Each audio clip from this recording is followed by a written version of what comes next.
miserable, overcast and ultimately wet day yesterday is very welcome. I'm Adrian Harms. Just a quick call out to make sure the commentary is going around the ground. I can see the hats being waved in the Spen Karma, which is wonderful. So everything is working. Nick Webb from BBC Radio Wales and Atif Nawaz, your commentary team today on a lovely sunny day. The players making their way out to the middle. A very happy Sussex camp last night, Nick, as you would expect. I don't know who you spoke to from Glamorgan yesterday. Yeah, I had a little chat with Ben Callaway, who's obviously happier than most in terms of taking 3 wickets and enjoying his first-class experience. But he did say that they had the talent to dig deep and save this match over the next couple of days within the squad. Having done it, of course, last year. He wasn't involved in that one, but yeah, nice young man, and was expecting the question about the left arm delivery, which he's been working hard on and unveiled for the first time in Championship cricket last night. And it was very great. I can hear some noise back in the studio, actually. I don't know whether they've got the clean feed or something turned on, but I can hear some background noise. If they were able to turn that off, that would be most appreciated. Thank you. And if you can wave your hats if you can hear us in Cardiff. Yeah, and we did. Yeah, and actually, I was very grateful to you, Nick, for the stat that John Simpson bagged a pair down in Cardiff, and I did rather call you out and said, "You did." I said, "This isn't my stat; it's my colleague from BBC Wales who reminded me that you got a pair in Cardiff," and he said, "Yeah." He said that's the one and only pair of his career. Yes, I was reminded of it by a listener actually. So, so between, I did check it myself. Yeah, I mean John didn't mind, and he then spoke a bit about finals day and how much he was looking forward to it. He was a very young player when he was and wasn't included in the squad when Middlesex went to finals day in 2008. So he's very much looking forward to it. So it is going to be Ned Leonard who's going to get things underway. Sussex with a very healthy lead here of such a healthy lead, I can't remember what it is, 221 as we go into this third day with Simpson and Clark who have been together since Sussex rather slumped to 213 for 5 just before lunch. In comes in the bowls to Simpson, who defends onto the onside, no run. Yeah, they've batted, well, they've put together a good partnership. Simpson very much leading the way. Clark has gritted it out, been a bit scratchy at times early on, but just relaxed a little bit as his day went on, but Simpson very much the main man. The field, there are 2 slips, a deep backward point on the boundary, a cover mid-off, mid-on, mid-wicket, deep backward square, and a fine leg as comes Leonard over the wicket bowls, and Simpson gets the first run of the morning, turns it off the hip through square leg and picks up a single. He goes to 113, and Atif will be with us after 11:30, but I can't let the moment pass without saying a big thank you to Atif because he's bought some chocolates, Nick. Marvellous. It's not Christmas, it's not... That's the sort of colleague I like. Yeah, it's not my birthday. So there we are. Thank you to Atif, and we've enjoyed having Atif with. I don't think Atif is here tomorrow. Are you, Atif? No. So you just have to put up with Nick and I tomorrow. But the blue sky's been slightly interrupted by some sort of high-level cotton wool clouds just drifting across the ground as in comes Leonard bowls to Clark. Well, that's not the first time that Tom Clark has edged down to third man for a boundary. He's got a lot of runs there. It kind of begs the question why there isn't a third man there. But Clark is grateful for the runs and he goes to 83. Yeah, you get the feeling that they've got to the stage where that really needs to be plugged, that particular hole. 2 slips is fair enough, but maybe 1 fewer on the leg side. If Edward Bevan was here now, he would be pulling his hair out. He probably is in Trebanos. Morning, Edward. In comes Leonard bowls, and Clark in turn turns it off the hip down towards deep backward square leg. Good running by Tom Clark. It was very much the key to this partnership yesterday that these two did run very well between the wickets, and John Simpson just giving Tom Clark the heads up there, a bit of a thumbs up for running that first run second, and he was running to the danger end.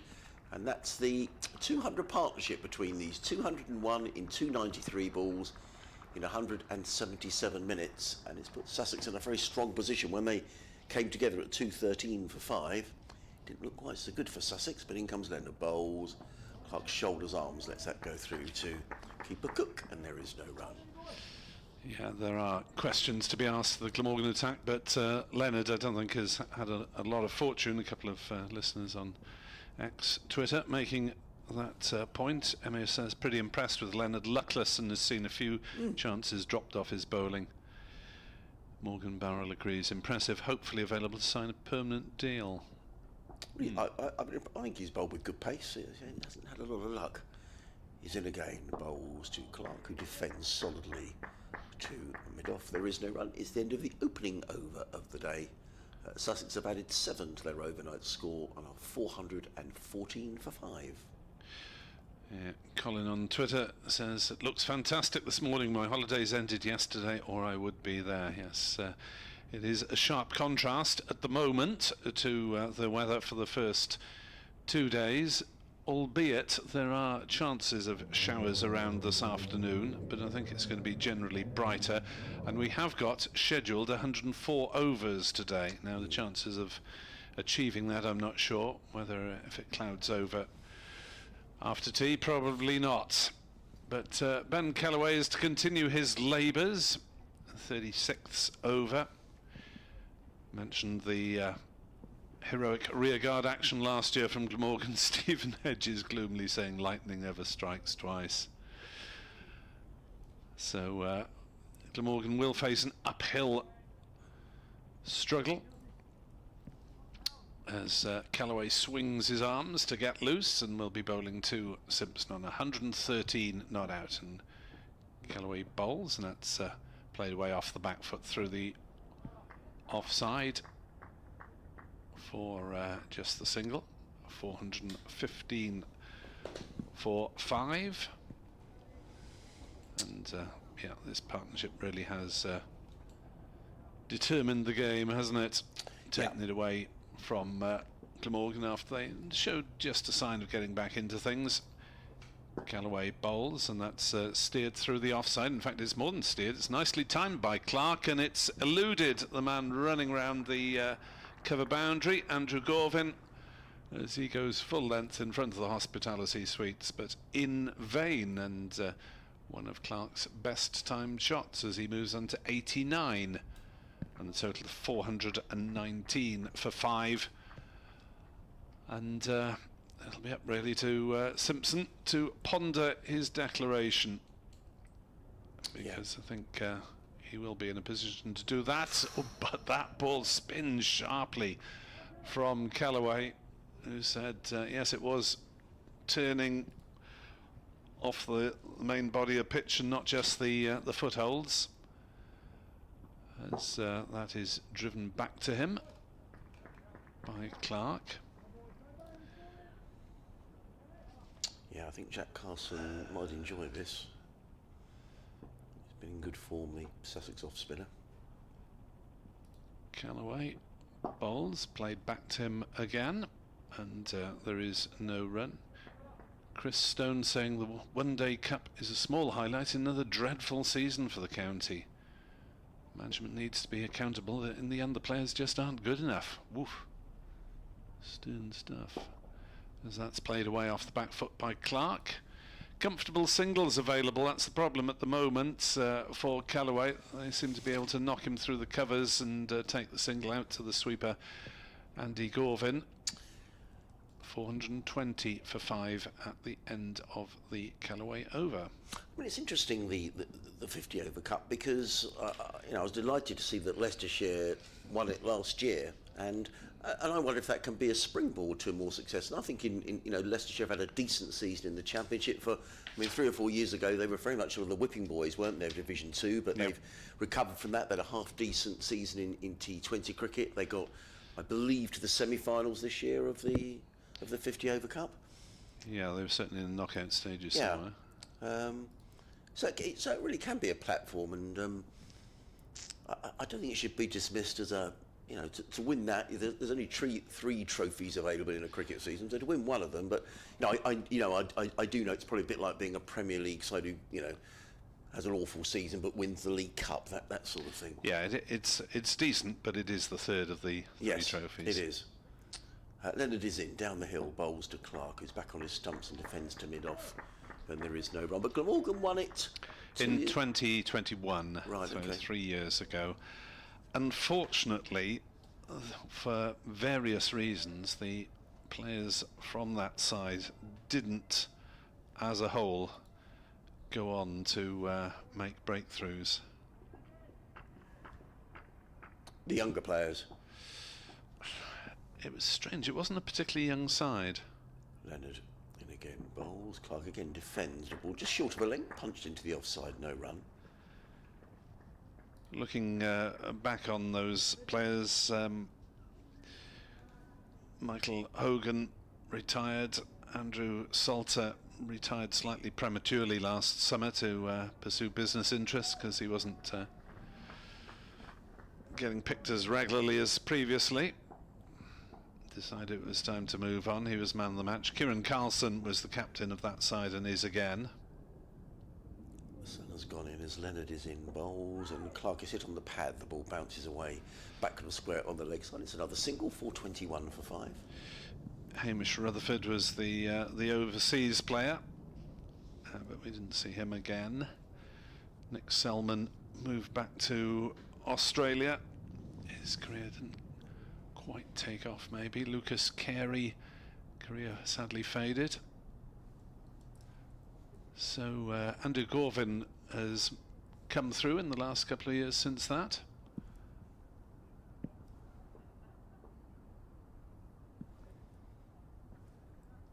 But not quite the springboard they would have hoped for, albeit obviously a bit of feel-good factor around the club for a year or two.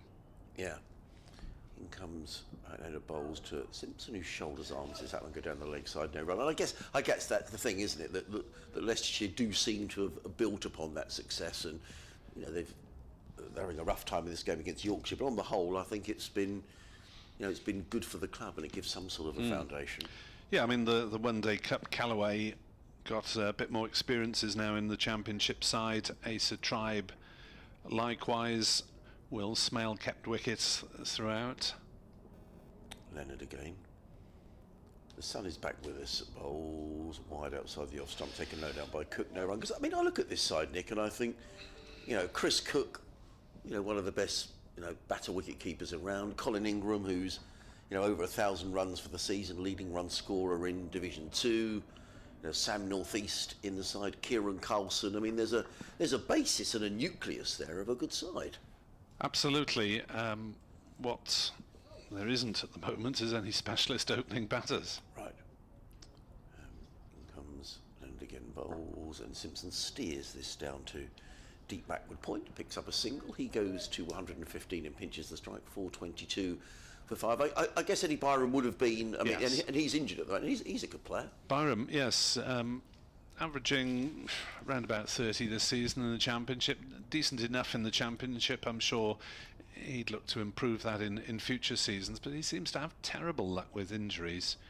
Missed the start of the season with a dislocated shoulder, and now missing the end of it with a knee injury, so has not really had the length of season he would have wanted. Eddie Byram, who is the closest there is to a specialist opening bat, I think, as Ben Callaway prepares to bowl his second over of the morning in the Hove sunshine. There's a bit of turn, but Simpson able to watch it onto the bat and play it out to deep cover. Maybe Glamorgan need to get another man in on that offside. A couple of cover fielders, because they're finding the gap very easily and able to milk Callaway at the moment. As forward stretches Clark and defence. Clark a 90 not out now. Yes, he hasn't scored 100 so far this season, Tom Clark, and he's averaging just a little over 20, so he's been pretty patient with Tom, and he's rewarding them in this innings. As he's back and cutting hard out towards Gorvin at deep cover point. Single taken again.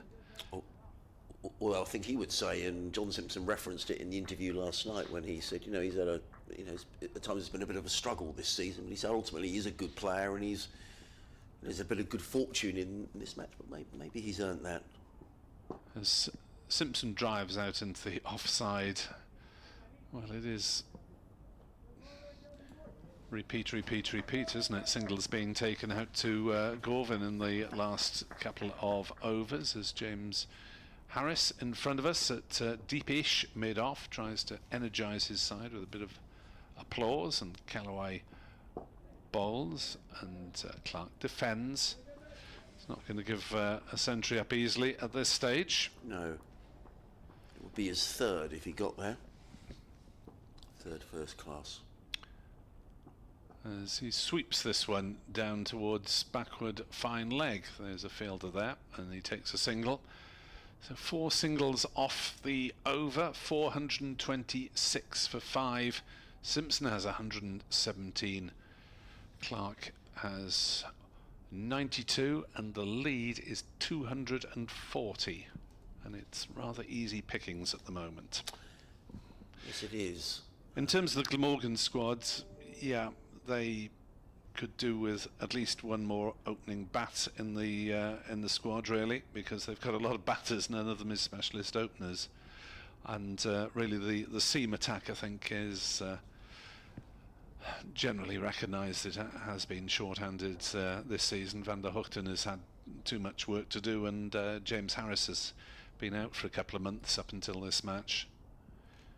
And although Gorvin's come through to some extent, and Douthwaite's had his moments, those have mainly been in white ball, though he has made progress in the championship.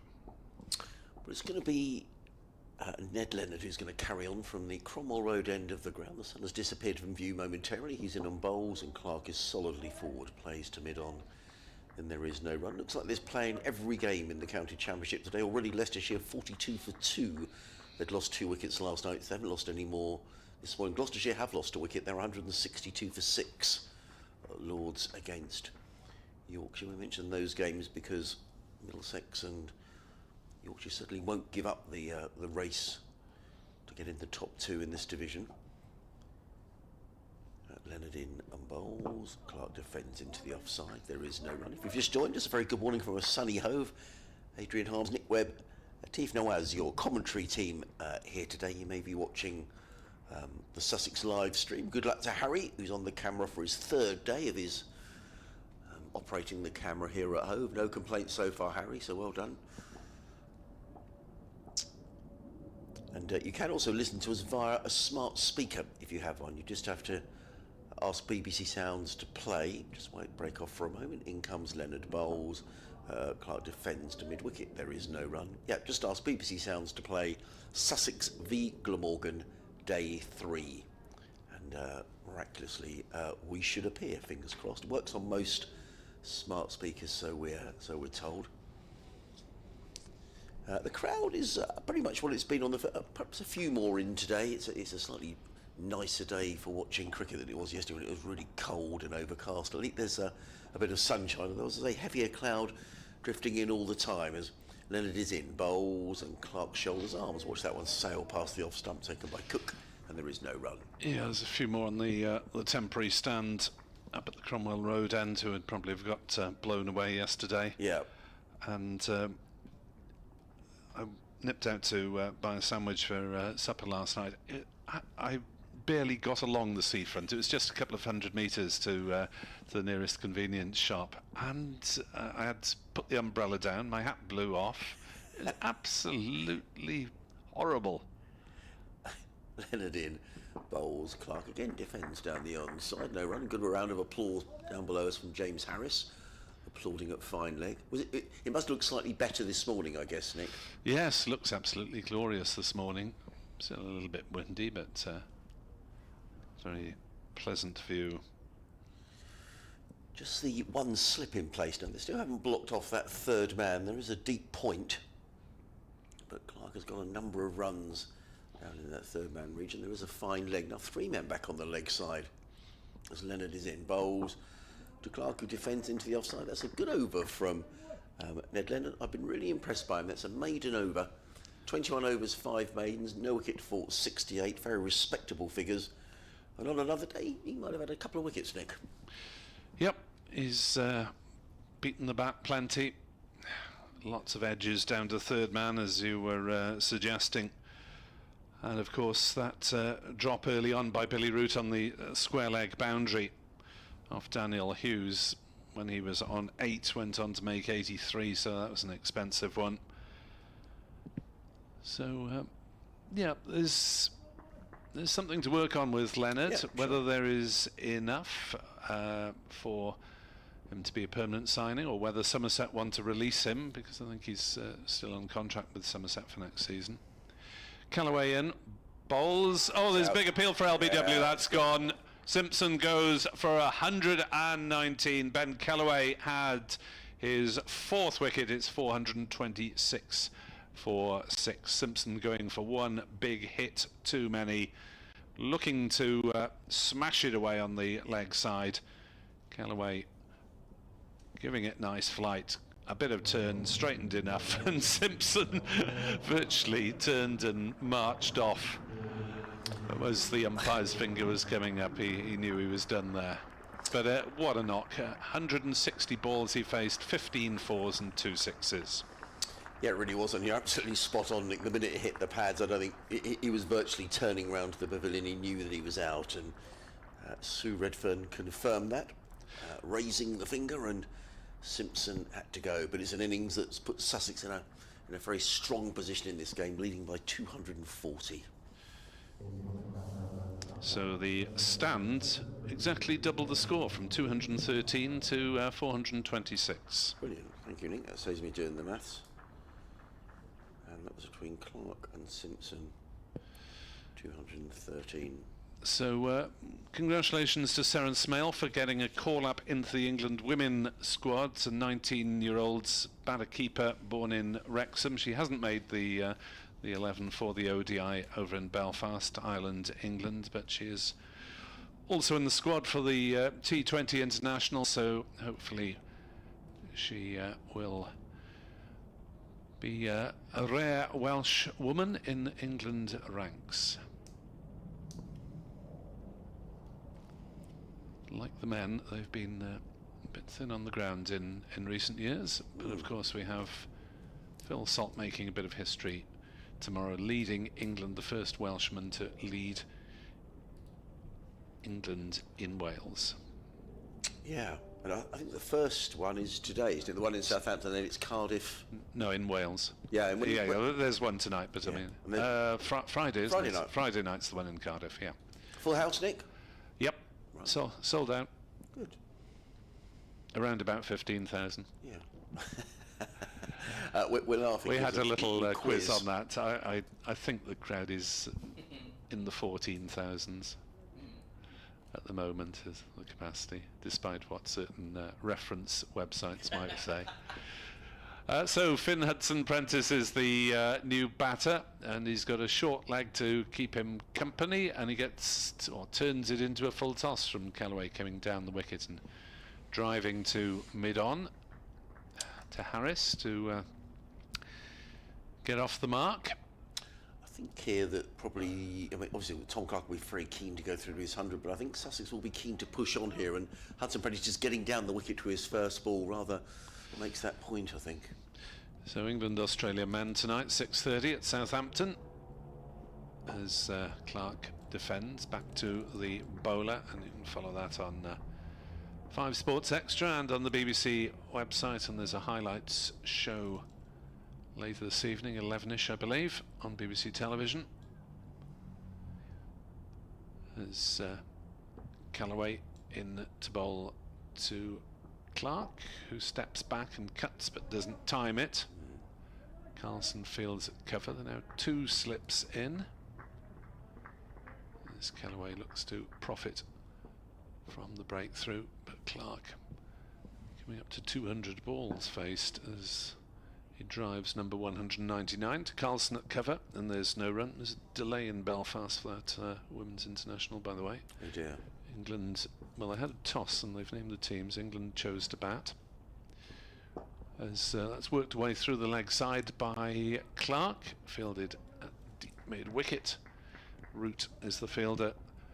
Single taken, 428 for 6 at the end of Callaway's successful over. Conceded just the 2 singles and took eventually the wicket of John Simpson after a superb innings.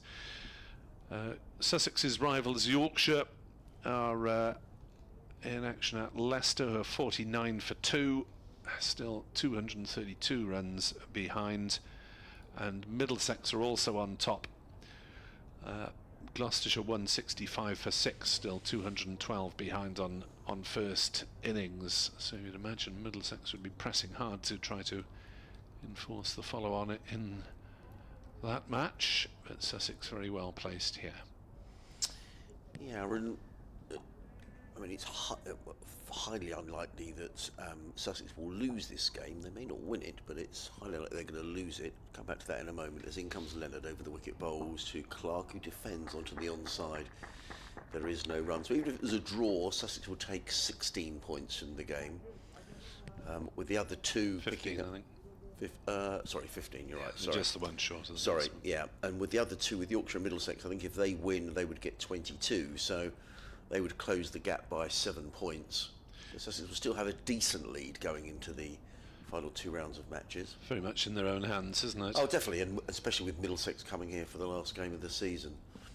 But you never know. In comes Leonard bowls, Clark defends down the track, no run. But if Sussex were to win this game and take the maximum, they are in a very strong position. And I think it's often, I think we've seen in this round of matches, it's often difficult to get the maximum batting bonus points once you get into September. Yep. Game at the top of Division 1, Somerset 317 all out, Surrey 187 for 3, Patel 66 not out. Young Archie Vaughan has all those 3 wickets. Comes Leonard again, down the hill and bowls, ducks underneath that does Clark, through to Cook, no run. There are no slips in place now. Glamorgan are just trying to dry up the runs here, and successfully at the minute. Got a 3rd man in place, that would please Edward Bevan.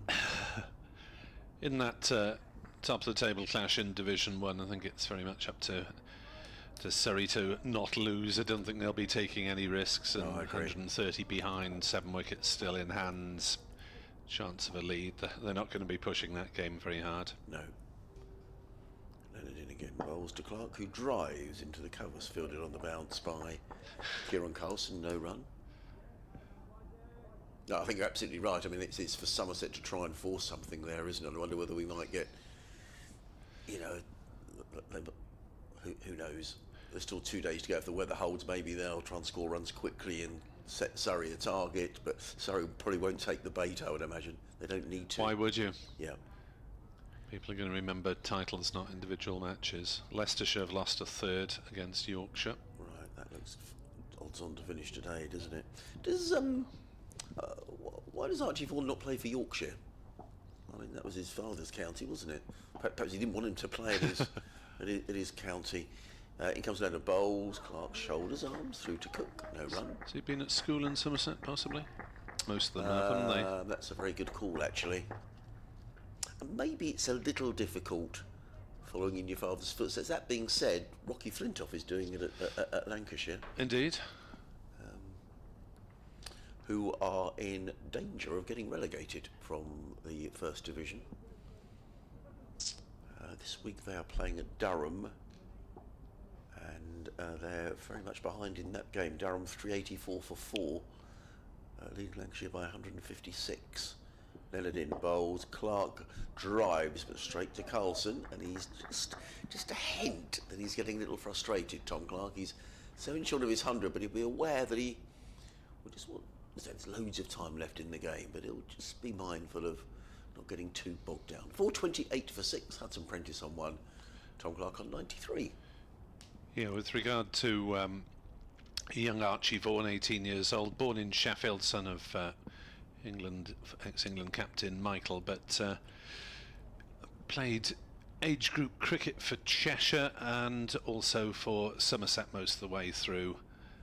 So that coincides with his schooling in Millfield.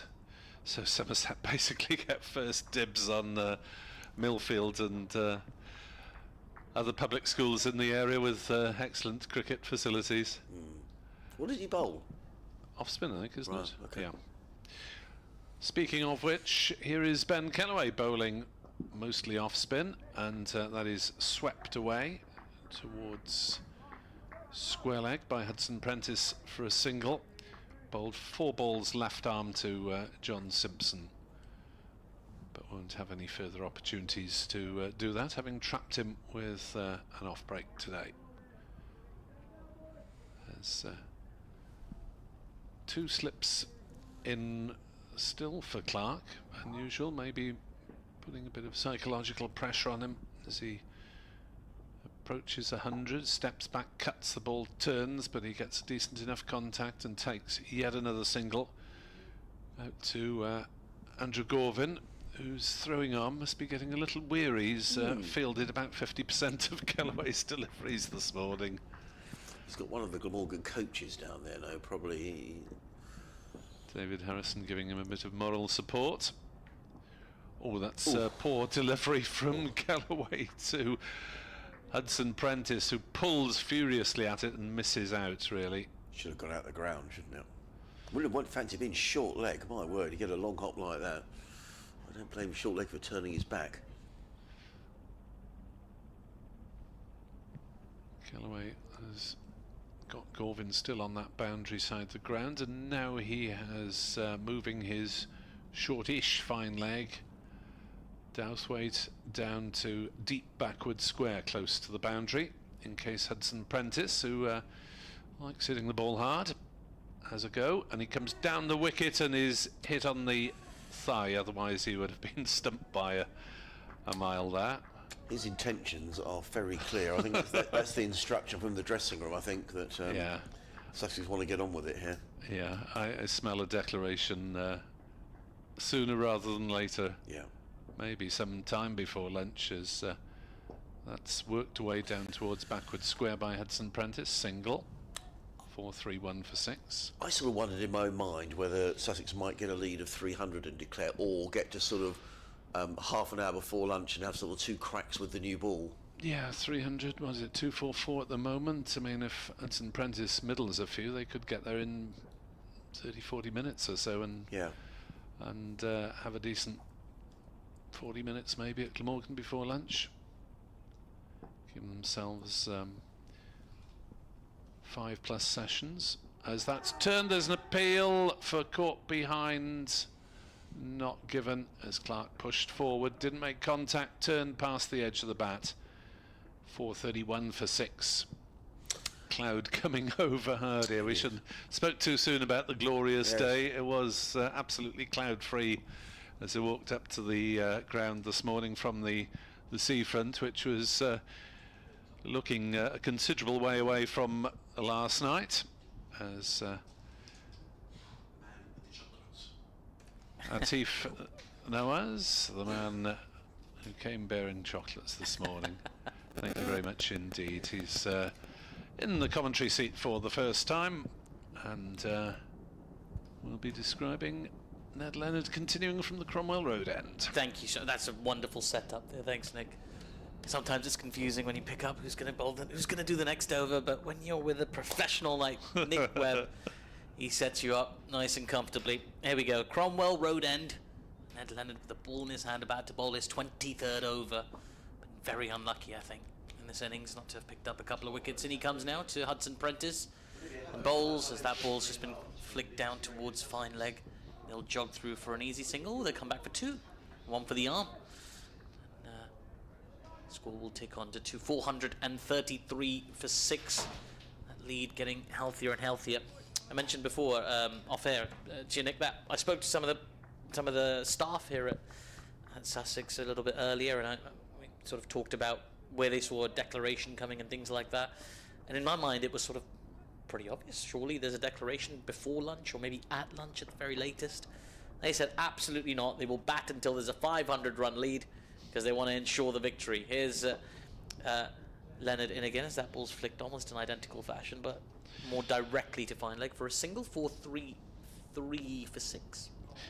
Yeah, there does come a tipping point, doesn't there, when the longer they bat on, the less likely a victory is. I mean, there is scoreboard pressure, but is there any more scoreboard pressure with a 400 lead than a 300 lead? Yeah, this is the thing. I mean, it's a balancing act, but from what I've been led to believe, John Simpson more conservative with his declarations. As Leonard hits a really nice length, it's left alone by Clark through to the keeper, no run. Well, they're not going to lose this match, so they might as well give themselves as much time as possible to try and win it. And I would suggest that once the lead reaches 300, as it's likely to do, and Glamorgan might have other ideas and knock over the last 4 for 20, but if the lead's past 300, I don't see any point in Sussex continuing, particularly given what happened last year. Absolutely. Here's Leonard into Clark, who guides us off a thick outside edge on the bounce to a sort of fielder in a third slippy position, I'm going to say, almost sort of gully. But he's made a terrific stop there, because if it got past him, there's no third, so they would have got a boundary. So dot ball, good piece of fielding there by number 41, who is Colin Ingram. Yes, of course it is. If there's a slip, it's pretty likely to be Colin Ingram. It's a rule of thumb. I had the opportunity to commentate with Colin Ingram before. It was great fun. There's Leonard in. That ball's just been tucked just in front of square leg for no run. Was that when South Africa were over here? It was, yeah. It was for the England-South Africa T20s. I believe we were at Bristol. And it was quite a star-studded commentary team that day. We had Chris Wokes with us, and also Colin Ingram. It was wonderful to have a chat with him. He was very, very modest. He'd scored a sequence of hundreds before that game, and I tried to bring them up, and he was sort of very keen to sort of bat them away and focus on the game in front of him. I was very impressed with that humility. As another good length ball from Leonard has been left alone by Clark through to the keeper. There is no run. That is the end of the 120th over of this Sussex innings. They're on 434 for 6. And, already picked up 7 points in this game. Glamorgan have just a single solitary point at the moment. I can just see James Harris in front of me warming up. I suspect it won't be too long till we see him in the attack, Nick. Yes, and he's done nothing wrong, but he hasn't taken any wickets so far, so his return after a couple of months out has been not quite as incisive as he would have hoped. James Harris, and a long professional career, 9th year with Glamorgan now, 9 with Middlesex. So 18 years of first-class cricket. At the age of 34, made his debut aged 16, got a 5 for very young. And he will be, for the moment though, stationed at a deep-ish mid-on. There's a single available to him. He's there to try and induce the hit over the top, you would suspect, as Ben Callaway is positioning his leg side field for Hudson Prentice very carefully. He's got 2 deep and 3 in, as Hudson Prentice plays it off the back foot back to the bowler, who makes a sprawling stop. Remember, here last year Glamorgan were skittled out for 123 in their first innings. Sussex 481 in reply, and did it pretty quickly as well.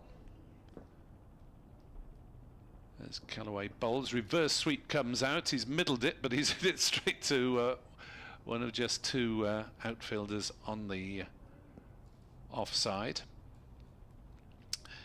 Glamorgan then batted just over 2 days for 737 all out. Callaway bowls, reverse sweep again. This time he has found the gap as Hudson Prentice, and played it away for 4 through cover point. It's a lovely shot, wasn't it? Just timed it beautifully, and in front of square as well. It's always more impressive. You can nail your reverse sweep like that. Very picturesque, lovely shot.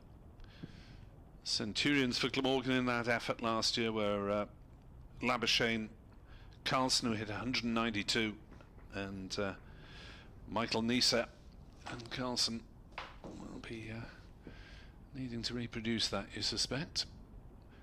As down the wicket comes Hudson Prentice, and then plays a defensive shot. Ball rolling up to Harris, but they don't bother to risk the quick single. You're listening to BBC Sport Online, live from Hove on day 3, as we await a likely Sussex declaration. Driven down the grounds by Hudson Prentice, and he's found the gap there through mid-off, straight off the mid-off fielder, and without overhitting that one.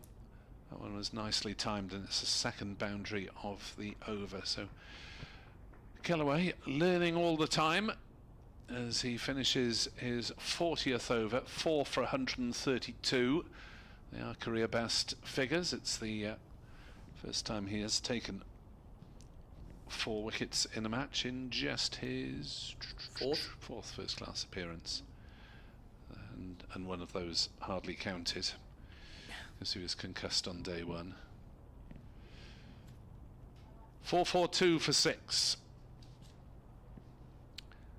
Lead 2-5-6. Short leg still in, looking to take wickets, and Hudson Prentice tries the reverse sweep. Ball bounces up. There's a gentle inquiry, but no more, as Colin Ingram wasn't really claiming that one. Not sure whether it was because it was off the boot or whether because he hit it down into ground and it bounced up, but it wasn't really. Yeah, hit it down into the ground, and Glamorgan didn't really go through with the appeal. 4-4-2 for 6. Clark has 94. Hudson Prentice has 14. Maybe I need to pop Adrian back onto commentary if Clark gets a couple more, so that you can see him to his century. And the convention of these broadcasts. Right, that's a good little heads up for myself as well. If he gets to 96. Don't know, it happens on Test Match Special all the time. Sometimes you have to hand over for certain milestones. And you think players in their 90s, oh, well, this is good, I might get to call the... Oh, okay, sorry. As you were. Right, change in bowling as we expected. James Harris is going to come into the attack. It was the least experienced of this Glamorgan team, the duo of Kellaway and Leonard, who've really carried quite a load. Very young players, both in their early 20s. In fact, one of them's just 20. I think it's Kellaway's 20. Yeah, Kellaway's just 20. Yeah. And both have played fewer than 5 first-class games, so learning experience for them for sure. Harris, though, lots of experience. And he comes now to Clark, who pulls the ball down towards fine leg. They'll pick up at least 1. In fact, that's all they'll pick up. So he'll move on to 95. Sussex on to 443 for 6. James Harris, been quite expensive, really, but also not a great economy. 75 runs off his 18.1 overs so far. Of course, economy is not the most important thing in a 4-day game, but you also don't really want the opposition scoring off you freely, taking the pressure off. Yeah, he's not looked quite as incisive yet as he did earlier in the season. Had quite a decent first block. Here he is again, beginning his gentle approach to the wicket. He bowls. That ball just pops on Hudson Prentice a little bit, hits him high up on the splice of the bat as he defends off the back foot, and he had a little inspect of his bat as well to see the spot where it hit it. As no run scored, and you sort of worry about the ones that sort of pop on you, don't you? Because they hit that awkward bit of the bat where the splice meets the rest of the wood, and you don't want to damage that bit because that can mean you're holding firewood basically. It's the toe, heads, nose, shoulders, knees, and toes of the bat you have to be careful about. Here's a shorter one from Harris. It's been guided to backward point for no run. Yeah, it seems to have been used by Glamorgan quite often to bang it in, bowl short of a length, back of a length, and try and induce catches on the leg side. As maybe earlier in his career, he was more of a conventional top of off stick type of bowler. Here's Harris again. running in to Hudson Prentice. He bowls short outside the off stump, driven beautifully. That is a majestic cover drive from Hudson Prentice. It just sat up and he put his hands through it.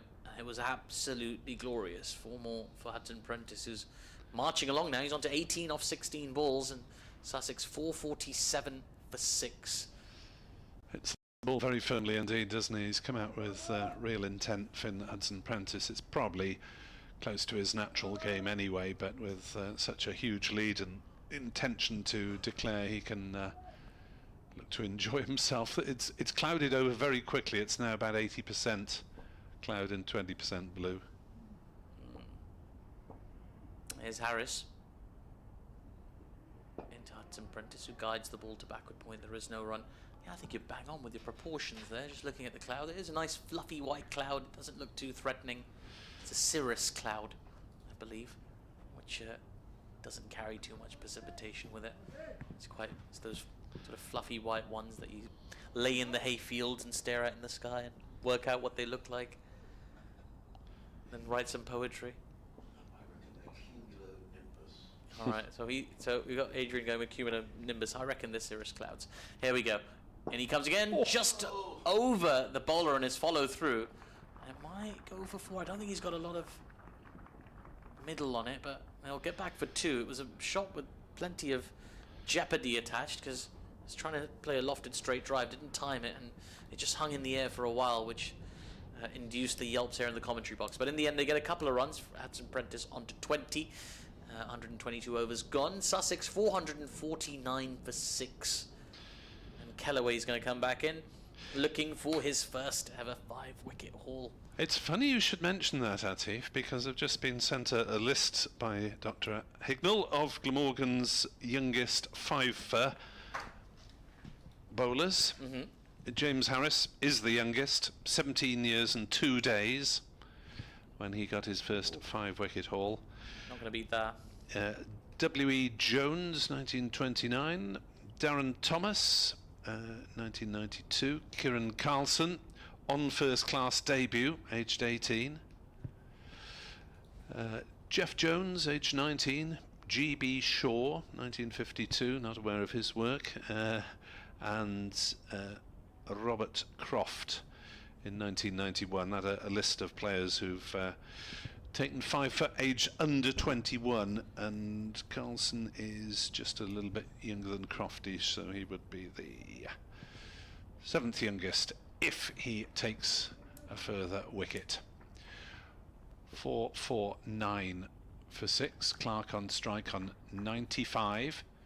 Kellaway is in to him, and he's back on his stumps defending fairly firmly, but back to the bowler as Smale was covering from mid-on. Subfielder. Kellaway into Clark on leg stump, knocked away for I think a single. They'll look for 2, and indeed they do come back for the second run as Chris Cook demolishes a couple of stumps, but that was well run, and Adrian can pop in instead of me to describe Tom Clark potentially getting to 3 figures. Oh, that's very kind of you, Nick. The lead is 265 as the sun makes another appearance. There is now more cloud than blue sky. This morning there was not a cloud in the sky, so it's all changed. But I think the forecast is okay until a little later. There might be a shower or 2. At 3 o'clock, I heard. Right, there you go. Here comes Kellaway, bowls to Clark, who defends into the offside, and there is no run. Who told you 3 o'clock? The Met Office. I got a guy. I thought you were going to say it was the guy in the shop where you bought the chocolates or something. Here comes Kellaway, bowls to Clark, who eases that through the covers, and he goes to 98, 452 for 6. It is quite a friendly place. I'm staying not too far from, well, I was staying not too far from here on the coast, and lots of people sort of eager to have a chat, particularly when you talk about cricket and the weather. And, yeah, it's actually quite pleasant, even in the sort of rain. It was quite rainy yesterday, particularly where I was staying. Just lots of rain banging on the window of my room, and it was still quite pleasant, quite picturesque, quite relaxing. I wonder how many times when we meet someone in a day that the first thing you say is, "Oh, morning, nice day," or "horrible day," or "cold day." Callaway bowls to Hudson Prentice, flicks it onto the onside. There is no run. Quite a lot, I reckon. Yeah, most certainly. It's Morning, Atif. yeah, it's Horrible day, cloudy day. Well, lovely day, isn't it? Yeah. That's right. Yeah. Oh, a bit warm today. These are just little conversational They are. things we've developed over the years. Callaway in bowls to Hudson Prentice, who flicks this back to the square on the leg side and picks up a single. Is that going to be the end of the over? It is. I can see this going on for a little while. Yeah, could be. Well, it's very kind of Nick, but Atif, you keep going until Clark's on strike. How Okay, about let's do that. Does that sound good? I'll take Hudson Prentice. You take Clark. Okay. I've got to keep my wits about me now, just to make sure I know exactly what's going on. But it has been lovely 3 days here in Sussex, and just enjoying this cricket ground in a little bit more detail. I've been here for sort of individual games before, but individual days of play, I should say. But spending a few more days, you get to chat to a few different people. Had a nice time chatting to the lady in the merchandise store again this morning, and yeah, it's been very pleasant. I couldn't recommend it enough. A day out at Hove. We'll keep an eye on the international cricket happening today as well. England's men in action later, England's women, well, they should have been in action now, but the start's been delayed because of rain, although a toss has happened and England's women will be batting first, having won that toss. Here is Harris. This is short, and a loopy short ball really that goes over the head of Hudson Prentice through to the keeper. There is no run. Yeah, England's women will be batting first, and as Nick was saying, a debut in the England team.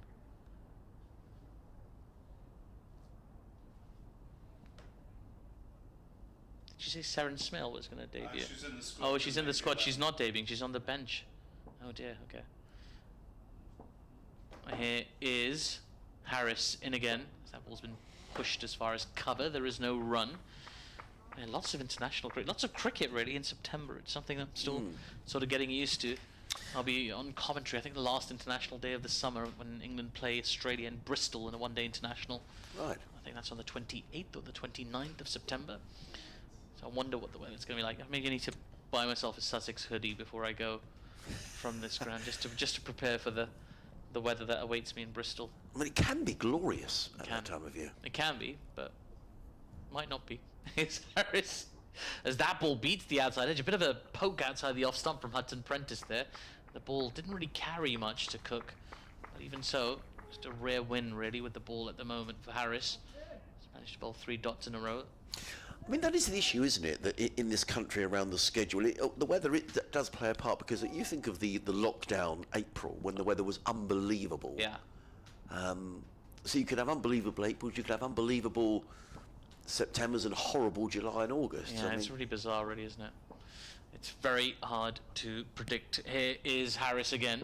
That ball's pushed into the covers for no run. But I'm telling you, the answer to this solution, the solution to this problem, I should say, the solution to this problem is very simple. We need more stadia that can be used outside of the summer, i.e. covered stadiums. Right. It needs to be at least one for a start.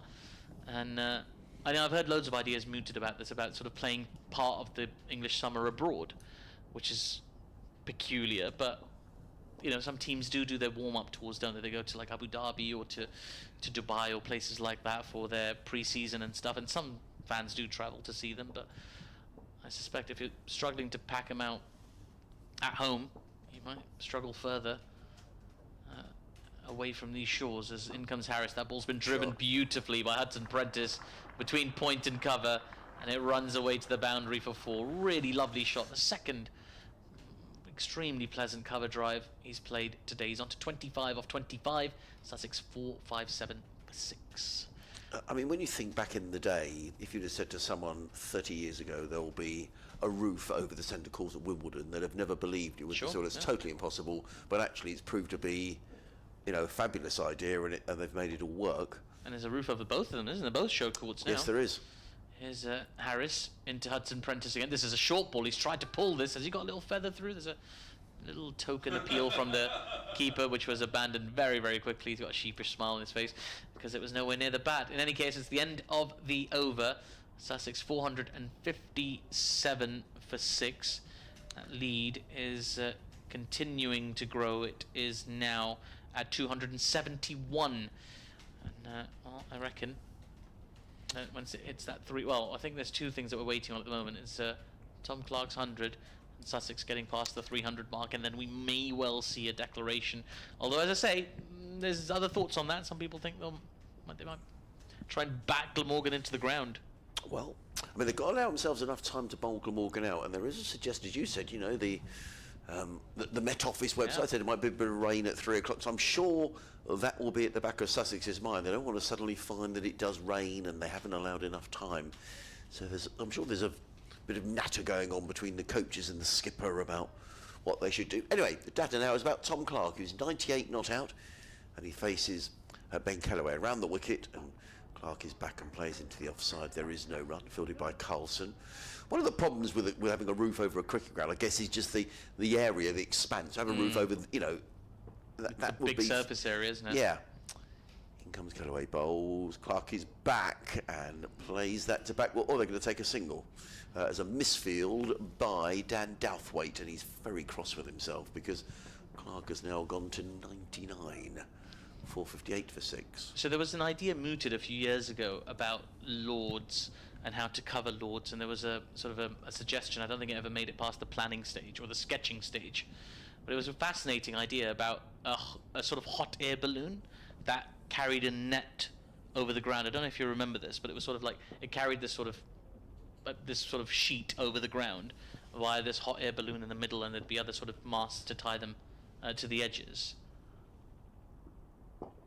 Hudson Prentice flicks onto the leg side. There is no run. Oh, sorry, I'm supposed to Hudson Prentice, aren't I? I beg your pardon. Don't worry. I knew it. I knew it was going to happen as well.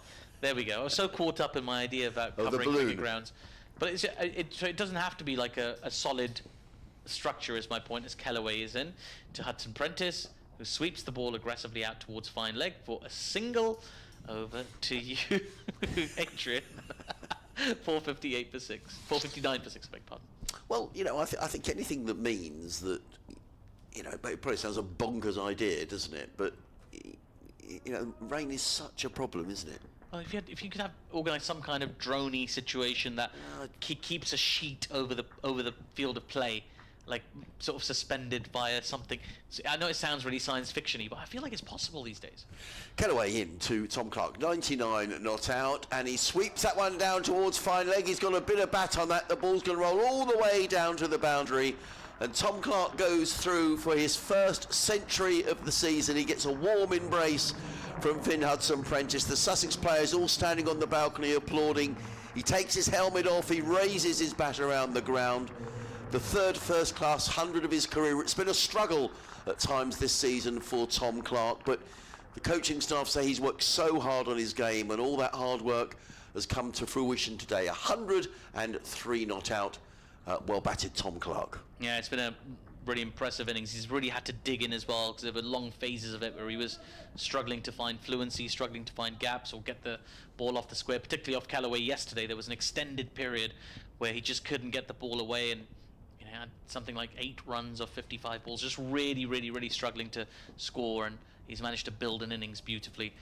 As Callaway in again to Clark, who works this ball to mid-on, and there is no run.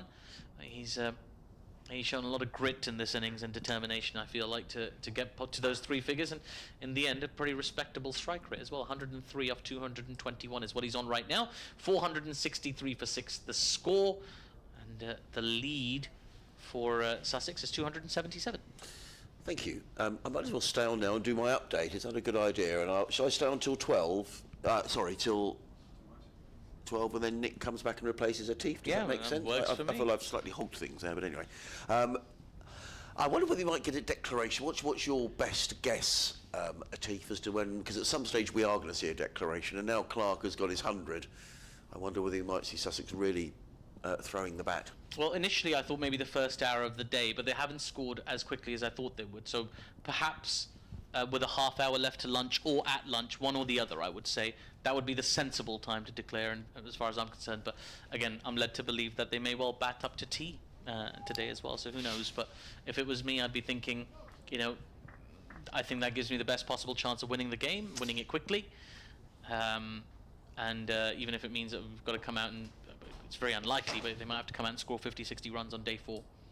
Ned Leonard is in down the hill for the Cromwell Road in bowls to Finn Hudson Prentice, who has rather given that away. It was outside the off stump and he's carved the ball to backward point. The catch is taken by, I think that's Asa Tribe there who's taken the catch.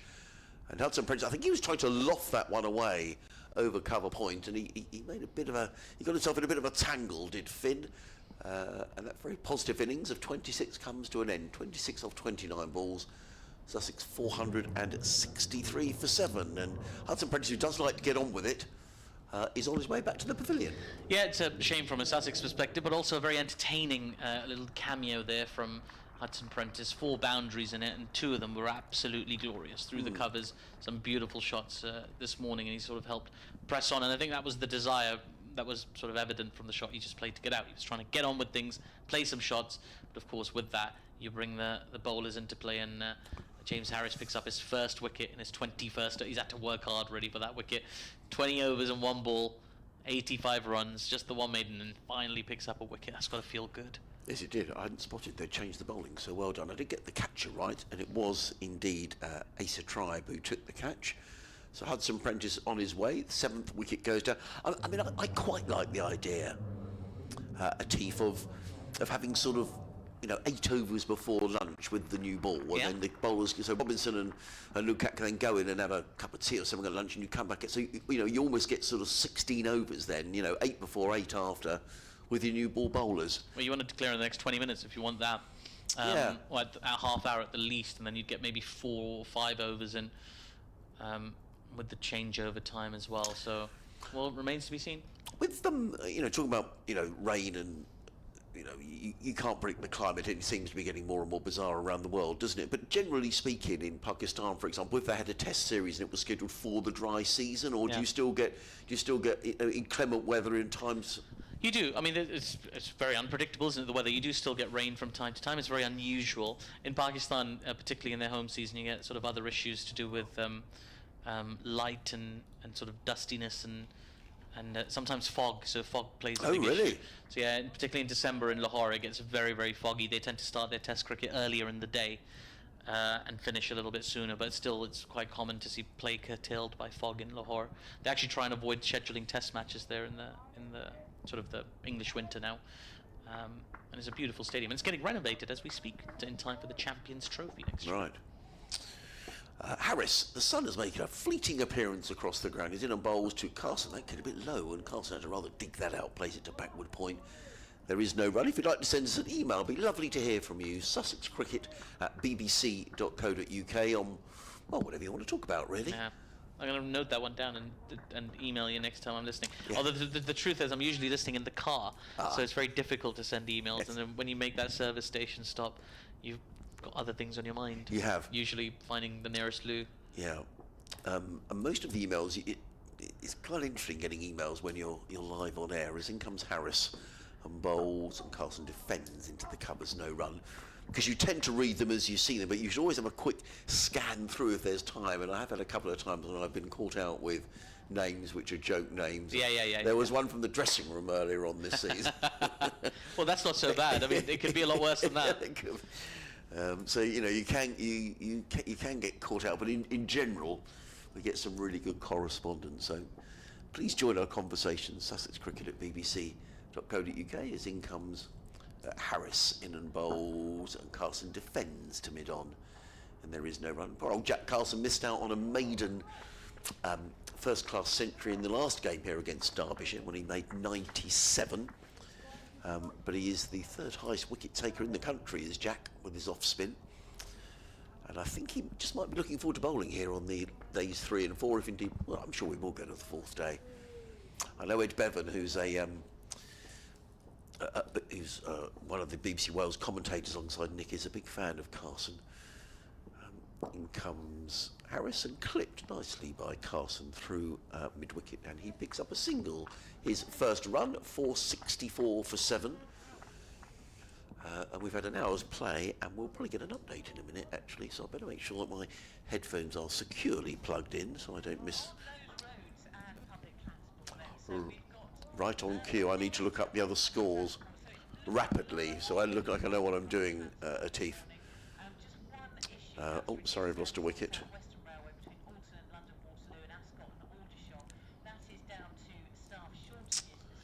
In comes Harris. Over the wicket, bowls, and Clark sways underneath it, and there is no. I'm just going to turn the cue down a little so we don't. Sure, not everyone wants to hear the travel. End of Harris's over. A wicket taking over. He's bowled 21 overs. He's bowled 1 maiden and taken 1 for 86, 464 for 7. Sussex, and importantly. The important statistic I need to read out is that the lead is now 278. John Simpson, the man out this morning, well, 2 men out, Simpson for 117, and Finn Hudson-Prentice for 26. We're going to see a bit of Kieran Carlson. So a bit of spin from the C end of the ground. Carlson, who has so far bowled 9 overs, 1 maiden, no wicket for 21.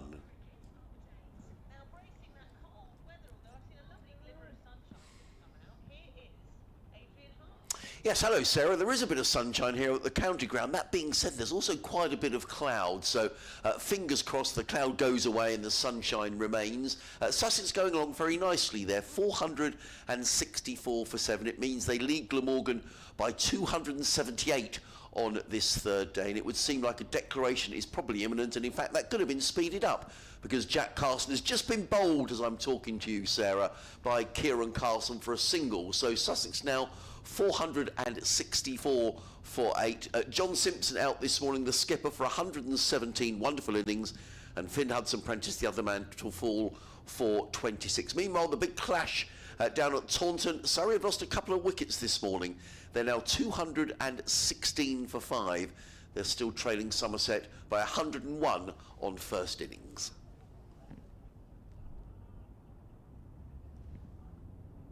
There we go. There we are. All set. That was professionally done, brilliantly. All of those things. I mean, just in between that, though, it's unfortunate for fans of Jack Carson, of which I know there are many, that he wasn't able to get more runs. But I guess we say Sussex batting with a lot more urgency now, looking to just push up that score as much as possible, as quickly as possible, and get Glamorgan out in the middle batting. But again, the flip side of that is Glamorgan have fewer. It feels like less of a mountain, doesn't it? When you got like a stack of runs on top of you, it's already a stack, ready to 70 plus. But when it's sort of 300 plus, that's properly demoralising, isn't it? Well, Ollie Robinson, I'm sure, will play in an aggressive fashion. This could be entertaining for the next 10 or 15. I saw when Ollie Robinson made his debut for Sussex at Atif. I was at Durham, and he made 100 on his debut and shared a last wicket partnership with the sadly no longer with us Matthew Hobden, which is a record that still stands for Sussex. And I thought, wow, this, I didn't realise that Ollie at that stage was going to be such a good bowler as he is. But his batting probably since that day hasn't been as good. But he started his career down in Kent as a batter. Wow. So he certainly can swing the wicket. That was a brilliant innings up at Durham. And he tends to like to loft the ball onto the leg side. And I think actually that Sam North East knows that, and he's immediately got 2 men back on the leg side. So we'll see what happens. He'll probably play a nice forward defensive now. In comes Carlson, bowls. Well, he doesn't play it through the offside. There, what does the commentator know? Not a lot, and Ollie Robinson gets on his way with a couple of runs. He goes to 2, because he's only just come in, quite obviously. 466 for 8, means the lead is 280. Robinson does survey that leg side field. There's Kieran Carlson. In his 10th over, figures of 1 for 23, is on his way in and bowls Oh, Robinson reverse sweep. So he can bat, Ollie Robinson. I mean, his average probably belies the fact that he's very capable. He picks up a boundary, and just as I was saying, he's got all the fielders on the leg side. He reverse sweeps for 4. I knew it'd be entertaining. He goes to 6, 470 for 8. Well, he's got a first-class century to his name, Yeah. 8 first-class 50s, and a Test match 50 as well. Yeah. So he's no mug with the bat. No, he absolutely isn't. not. As evidenced by that beautifully timed reverse sweep, really got a hold of it nicely, and some quick runs here. Yeah. Carlson in again, bowls, and Robinson this time does defend very correctly out into the offside, fielded by Sam Northeast. Alex, is he doing a warm-up? That's Northeast, I'm pretty certain he is. Either way, Carlson in again, bowls to Robinson, who again defends very sensibly back down the track. 2 dot balls. Maybe he's sort of just anticipating batting soon, so maybe he's getting ready for that. It's possible. Maybe. There's a lot of cloud around now, unfortunately. There's just a few patches of blue sky. A horrible cloud hanging over the downs as in comes Carlson bowls, and Robinson, despite what I was saying, very sportingly picks up the ball and gives it to Chris Cook. 3 dot balls at the end of the over. So well bowled Kieran Carlson, 10 overs, 1 maiden, 1 for 27. Sussex 470 for 8. I'm relying totally here on the website to tell people the lead, because my maths isn't nearly quick enough, but it is 284. Yeah, it's a terrific lead, really. I was just looking at Ollie Robinson's Test statistics, and in 20 matches took 76 wickets for England, at an average of 22.92, which includes 4 4-wicket hauls and 3 5-wicket hauls. That's very impressive numbers for someone not in the mix, as it were, at the moment. And it would appear, I mean, central contracts to be announced pretty soon. You'd be pretty surprised if Ollie's central contract remains, particularly hasn't been selected, others selected ahead of him for the tour to Pakistan. I said earlier, I mean, I'm a bit like a broken record, really. I just can't believe a bowler of his ability has had the door shut for everyone in for England, but certainly seems to be shut pretty much at the moment. Yeah. Well, it's only shut until it's open again. Yeah, that's for sure. Here's James Harris into Tom Clark now. Full, driven beautifully by Clark, only as far as mid-on though, and there is no run. 470 for 8 the score. Pretty chilly out there, doesn't it? You know, people are sort of wrapped. There's not too many people sitting in shorts today. No, I think they've probably done record numbers in the merchandise store for those woolly hats that everybody loves. I saw some of my colleagues out in Ireland, in Belfast, for that women's game between England and Ireland. They've been gifted some woolly hats, which I thought was quite nice. As here's Robinson again, back of a length, pushed into the covers. They run through for a single. It's my friend Georgie Heath who's out there doing the television commentary for the Ireland-England game, and she's just been gifted a woolly hat by the broadcaster, which is always lovely, isn't it? Very nice too. Yeah, it's a nice touch. I put the woolly hat on for the first time this morning, taking the dogs out for a run, Latif, and I sort of stepped outside and I thought, yeah, I think I need the woolly hat. Yeah. So it's sort of, but who knows? I thought the weather was meant to be warming up a bit towards the weekend, but you know,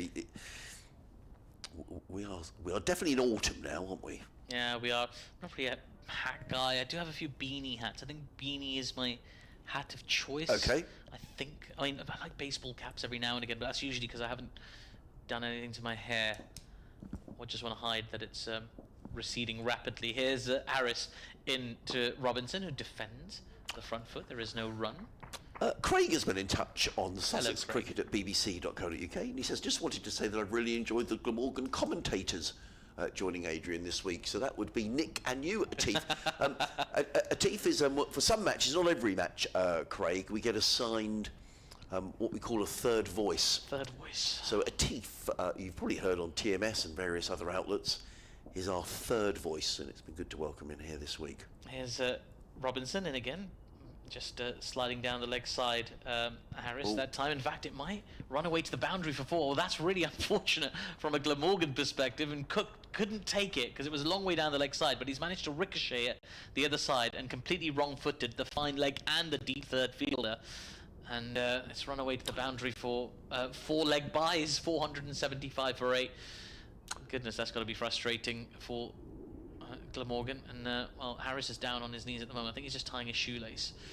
But Yeah, but I was just thinking after that comment from Craig, maybe I need to be less. Am I being too pro Glamorgan? I was trying to be quite balanced. No, I think trying to walk a line. Oh, I think you're being very balanced. He says, Greg goes on, so I'm really looking forward to Saturday, and hope Sussex can make my birthday a winning one by bringing home the Blast Trophy, says Craig in Port Slade, just down the coast. No, I think you've been very balanced. So I'm sure he just means he's enjoyed perhaps the banter and the chat. Different things we found to talk about. Bit of chat, bring in the chat. Here we go. Harris into Robinson, still with a slip in place. That was defended by Robinson, back down the ground for no run.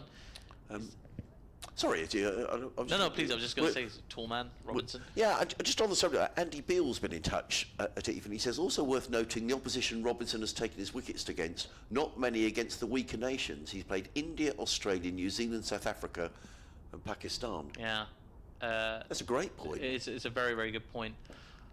He's shown a lot of skill in his short career so far for England. That ball's been driven to mid-off. There is no run. And as we say, also handy with the bat, and that's something that seems to be valued generally by the current regime over at the England Towers. Well, in any case, that's the end of the over from Harris. Sussex 475 for 8. Clark's on 104. Robinson on 6. There's a minimum of 87 overs to be bowled today. Further overs, there have been some added on because obviously yesterday's play was cut short due to first bad light and then rain. And yeah, there was actually an interruption earlier in the day as well yesterday before it was completely abandoned towards the end of the day. But I think Sussex will be mindful of that, and there will certainly be I would be shocked if there isn't a declaration inside the next, I'm going to say, 17 minutes. Yeah, I would tend to agree with you. Carlson is going to come into bowl to Tom Clark. More emails coming in about Ollie Robinson. Just the one slip in place. The next one's from Graham. Hello, Graham. Thank you for getting in touch on Sussex Cricket at bbc.co.uk. Kieran Carlson is bowling right arm around the wicket. The over 8 is +6. Well done, Glamorgan, as Clark is forward. The ball hits the pad, bounces down the onside, no run. Graham says Ollie Robinson is undoubtedly a talented bowler, but he only has himself to blame for slipping down the England pecking order. I mean, clearly we are not privy to what's gone on in England and with Ollie Robinson. There's been an awful lot in the press, particularly in India last winter. As Carlson is in and Clark drives back down the track, no run, and clearly there were some issues and which presumably the England management didn't like. But he came back here in April and said in a pre-match press conference it was a big season for him. Carlson in again, bowls to Clark. He said on the pad that could be out. No, it's not. Ball bounces away on the offside, no run. Kieran Carlson has another look as if to say, well, it was pretty tight. But there is no run. But it would be a shame if, as I say, we don't know what's happened. There's two sides to every story, but it would be a shame if you feel at 30 your international career is done and dusted. Oh. Carlson in bowls. Clark decides to take a step down the wicket and drives firmly to mid-off, fielded by James Harris.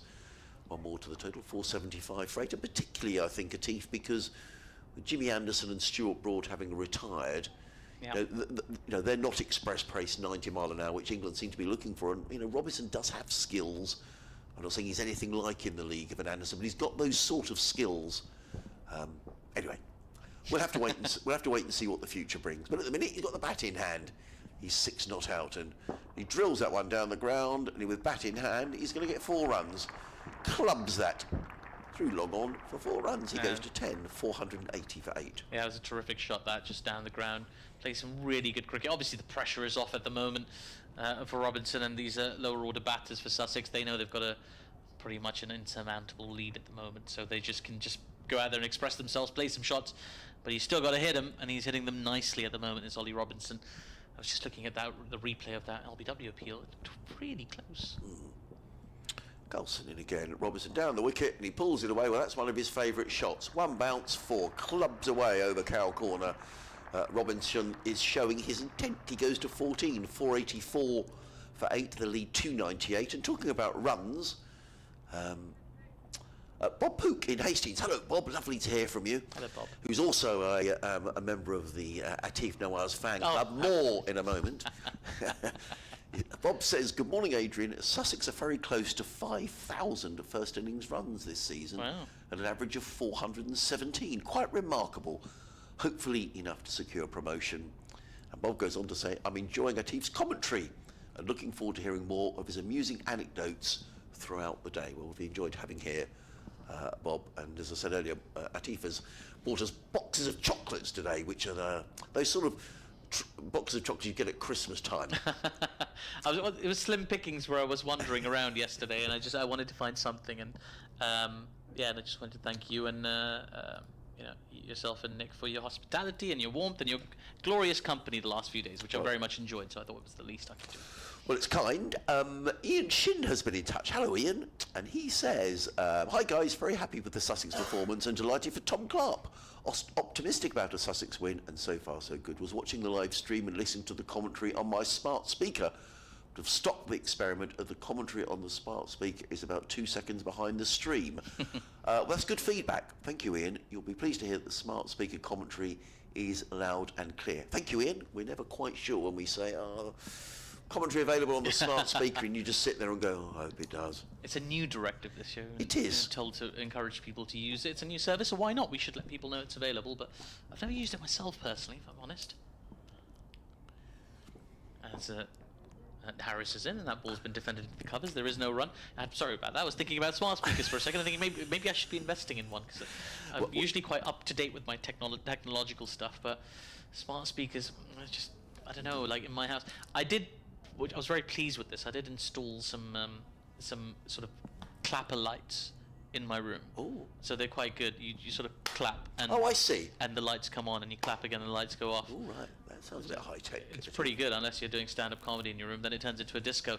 Here comes Harrison again, full and thick outside edge, beats Fielder diving at gully.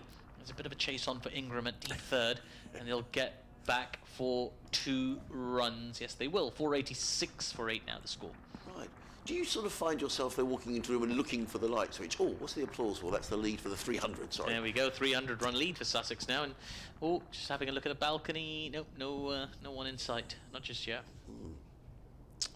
That's an interesting idea. Clapping and the lights come on. Yeah, there's clappers. Right. There's all sorts of things you can do. You can turn your lights off with your phone nowadays if you hook them up in that way. As Harrison again, that ball's been punched to cover. There is no run. Yeah, the tech has gone in a completely different direction. I mean, I don't have this myself, but I know people who can turn their heating on from their phone before they get in the house, so it's nice and warm when they get in. Right, okay. And what's even more impressive is I've got a friend who's got a car where you can do the same. You can turn the seat warmers on or turn the heating on in the car before you get in. And it just makes me think of those cold December mornings. Yes. When it's all iced up and you have to sit in the car and it's absolutely freezing. That's pretty cool. A nice feature. Short and left alone by Clark through to the keeper. There is no run. Tech is all over the place. But smart speakers, yes, that I haven't got into yet. Maybe I'm going to do a little bit of digging. Have you got a smart speaker? No, I don't. And I'm not really very. I need to improve. I need to get better at sort of tech. And it's when what's the other thing? Alexia, is it? When you say Alexia, tell me all about Atif and it'll just tell. It'll tell you whatever it can find off the web. Although that's the Apple version, and there's other voice assistants that are available. As this is full and flicked. As far as mid-wicket, there is no run. So Alexa, I believe, is Apple's voice assistant. Right. Google has, I think Samsung has Bixby, and Google has just Google Voice Assistant. I don't think it has a name. I mean, there's just popular now because people like to talk to their phones. If you ever want to mess with people, when you're in a space densely populated with iPhones or something like that, just say, "Hey Alexa," and then watch 15 phones wake up at the same time. It's quite funny. And you can do the same thing with Android phones by saying "OK Google." As here is Harris again, another short ball. This time Clark does attempt a shot. It was sort of a weird shot. It was the kind of shot you play. It's the kind of gesture you make when you're trying to waft away a bee, but it doesn't connect with anything. And that's the end of the over. 486 for 8. And we're talking about all these smart speakers and voices. In fact, my phone woke up as I said "OK Google." Oh. There we go. There we go. I shouldn't have done that because sometimes it can just take in everything else you're saying. We talk about people who may be watching the cricket in their shorts. Yes. And here's an unlikely email from Dean over in Cambodia, who's a regular contributor. And Dean says, "I'm sitting here watching the cricket in my shorts with a fan on and loving the commentary." So there we are. There's a vision of Dean over in Cambodia. With shorts, but why does he have a fan on if he's got shorts Well, on? perhaps it's still perhaps the fan is on his it's just to keep himself cool, maybe. But then he would just wear. Oh, well, yes, of course, that makes sense. Yes, it all makes sense. I beg your pardon. I was very slow. I'm not processing that speed. Good to hear from Dean, though. That's many a mile from here. Here, Dean, it is. In fact, I reckon last night would have been one of those nights when people might have thought, for the first time, of switching the heating on. I don't know if anybody did last night. I mean, it would be ludicrous, wouldn't it, in September? But a few people might have thought, you know what? Maybe I will. 486 for 8. The lead is that 488 or 486, I think. Thank you. Kellaway is coming into bowl to Ollie Robinson. Looks like he wants to get on with it, and Robinson is struck on the pad. He was looking to pull that one away on the leg side. There is no run. We've got about 40 minutes to go until lunch. I thought there may be a declaration before the break, but we shall see. 8 minutes, I reckon. Kellaway again. The sun makes a reappearance in and bowls. Robinson tries a reverse sweep. He plays it straight to what would have been cover, and it becomes mid-wicket, I guess, with the reverse. And there is no. I think he's going to try something more orthodox now. Here comes Kellaway, bowls. Oh, he actually nudges forward. The ball goes down towards short fine leg. Robinson wasn't sure where the ball had gone. Clark didn't call him through for a single, so 3 dot balls from Ben Kellaway, who's in his 43rd over. In comes Kellaway again, bowls. And Robinson is bowled. I think he might have been better, Ollie Robinson, playing authentically and trying to sort of hammer the ball on the leg side. He tried to paddle that ball around the corner. The ball has hit the stumps, and Ollie Robinson is on his way. But more importantly, from a Glamorgan perspective, that's a 5 for Ben Kellaway, who has taken 5 for 142. He's in his 48th over. So well bowled, Ben Kellaway. That's excellent. 5 wickets here at Hove. Yeah, and the very first time in his career that he's taken 5 wickets. Just playing his 4th first-class match here, Ben Kellaway. But he's really worked hard, bowled an extraordinary number of overs, a lot of workload on his young shoulders. But he's managed to get himself a 5-wicket haul for his efforts. 5 for 142.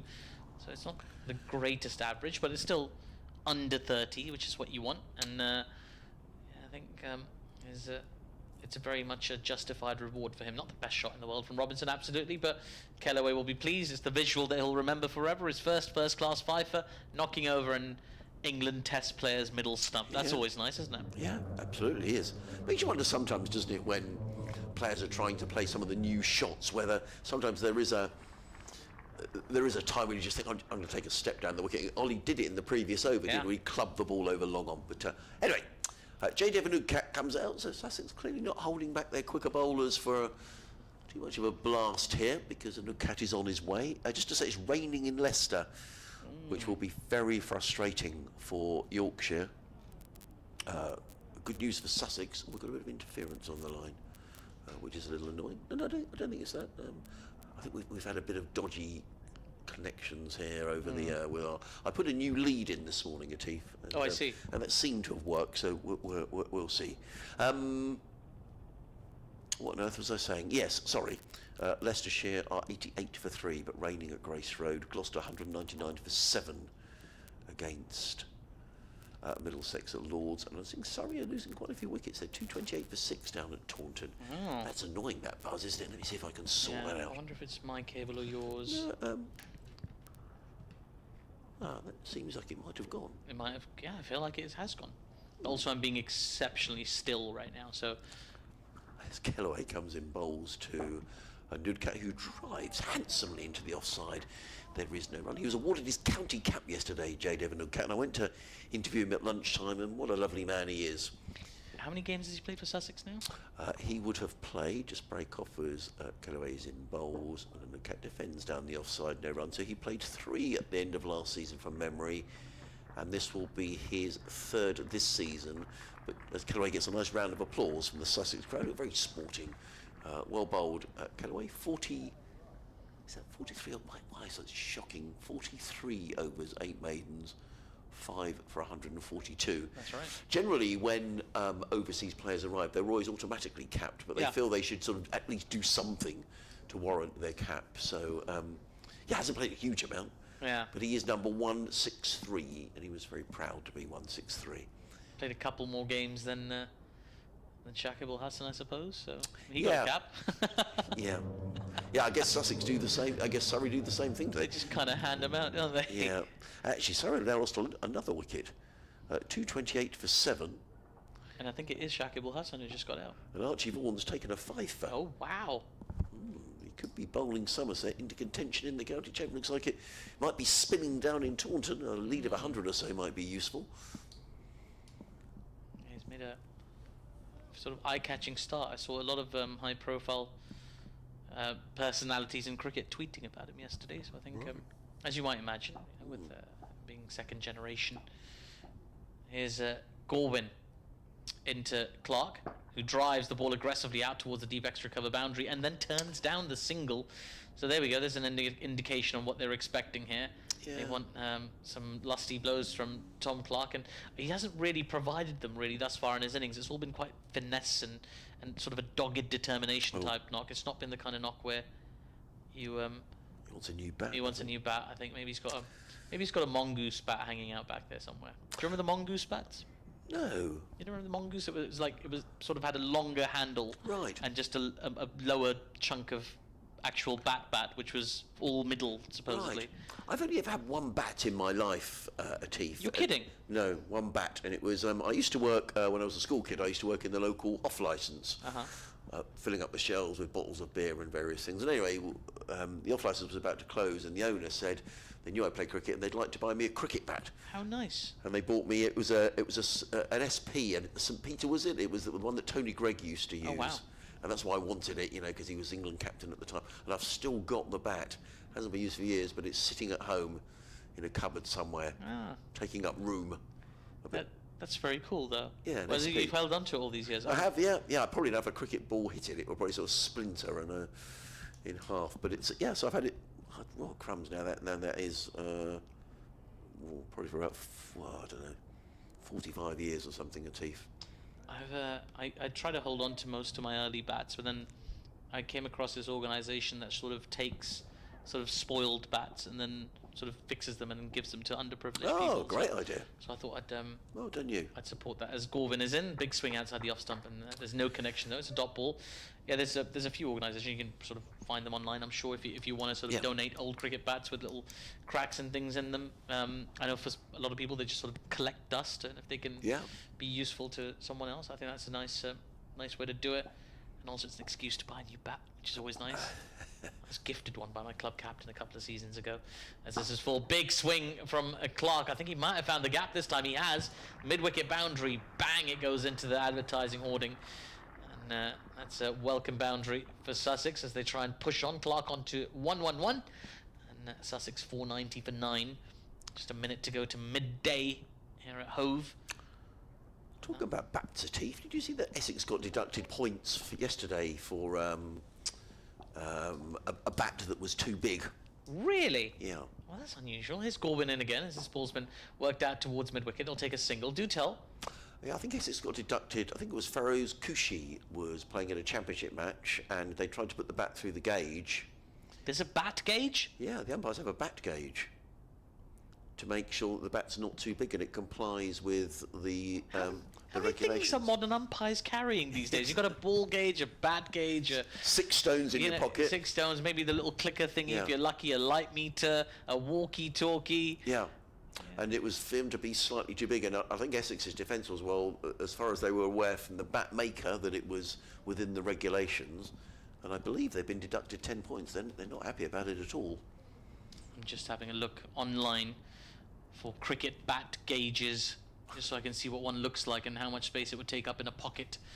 As Gorwin is into Unadkat, who defends the ball quite pleasantly on the front foot, and there is no run. Right, a bat gauge looks exactly like you'd think it looked. It's a small piece of plastic in the shape of a bat. Yeah. So it measures essentially the width of a cricket bat, the sort of the triangular bit at the back, and how wide it is. And Feroz Khushi, let's have a look at Feroz Khushi's bat, if we can. I've just Googled, I beg your pardon, I've just searched online. Other search engines are available. Gorwin, and again, that ball takes a thick inside edge into the leg side. No, it doesn't. It's bowled him. I beg your pardon. First slip was obscuring my view of the off stump, which is now flat on the ground, because Gorwin has knocked over Unadkat's off stump. So that is the end of the Sussex innings. 491 for 10 is the final score. The lead is 305 runs for Sussex. That's a healthy lead, and just a minute after midday this innings comes to an end. Not in the way that we thought it would, but even so, it means that Sussex will get a crack at Glamorgan before lunch. They've got a very, very healthy lead. 305 is very promising from a Sussex perspective. They might even have a sort of outside sort of designs on victory today, Adrian. Absolutely. Sorry, I was slightly distracted. I was trying to think where I saw that article about frozen. I think it might have been in the. It was in April. Oh, okay. Yeah, I was just thinking I wouldn't have missed that, but it was in April, and I think the event might have been in it. I was looking here, and the I think it might have been reported in the Times. I've got it on the Telegraph. Essex Fury at absolutely stupid ECB after 12-point deduction for bat deemed too wide. Yeah. Division 1 title hopes over after it was ruled for us because she's bat tested during a match in April, went over the threshold. There we are. Yeah. Oh, goodness me. So we are. Atif, thank you. We're going to have a coffee, and I think we're also going to have one of those rather nice biscuits that's been staring at us for the last day, and we haven't opened the pack, but now we are going to. So anyway, well done, Ben Callaway, who leads Glamorgan off the field, and very polite applause from the Sussex supporters here in the sunshine at home. So, as Atif says, we'll be back with you in about 10 minutes' time, and Sussex will indeed get 3 or 4 overs at the Glamorgan Openers. But we'll take a breather, and we'll speak to you shortly.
Back to Hove, where we've got another 30 minutes to go until lunch. Lunch being taken later today at 20 to 1. That's in an attempt to try and make up some of the overs that we've lost in the match so far, particularly yesterday afternoon when we went off for bad light and ultimately rain. That was a good decision. So we thought Sussex might declare before lunch. In the event, they were actually bowled out before lunch for 491.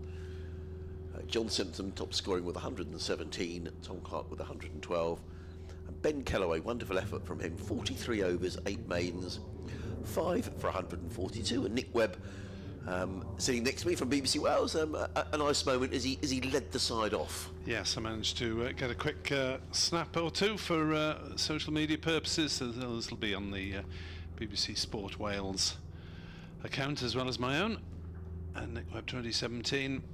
Because it's not every day you get a first fifer, albeit he had to work hard for it. 43 overs, 5 for 142. Wicket apiece to Harris, Gorvin, Carlson and 2 to Douthwaite yesterday. Well, Ollie Robinson, who was wicketless in the he picked up 1 wicket, didn't he, in the first innings, is going to open the bowling from the Cromwell Road end of the ground. Bowled very tightly, didn't he, going at fewer than 2 and over and really keeping the pressure on for Hunadcat to benefit and Crocombe. Absolutely. And he was on his way in, and umpire Sue Redfern suddenly said, no, I'm not quite ready, so all he has to do a little loop round and go back again. Archie Vaughan has taken a 6th wicket. Surrey now 253 for 8. That could be interesting down in Taunton. They're still trailing by 64. In comes Robinson, bowls, and there's a change in the batting order there here, is, because Billy Root is opening alongside Asa Tribe, so Sam North East dropping down the order. Yes, another combination tried by Glamorgan among the 10 opening bats that they've used in all competitions as far as I can make out. I haven't checked back through all the T20 games that I didn't do, but 10 I have. Wow, that's a lot. In comes Robinson, down the hill, bowls, and Root flicking at that, taken by the energetic John Simpson down the leg side. There is no run. So it was Northeastern Tribe in the first innings. It was Northeastern Tribe against Leicester as well. It was Root and Callaway at Derby. Game before that, Byram and Root. Byram are out injured at the moment. Had Byram and Labuschagne, we've had Ul Hassan, all sorts. Robinson down the hill, bowls, that's slanting across Root, who lets that one taken by Simpson low in front of Allsop at first slip. There is no run. Thought Glamorgan stuck their task reasonably well this morning, albeit helped by Sussex playing quite a lot of big shots. Yeah, I thought they stuck to their task. Changing the field actually. There are 3 slips in place, and it looks like James Coles is to come into leg slip, and that's because Ollie Robinson is going to change the angle of his attack. So Robinson's going to come around the wicket to the left-handed Billy Root. Glamorgan yet to open their account. In the second innings, Robinson in bowls, and well, it's an edge. And Robinson looks as if that was a chance. I'm not sure whether it was or not. It looked to me like it was probably short. Yes. Tom Allsop at first slip. In fact, I think it's hit Tom Allsop on the leg, and he's limping around at first slip. I think he's going to be okay. Initial impression was that it didn't carry. No, I would agree. He's rolling up his trouser leg, is Tom Allsop. That looked like it hit him on the shin. Good job Tamal Mills isn't here. He's desperately worried someone's going to get injured in this game. Well, he might be watching from sort of behind his fingers or something. Tamal. Robinson round the wicket, bowls to Root, and I thought they were going to be then Daniel Hughes, who's he likes to get in the action. Daniel Hughes, he's in there at short leg, and again there is no run. He got a hand to that. It's such a huge deficit, isn't it? They managed to push it over 300, 305, yeah. And Glamorgan have to bat at least 4 out of 5 sessions if they are all possible, you would have thought. Yes, indeed. Robinson in the bowls to Root, and they are going to be the first runs of the innings, but not off the bat, off the pad. Ball goes through square leg. It's the end of the opening over. A maiden over from Ollie Robinson. Glamorgan are 1 without loss. And needing to get to 305 before Sussex bat again. It's not impossible, Nick. We saw here in the last game against Derbyshire, where Derbyshire were in a very similar position, and Harry Kane batted an awful long time at the top of the order to keep Sussex out, but it's going to be a big effort. There may be a bit of weather around. Just to say, they are back on at Leicester, keeping abreast of matters in Division 2, where Leicestershire are 90 for 3, still trailing Yorkshire by 191, so looking odds on there. And Gloucestershire putting up some resistance, some lower order resistance at Lords, 225 for 7, still trailing by 152, so still work for both Middlesex and Yorkshire to do. Here is the first innings destroyer, took the first 2 and last 2 wickets. Jaydev Unadkat is in to bowl to Billy Root, who plays it through backward point, and he will get off the mark. He'll feel a little bit better with 2 runs to his credit.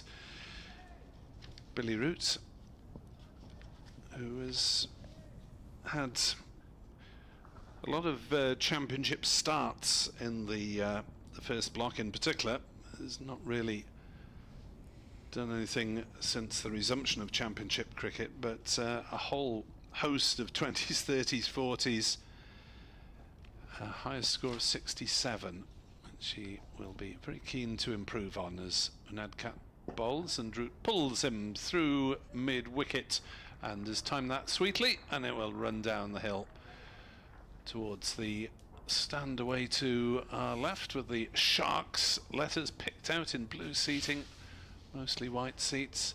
It's not a bad crowd here on day 3. Promise of improved weather, but certainly it's still coolish, albeit pleasant when the sun's out, but at the moment the sun is playing hide and seek. Glamorgan move under 7 without loss. The deficit is under 300 as Unadkat bowls to Root, who allows that one to go through outside off stump, and there is no run. The Atif fan club has been out in force today, so we've had a message from Cambodia, and now we've got one from Lanzarote. Oh yes. Who is Glenn, who is poolside. That sounds rather nice, doesn't it, in Lanzarote? He says, I'm loving the commentary, great having Atif on. Enjoyed his Elton John gag the other day. He goes on to say 4.5 sessions for Sussex to bowl out Glamorgan. Keep up the good work from the poolside in Lanzarote. Lovely. Unadkat is in to bowl to Billy Root, who plays that into the offside, and they'll scamper through for a quick single. 8 without loss. We also asked Nick whether anyone had their heating on last night, because it was pretty chilly, and Graham's been in touch. He said, I'm down in the West Country. I lit the wood burner ready to watch the England game last night, but the sun is out today. Hopefully a full day at Taunton, says Graham. Enjoying the commentary whilst working as ever. Hopefully this year Sussex will be able to bowl Glamorgan out for a second time. Yes, indeed. That was some effort last year from Glamorgan. Yep. World record of difference between first and second innings totals. Difference of over 600 as Unadkat bowls to Tribe, who drives into the offside but finds mid-off, and there is no run. Now, we said, has anyone got shorts on? And Chris Hammond, who sits up in the top tier of the pavilion, has just sent me a photograph of him in his shorts. Good heavens. And he says, it's always cold above the pavilion, but I'm not letting it dictate the early end of summer. I'm sure you're not a postie, Chris. Maybe you are, I don't know. But posties have shorts on. They're a hardy lot, aren't they? They are. Well, I reckon Chris is as well, because it doesn't look to me like shorts weather. Unadkat is in to bowl to Tribe, who slashes that one. Is he caught behind? Yes, he is. It is a pair for the unfortunate Asa Tribe, twice dismissed by Jaydev Unadkat, and Sussex have got the early breakthrough they were after, pressing on the gas this morning with the bat, and now a Glamorgan wicket before lunch as Tribe didn't need to play that one. It was angled across him from the Indian left armour, and saw a chance to pound it through the offside, get off the mark, but all he did was nick it through to the keeper. Yeah, I mean, you've always got to feel sorry when a young cricketer picks up a pair, but you're quite right, Nick. It was a shot he didn't need to play. On the other hand, as you say, he's picked up a duck in the first innings. He's probably thinking, I just want to get in my way, and he was probably pretty nervous. But yeah, no hiding the fact that was a poor shot. And he goes for a duck, as did John Simpson for a pair in the return fixture down at Cardiff. But John Simpson since then has scored runs pretty much everywhere else, including a century into this game. Which brings Colin Ingram out.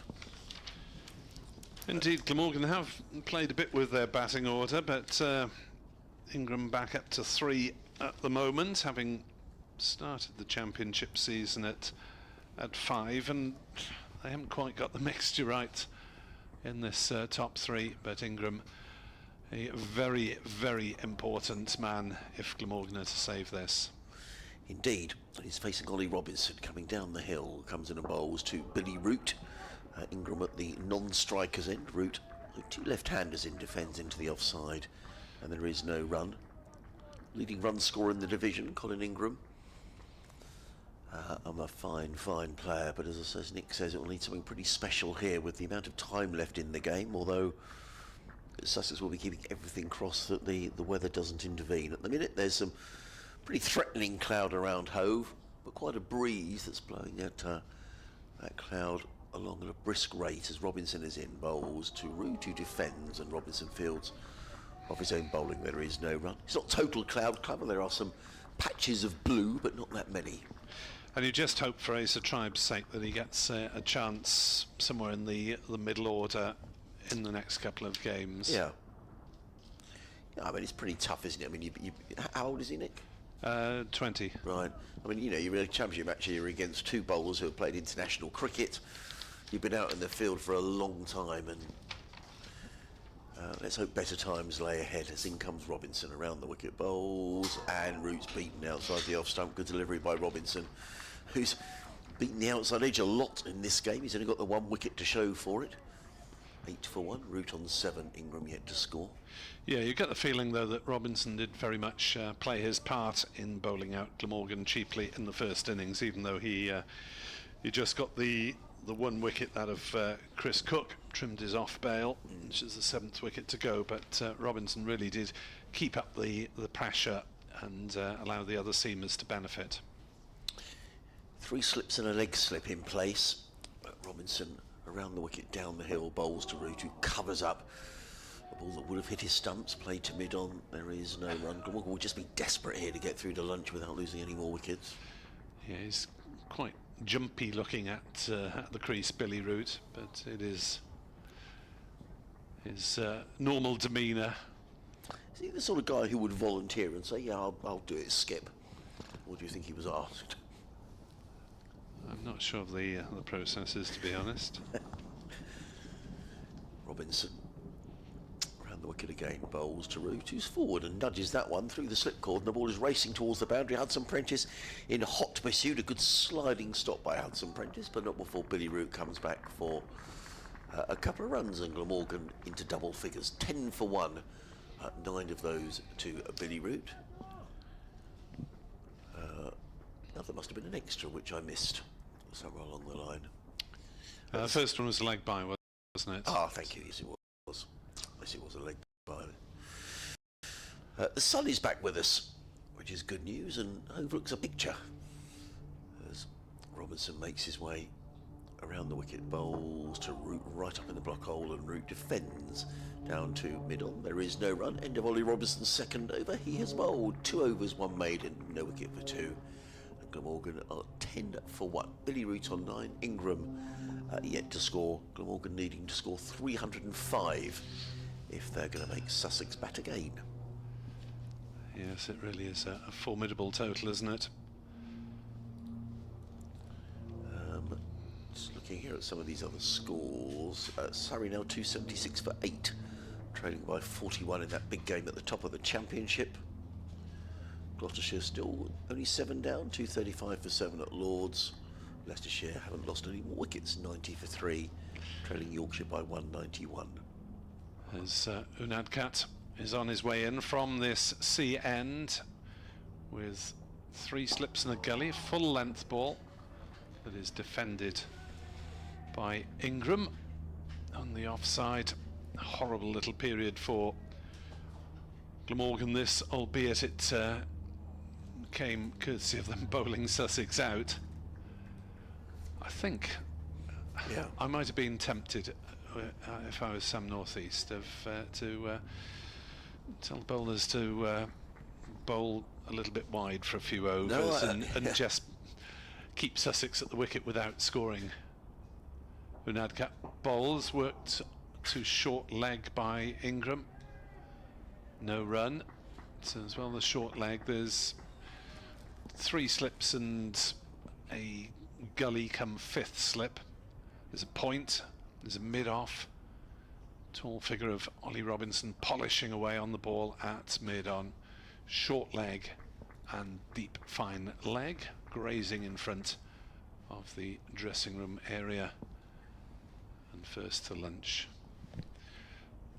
As Unadka is in and bowls, and that's punched into the offside by Ingram, but still doesn't get off the mark there, as Hudson Prentice moves sharply to his left to do the fielding. The BBC weather forecast is sort of saying it's going to be dry pretty much all day, but you know, how much whether we can trust that, you know, the Met Office one was saying we're going to get some showers, but at the minute the clouds look quite high and there's increasing amounts of blue sky. Yeah, you feel it's likely to be only shortish showers. As that, well, was that a last-minute leave from Ingram? It passed the outside edge anyway. Unadkat is bowling a testing opening spell as he did in the first innings, and a very useful signing he is for Sussex in this closing stages of the season. 8 wickets in his first 2 games, 4 in the first innings and 1 already today at modest cost. As he's into bowl, flicked through the leg side by Ingram to get off the mark. It is pursued by Robinson and he will haul it up just inside the ropes, but they'll jog back very easily for 3 runs. I thought Ingram might have timed that well enough to reach the boundary, but Robinson trapped it without needing to put the dive in. Glamorgan move on to 13 for 1 and the deficit is 292. Yeah, nice shot, wasn't it? Nicely clipped away, beautiful timing.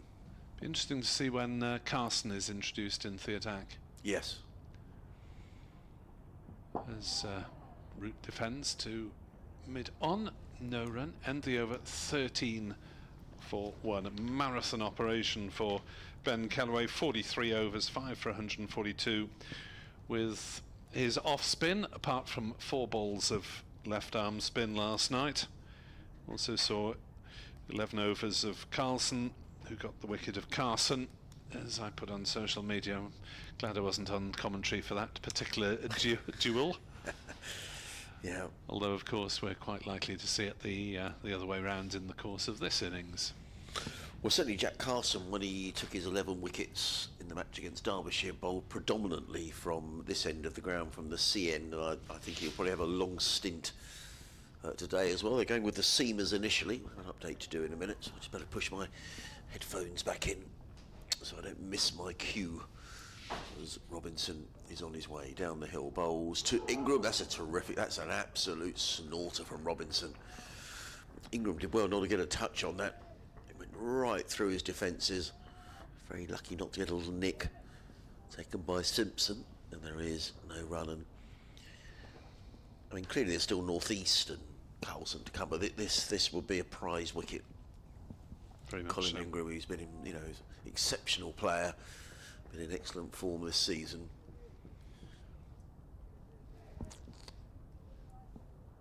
He's on 3, Glamorgan 13 for 1. And Ollie Robinson is in, bowls, and Ingram's punching that one away. Lovely shot, that's going to be 4 runs. Finn Hudson Prentice in hot pursuit, but he can't do much about that, and that's a Lovely shot, a little bit too much width maybe, and Ingram very quick to punish the bad ball and beautifully timed through cover for 4 runs. He goes to 7. And Glamorgan 2-17 for 1 here on BBC Radio Sussex, BBC Online. Adrian Harms, Nick Webb, Latif Nawaz, your commentary team. You may be watching via the live stream. If you want to listen via your smart speak, you can do so. Just to say BBC Sounds play. Break off for a minute. In comes Robinson, bowls, and Ingram defends onto the onside, and there is no run. Yeah, just play Sussex v Glamorgan, day 3, and as if by magic, we should appear. Let me bone up on the other scores as the come to our radio update.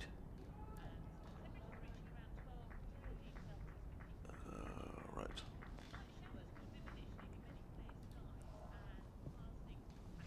Robinson. Down the hill. Bowls. Oh, Ingram's beaten. That's twice in the over. So we've been beaten twice, and then a lovely shot through point and beautifully bowled just past the outside edge. Ingram remains on 7.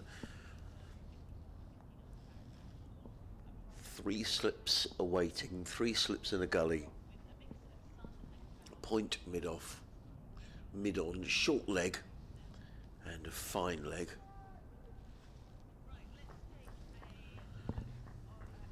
Robinson wheels around as a cloud goes across the sun and the ground, completely in shade. Robinson in and bowls. Ingram defends. Good contest between these two. Lay down the offside of the track, and there is no run. Well, it is an international class duo, isn't it? Yeah. A duel, rather. Yeah, it is, totally. We saw a tremendous battle, I seem to remember, between Ingram and Jayden Seales in the first match. Yes, it was. That was very good, yes. You just thought this is cricket at international level, as it should be. Is he back next season, Colin Ingram? Just break off as Robinson is in and bowls. Ingram lets that go, taken by Simpson. There is no run. End of the over, 17 for 1. Root on 9, Ingram on 7. I don't think there have been any official announcements as far as the overseas players are concerned. Ingram is based in South Wales. He lives here these days. So he will be very much hoping that's the case.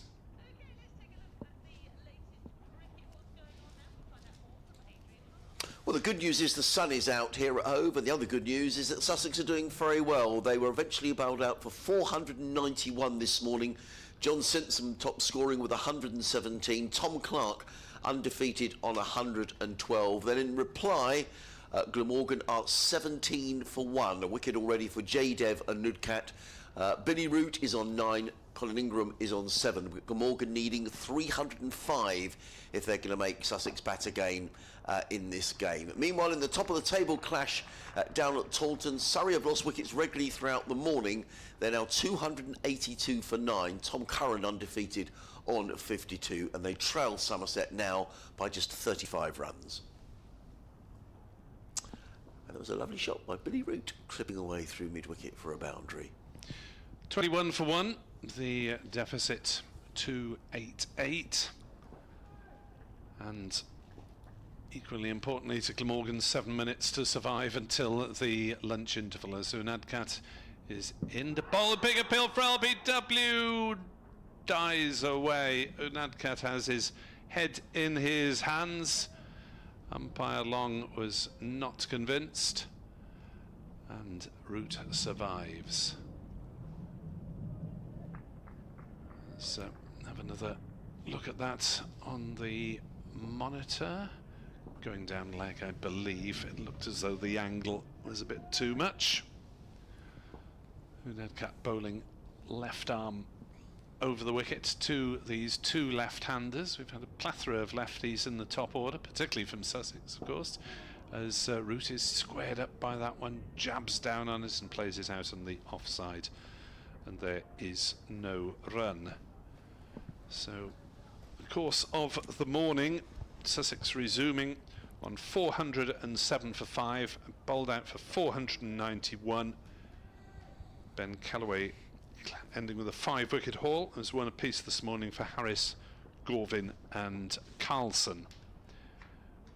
John Simpson out early for 117. As Unadkat is in to bowl to Root, who plays to mid-wicket, no run. Tom Clark was left not out at 112, his highest score of the season by some margin. He eventually faced 238 balls and 12 fours. Did have that mammoth partnership of 213 with Simpson, which was dominated by Simpson. But hung in, took his chances. Bit of swinging from the tail end. Hudson Prentice made 26 and Robinson 14. Unadkat is in to bowl to Root, who's rather strangely takes one hand off the bat as he plays it defensively on the leg side. No run. So one more ball in this over. Sussex might get two more in if they're lucky. Lunch is scheduled to be at 12:40 as we try to make up time for the 21 overs that were knocked off last night's play by the bad light and rain. Unadkat finishes over, bowls to Root, oohs and ahs, but Root did play it off the middle of the bat. Too short mid-wicket. No run. Good over from Jaydev Unadkat. First ball was dispatched to the leg side for 4, but 5 testing dot balls thereafter. 21 for 1 Glamorgan, 2-8-4 in arrears. 12:36. Well, Sussex probably will just get this one over in from Ollie Robinson, depending on how hungry the umpires are. Yeah, I think you're right. If you're, I've just changed my head. Very strange message, really. If you think the sound is now a lot different with these headphones on, please let us know. SussexCricket@bbc.co.uk. As in comes Robinson, bowls. Oh, Ingram very nearly played on, but he manages to squeeze it out into the gully, and there is no run. We had some technical difficulties yesterday. We weren't sure if they were headphones or what they were, but if you suddenly think, crumbs, that sounds terrible, then please let us know. Interesting you talk about Jack Carson when he might bowl, because he's just warming up in the covers, but I don't think there's going to be time to bowl an over here before lunch, so perhaps he's just keeping warm. Well, I suppose if Ingram does play them all defensively. Robinson in again, bowls. Ingram defends solidly to mid-on, and there is no run. Just wanders away towards square-legged as Colin Ingram. There's all these little landmarks, aren't there, when you're facing a huge deficit, just trying to get through. Yes. A little spell here, a little spell before lunch, or whatever it might be. John Simpson wants a change. He's waving towards the dressing room. I think he wants a helmet and pads brought up. Maybe he thinks there is time for another over before lunch. In comes Robinson, bowls, and Ingram gets a fortunate boundary. Ollie Robinson turns angrily and wanders back to his mark in frustration more than anything else. Ingram to cut that one over. Big top edge, the ball flew over the slips. It wasn't a chance, but this is quite the contest between these two. Glamorgan go to 25-1. Ingram into double figures on 11. Yeah, it's a little bit too close to him to play that shot. Didn't manage to free his wrists there, Colin Ingram, and lucky to get a top edge that ballooned fairly high over the slips for 4. And I think that boundary, together with the fact it's taken a little while to retrieve the ball, probably puts the mockers on Sussex getting another over in before lunch. Tom Alsop rubbing his hands together at first slip, and Robinson in again, bowls, and Ingram tucks this one down to fine leg, fielded literally down in front of us by Jaydev Unadkat, as the digital clock clicks round to 12:39. Wonder if Robinson's going to change his angle of attack here to Billy Root. Yes, he is. He's been rolling around the wicket to Root, and that means that instead of there being 4 slips, there are now 3 slips and a leg slip, the leg slip being James Cole's. Surprised there wasn't a bit more of a strategic conversation between the two batters there. Yeah, just to make sure this really is the last over. 2 balls to go. Robinson in, bowls to Root, who defends to mid-off. And there is no run. Fielded up there by... Who's that up there? Jack Carlson. There is no run. I mean, you may say they'll have to face the overs at some point today, so it Yeah. doesn't really matter. But if it is slightly later, there's more likely to be issues with the light, as my digital device has gone on to 12:40. And so it has on the clock tower scoreboard as well.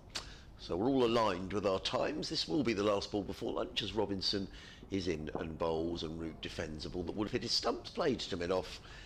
John Simpson holds up his hand to the dressing room and says, well, no point bringing out the pads and helmet now.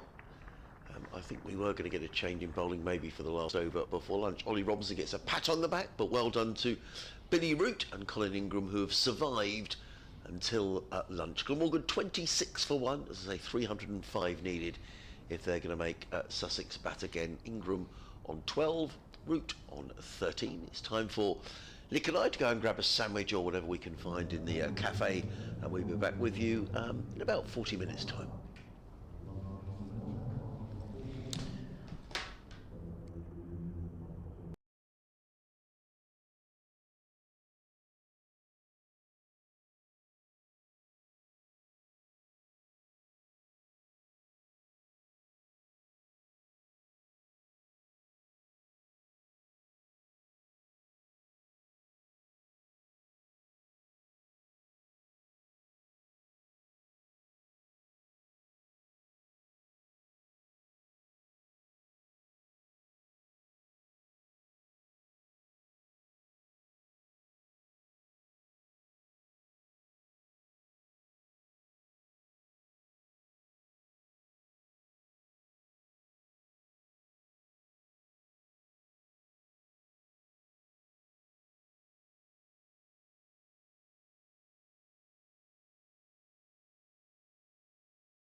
over after tea today, because it's free to get in. Then make sure you bring a hoodie or a coat or hat or gloves or whatever, because it's not very warm if you're sitting around. I'm Adrian Harms. Atif Nawaz is with me. The two umpires have just made their way out to the middle. Sussex in a very strong position now. 26 for 1 with Billy Root on 13, Colin Ingram on 12. Just a shout out to the Sussex Cricket Museum, which I can see is open for business today. And if you're on the ground and looking for something to do during the tea interval, please go and have a look around the museum. It really is worth a look. Lots of interesting things in there, not least a wonderful display of photographs of some of the great players who have played at this ground, not necessarily for Sussex, but overseas players down the years. Anyway, we're about to get underway. Atif is with me, and goes without saying, Sussex in a really good position here, Atif. They certainly are, and Glamorgan, well, effectively sort of minus 279 for 1, aren't they? They're a long way behind, and it's got to be quite demoralising, that first wicket as well. A pair for Asa Tribe. It's never pleasant for anybody, really, but it just sort of sums up Glamorgan's couple of days. Having said that, they have two very good batters, one world-class batter and Colin Ingram out in the middle, alongside him Billy Root, so they'll be hoping to put up some form of resistance, take this game into day 4, deep into day 4. That's their best chance of pulling off what would be an extraordinary draw from this point on, but you get the feeling Sussex are sniffing a victory, possibly inside 3 days. Well, interesting. Jack Carson, who we thought was warming up just before lunch. John Simpson was signalling for the helmet and the pads to come out, and he's going to bowl the first over after lunch from the sea end of the ground. He's picked up 20 wickets in the last 2 games, 9 at Scarborough, 11 here against Derbyshire, and Atif is going to describe the action. First over after lunch. Thank you so much. From the sea end, it's Jack Carson into Colin Ingram. He's got a slip in place and a short leg. As in comes Carson, full first ball, driven beautifully towards a deep extra cover. There is a cover sweeper in position, so it'll just be the single, as that one is tidied up in the deep by James Coles. So 27 for 1 now. Carson, as we've mentioned a few times, is third top wicket taker in the county championship this season. Very impressive. And he comes again, nice and full. And, defended into the onside for no run, and you hear the noise from the effects mic. The players giving plenty of encouragement, although I can see Ollie Robinson just in front of us with his hands in his pockets. I think he's feeling the cold a little bit. It is quite sort of windy out there. There's Carson in again, full and defended into the offside. I did take a little stroll around the ground at lunch. It was really lovely to just do a lap of the ground. Right. And there was a few sort of splodges of sunshine, so if you stand in them you feel quite warm for a split second, but I was walking briskly, so I barely got to enjoy it. Here's Carson in once more. It's another full ball, big appeal for caught behind. Everybody interested around the bat. Umpire Nigel Long is unmoved, so that is going to be not out. In fact, the keeper whipped the bills off as well. I think batter comfortably in his ground there was Billy Root. Yeah, that was a good bit of bowling by Carson, and a very nice bit of keeping by Simpson as well. Yeah, he's had a good few days as John Simpson, both as captain and with the bat. Played a terrific innings, 117 for him earlier on. One of 2 centurions for Sussex. Tom Clark, the other, unbeaten on 112. That was his 3rd first-class century. Simpson's 5th of the season, 15th overall. Here's Carson, in once again, fly to delivery, defended off a thick outside edge into the covers, and there is no run. Score is 27 for 1. 1 ball to come, the first over after lunch, which is also the 8th over of the innings. Had a very lovely lunch myself. 3rd day, exactly the same thing, but it was quite nice, I have to say. Full and driven, only as far as mid-off, and that will be a dot ball to conclude Carson's first over after lunch. Glamorgan 27 for 1 after 8 overs, still 278 runs behind Sussex. And yeah, it was a pretty lovely butternut squash and leek pie. Nice. With some chips, which was really nice, which I've had 3 days in a row. Right, okay. I mean, that much sort of carby food 3 days in a row, I don't really allow myself really, but it's cold and it's nice. We're at the cricket, so why not give yourself a treat? What do you think, Adrian? Absolutely, why not? I went also for the chips, but I thought I'd have a sandwich which looked a little healthier. But no, it was nice and warm, which was the main thing. Now, Jade Evanukat is changing ends, and he's going to bowl down the hill from the Cromwell Road end. Email just coming from my friend Julian up there in the Spen Karma Pavilion, who says, keep an eye on the over rate because Sussex are -2.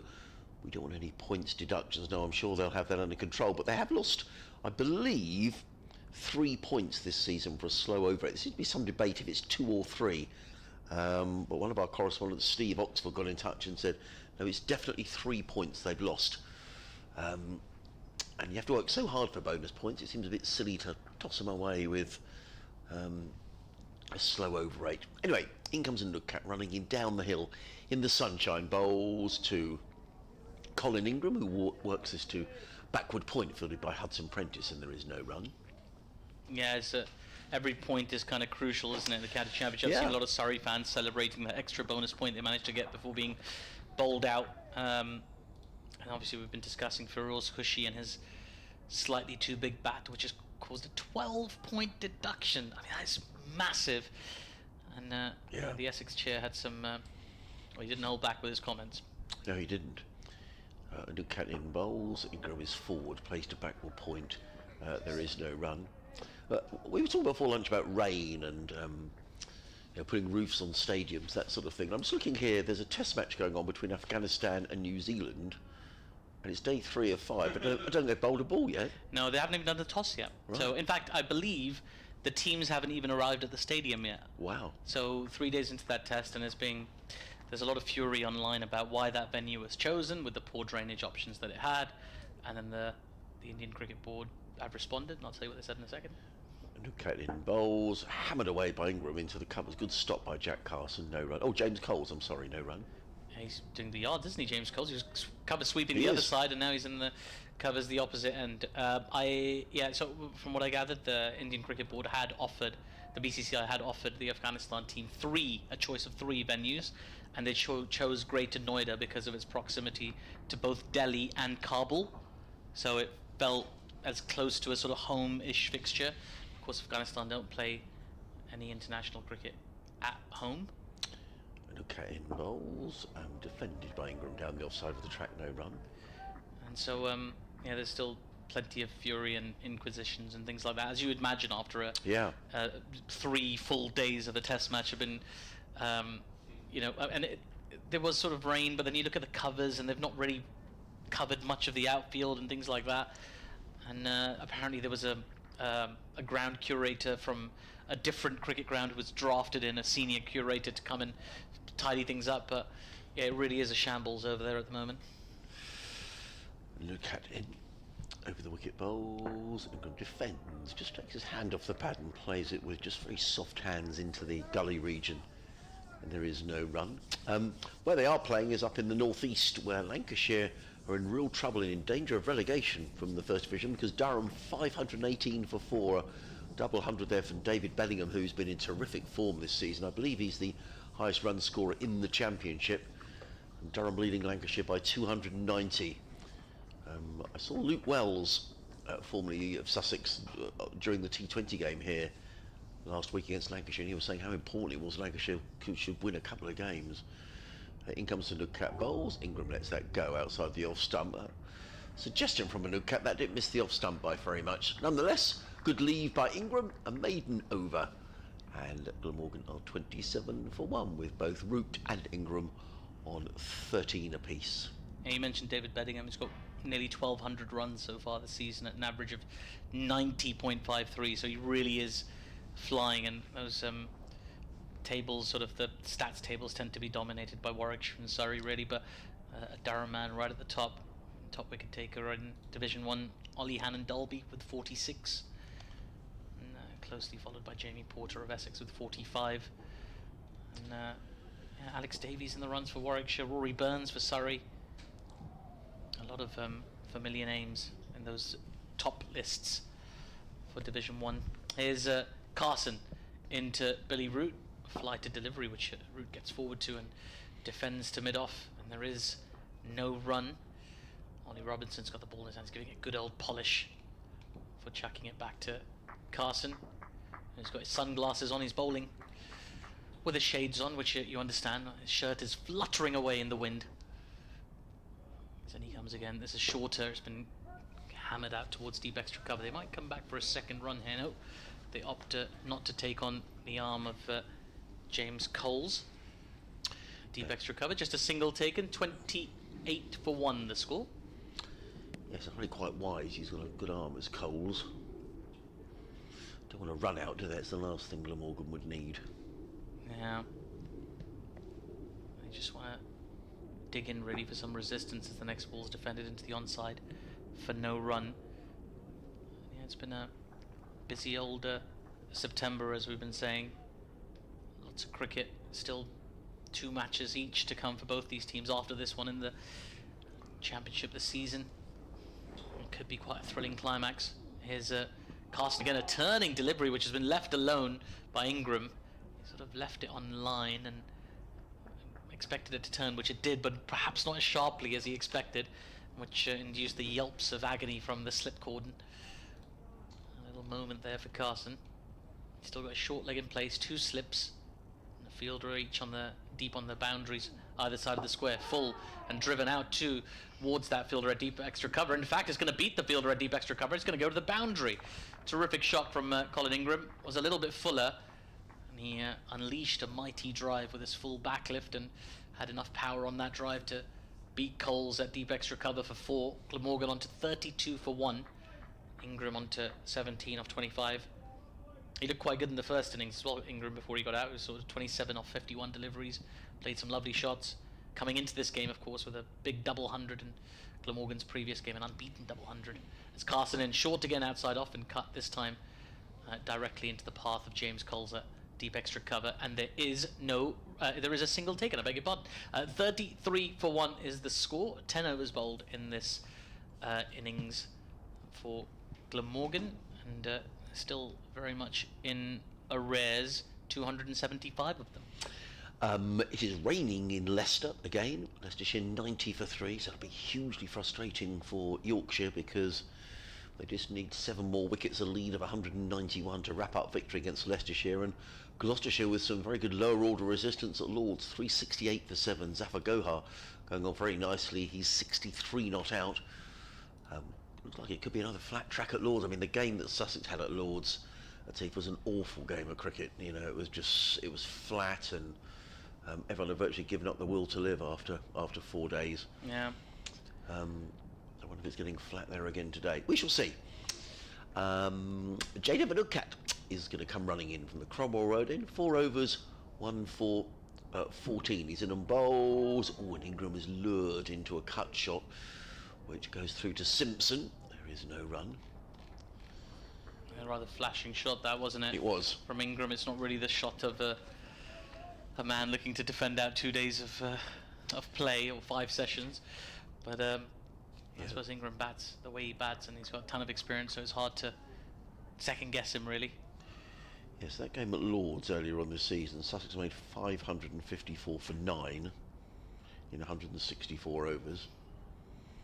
Look at in bowls. Oh, Ingram again. He just fishes for one, doesn't he? Outside of the off stump, and look at sort of. That was close from Jade Vanukhat, and Ingram just flirt. He's come down and done some gardening now. Just trying to compose himself. Yeah, and Middlesex then made 613 for 9. So we had 18 wickets in the match. I think Glamorgan had a pretty dull draw at Lords as well, from memory, this year. Apart from North East 3-3 funny. Oh, there we go. So why are wickets so flat at Lords? In comes a Vanukhat over the wicket, bowls. This time Ingram defends onto the onside. There is no run. I think often you get teams, particularly for championship games at Lords, they tend to play on the wickets on the edge of the square. Yeah. And so you tend to have one shorter boundary, like one really pronounced shorter boundary. There certainly was one very short boundary. So that happens quite often, and then you often see teams sort of target it with sending in left and right-handers accordingly. And must have been towards Father Time, I imagine, the tavern stand. It was actually, for that game, it was the other side. Oh, it was the grandstand. Yes, it was. Yeah, so. But it was a very short boundary, but it was very flat. Vanukhat in bowls. Ingram drives beautifully. That's a lovely shot. Quality shot from a quality player. Slightly overpitched by Jade Vanukhat, and Ingram just belted the ball through mid-off. Lovely shot he goes to 22 and Glamorgan to 37 for 1. Yeah, it's glorious, wasn't it? As you say, just ever so slightly over pitching, getting a bit greedy, Jay the Nut Cut, looking for the last semblance of swing from this new ball. Sort of, what is it, 10.4 overs old, so they might still have a little bit on it. They have been working on it. I've seen Ollie Robinson in particular shining that ball at mid-off. So maybe just looking for a little bit of late swing, but if it's not there to be had, a player like Ingram will gobble up a half volley. Interesting over. We've had a couple of plays and misses, and then a lovely boundary. A Newcat in again. Bowls, and Ingram covers up, plays down the onside of the track. And there is no run. One more ball remaining in the over. 37 for 1. I guess it's important here for Glamorgan. They've got obviously bat time, but also runs could be important here as well, because if if they can get anywhere near 300 or ahead of 300, that's going to take time out of the game as well. Yeah, it certainly is. I think it's quite important from a Glamorgan perspective that they just sort of keep their shape a little bit as a side, like they don't overthink the scenario too much. Nutcat in again, bowls. Ingram defends into the offside. Good delivery by Jay Nutcat, and equally well paid by Colin Ingram. We should have an update coming our way. I'm not entirely sure why that hasn't happened. All the equipment is turned on. Have you changed the cables again? Well, we have, Yeah. because Nick very kindly lent me a pair of his headphones yesterday when we were struggling. But I need to make sure I've got some working equipment to take to Edgbaston at the weekend. I just noticed a snazzy red label on this particular cable. Yeah. So we've got some. I'm told both headphones are working okay. So, there we go. So that sounds good news. But yet to have the update. Oh, here we go. Can you hear it? No. Oh, they're through. They're there. Are they? Yeah. That's no good because I can't hear the headphones. Do you want to switch quickly? Yeah.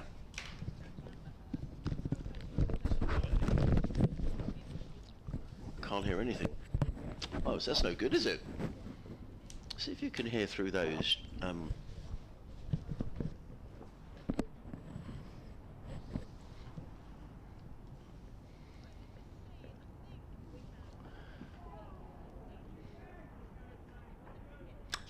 Yes, hello, Sarah. Lovely and sunny down at Hove, but a blustery day. Glamorgan 37 for 1 in their second innings. They need 305 more runs if they're going to make Sussex bat again. Colin Ingram, the South African, going along very nicely for Glamorgan. He's 22 not out. Meanwhile, down at Taunton, Surrey playing Somerset. It's a real top of the table clash down there. Sarah, and Surrey bowled out in their first innings for 321, so leading Somerset by just 4 runs. Tom Curran making 86. Well done, Latif. There's a sweep shot from Carson out towards a fielder in the deep in the leg side. They managed to get back for 2. Good bit of running between the wickets, and a good bit of work actually in the deep, which was applauded there.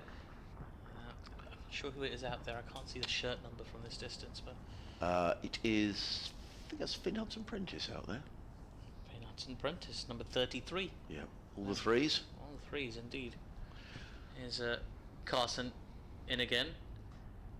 There's a gaggle of fielders around the batter. Fires one in full. It's been dug out and defended into the covers for no run by Ingram, who's on to 24 of 34 deliveries, batting at great pace. Good intent, very positive player, very exciting player to watch as well when he's in full flow. It's Colin Ingram. Here's Carson in once more, short and cut nicely, but on the bounce to backward point, and there is no run. It's, getting through his overs now, Carson. It's not quite got Ben Callaway's speediness through his overs, but he does try and make every ball count, every ball an event. Does Carson. This is a flighted ball turned away into the onside just in front of mid-wicket, and the batters will jog through for a single. Ingram will keep the strike. He's on to 25. Glamorgan 41 for 1 after 12 overs, going at a very good pace. Good run rate. Yeah, we're just going to do some jiggery pokery with the headphones. If you just hold on a second.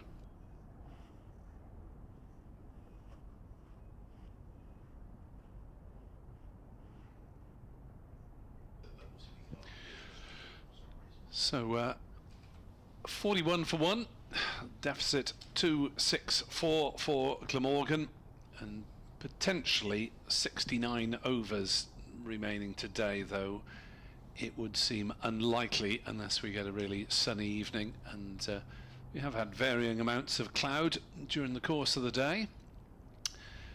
as Ingram settles over his bat and faces up to Unadkat, and he blocks that one back to the left arm Indian pace bowler. It would be useful if Carson does settle in for a long spell at this C end, because that means Sussex can keep their seamers pretty fresh and rotate them from the Cromwell Road end. We saw Glamorgan doing that quite frequently, with Callaway bowling 43 out of the 132 overs that were sent down by the visitors. As Unadkat bowls and Ingram plays off the back foot into the offside. No run. Sussex over 8 -2, as normally for some sides at this time of the season, for the Glamorgan point of view, if they were down on overs, which they weren't, you'd say it doesn't really matter, it'd be better to try and win the match. But Sussex, of course, being in this what looks like a three-way promotion scrap for 2 places, then every point counts. 3 slips. Unadkat bowls, and Ingram plays that one nicely through the offside. I don't think it's got the legs to reach the boundary. They will go through for 2 runs. It's picked up just inside the ropes, up by the dressing rooms, top left as we look at it, and they're through for 2. Ingram to 27. Yeah, it's equalled his first innings score already, is Ingram. He's looking to be positive, playing his shots. Seen a couple of loose sort of reaches outside the off stump, but we've also seen some glorious stroke play. And he could put a dent in this lead very quickly if he gets going, Colin Ingram. Ingram's cover drives on his day are a work of great beauty. 43 for 1. Unadkat in bowls. Ingram blocks this one carefully on the offside, and there is no run. Welsh listeners will welcome the news that there's moderate chance of rain according to the Met Office. 40% at 3, 50% at 4, 70% at 5, so it looks unlikely that we will get through those 68 overs today. And of course you can't add them on tomorrow. They tried to add, well, they did add yesterday's lost overs, 8 of them onto today, theoretically. Unadkat bowls to Ingram, who plays to mid-on. No run. I think Jack Carson's in quite a bit of trouble down here. You know, he's been feeling his back for the last minute. The physio's out now, and that doesn't look good. Adrian pointing out Carson's struggles on the ropes just down to our right. Yeah, on the ropes in more ways than one. He really looks in a bit of discomfort, doesn't he? So we'll see if he is able to bowl the next over, staying on the field at the moment.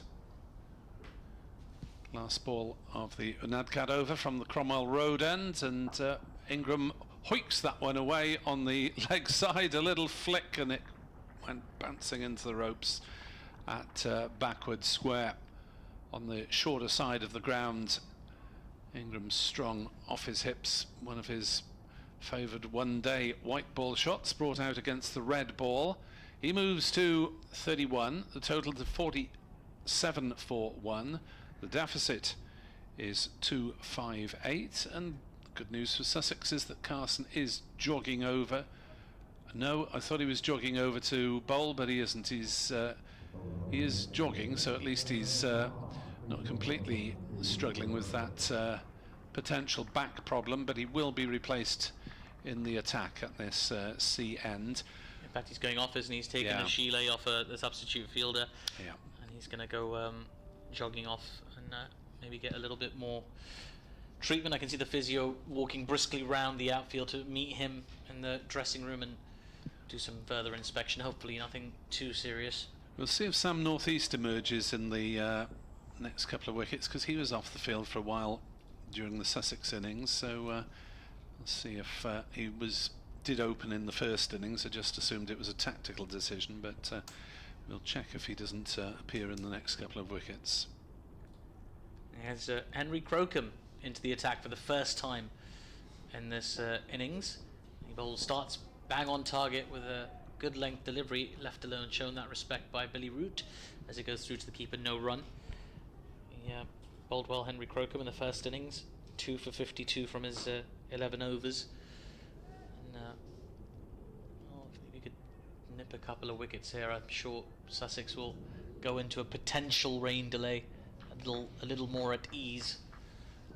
Well, I have to say it doesn't look imminent, if I'm honest, looking at the clouds, but that's what the Met Office says. Crocombe in once more, a bit fuller this time, defended on the front foot, very close bat and pad, which is why you hear the yelps of agony from the Sussex fielders, but it's into the covers and there is no run. 47 for 1 the score remains.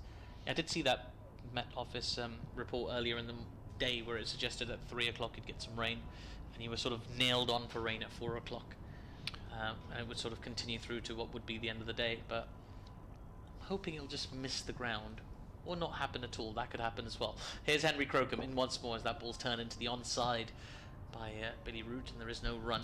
Yeah, looking at the BBC forecast, that's giving a lot lower percentages, so just in the teens through 2, 3, 4 o'clock.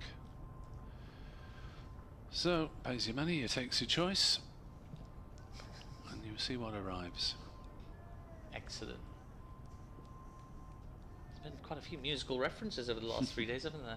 I'm glad somebody enjoyed my Elton John joke the other day. I thought I might have gone over everyone's head as that ball's turned into the onside, and there is no run. Speaking of Sir Elton John, my daughter had to deal with his management recently. Oh wow, okay. Because Sir Elton John's foundation is receiving some money from the products of something you put on sandwiches, and it's brown and it's sticky. So and it's not Nutella. Oh, okay. Crocombe in, back of a length, played into the onside, and there is no run. Some people love it, some people hate it. Yeah. So if you look on supermarket shelves, you will still see some of that product with Sir Elton's image on it. It's an interesting choice of endorser, really, to... I don't know, it's just two products I wouldn't necessarily put together. Because he's more sort of unanimously liked, I would say, Sir Elton John, rather than a love it or hate it type person. Back of a length, pushed into the offside, there is no run. And that is also the end of the over. 14 overs bowled in this Glamorgan second innings. 47 for 1 the score. That last over from Henry Crocombe, his first, was a maiden. Good start from Crocombe. Nice and accurate starting things off. But really the damage is coming from the other end with Ingram, and we'll see if Jay the Nutcut can stem that flow. It's been leaking a few runs here. 6 overs, 1 for 24. He did get that big early wicket though of Asa Tribe. It's interesting to hear about the negotiations for adverts for things like that, and that you have to work out with the Stars management precisely what they will and won't say, and how they're willing to be pictured, etc., etc.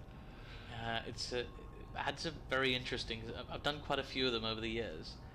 I remember my first one and how things changed between that and my most recent one. Here's Robinson back into the attack, and Ingram, I thought for a moment, had edged a slip, but didn't quite carry by the look of it. There wasn't that much reaction. No, I think it just swung away maybe. I'll take a look at it on the replay, but it felt like it didn't feel like there was any bat involved. Must have really touched something on the way through, because it Let's take another look at it. seemed to... Yeah, it did. It was It's on the half volley, I think. Yeah, Didn't quite carry. just dropped his hands on it a little bit, did Ingram? Softer hands. Not a chance as such, but very close, as next ball is dispatched through the covers to add insult to injury as far as Ollie Robinson is concerned. You don't give Ingram a half volley on off stump, otherwise that is the treatment you will get. He moves to 35 in the total, to 51 for 1. The Glamorgan half century up in the 15th over.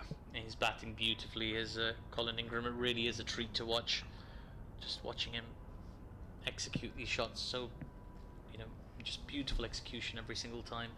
Gets into position so early, so languidly, so workmanlike. Beautiful to see. As Next delivery is driven firmly to mid-off, and there is no run. As you said, when you worked with him on commentary, he doesn't often praise himself up, you know, even if he's got a double hundred that he did the last match. It's well, just trying to keep it simple. It's nice to get some partnerships, and then he praises everyone else who scored 40 or 50. He does, and yeah, I remember it was a T20 game we were commentating on, so there's not a huge amount of time to sort of pontificate about things, but even so, he was quite keen to just take the attention off himself. A very pleasant man. As he's on the defensive there, Ingram, and there's no run. 51 for 1. Yeah, so remains to be seen who will be flying the Glamorgan flag as far as the overseas players are concerned next season. I mean, obviously Labuschagne is a star name in world cricket, but you don't get very much of him in the course of a British summer. As Robinson bowls and Ingram plays it hard down into the ground, chopped up to point. It's fielded by a replacement fielder. Number 42. Rogers is the cry from the Sussex half of the commentary box. I can't remember all the numbers, but he faced Glamorgan in the One Day Cup, I believe. Henry Rogers, 42. There we are. And he made 35 on that occasion at Neath. A thrilling One Day Cup match, just won by Glamorgan. As Ingram defends on the leg side. Fielded by the sun-hatted Coles. 51 for 1. Glamorgan, the arrears, still a massive 254 runs with 9 wickets in hand. Yeah, it certainly is. I've just dug out the picture of myself and Colin Ingram for you. That was at Bristol County Ground. He's wearing a black jumper. So I think it was July though, in July 2022. So would have been in between county commitments and. He's used to warmer temperatures in South Africa, probably. Yeah, I can tell. I've got a white, very thin polo shirt on, so yeah, difference in weather perceptions. Right, here we go. Henry Crocombe in for a second over from the C end here at Hove. He bowls into the hips of Billy Root, who works it just in front of square leg, but there is no run. Talking about difference in weather perceptions, I was fortunate enough to do some work in Australia for BBC, and it was in June, and the temperatures in Australia in the winter were actually the same as what we'd left in the British summer. And we went out in the first evening and sort of polo shirts and shorts and so on, and everyone's staring at us. They're all wrapped up in overcoats and scarves. They can spot one of us a mile away. Full flicked nicely by Root, but picks out mid-wicket. There is no run. And remember looking at the paper the next morning, and there'd been some film premiere, and you know, obviously actresses dressed up in their finest robes, and it was so and so braved the freezing temperatures to walk the on the red carpet last night. And there you were in your polo shirt and shorts, saying, "It's lovely. This is Mediterranean weather, if anything." Yeah, it's remarkable, isn't it? Here's Crocombe in once again to Root, who defends back to the bowler. There is no run. I was chatting to a Sri Lankan cricket journalist recently, who was telling me about sort of Sri Lanka's chances this summer, and he said to me something which kind of tickled me. He said, "Look, the optimum Sri Lankan performance will happen if the weather hits 30 degrees. So if it's 30 degrees or above, then I think Sri Lanka is going to win a game." Oddly enough, they managed to win the Test match. That was in the coldest conditions in the end. The Oval, just a couple of days ago, as this is another full ball. It's been driven beautifully by Root straight down the ground, and that is a boundary. The ball just beneath us here from our perspective here in the commentary box, but that was gorgeous. Overpitched again. First poor delivery really that Crocombe's bowled, and it was given the treatment. Glamorgan 55 for 1, Root on to 19. So it'll be interesting to see if Sussex turn to other spin options. I suppose Coles would be the next most regular with his slow left arm. Once he got 14 wickets at a tad under 40 in the first class season. So he might be set for a bit of action. Here's Henry Crocombe into route, who leaves one alone outside the off stump in an exaggerated manner, and then has a little jump and a swivel as well, just maybe trying to keep warm. 55 for 1. So what were we doing out in Australia in the summer? Rugby coverage, the 2007 Wales tour, I think it was there. It's part of sort of, I don't think you're allowed to call yourself Welsh unless you've been to a rugby match or something. It's very ubiquitous in that part of the world, that sport. As gets forward in defence this time, route into the covers. There is no run, so just the boundary off that over from Henry Crocombe, and Glamorgan 55 for 1 after 16 overs. Yes, we had contrasting fortunes really.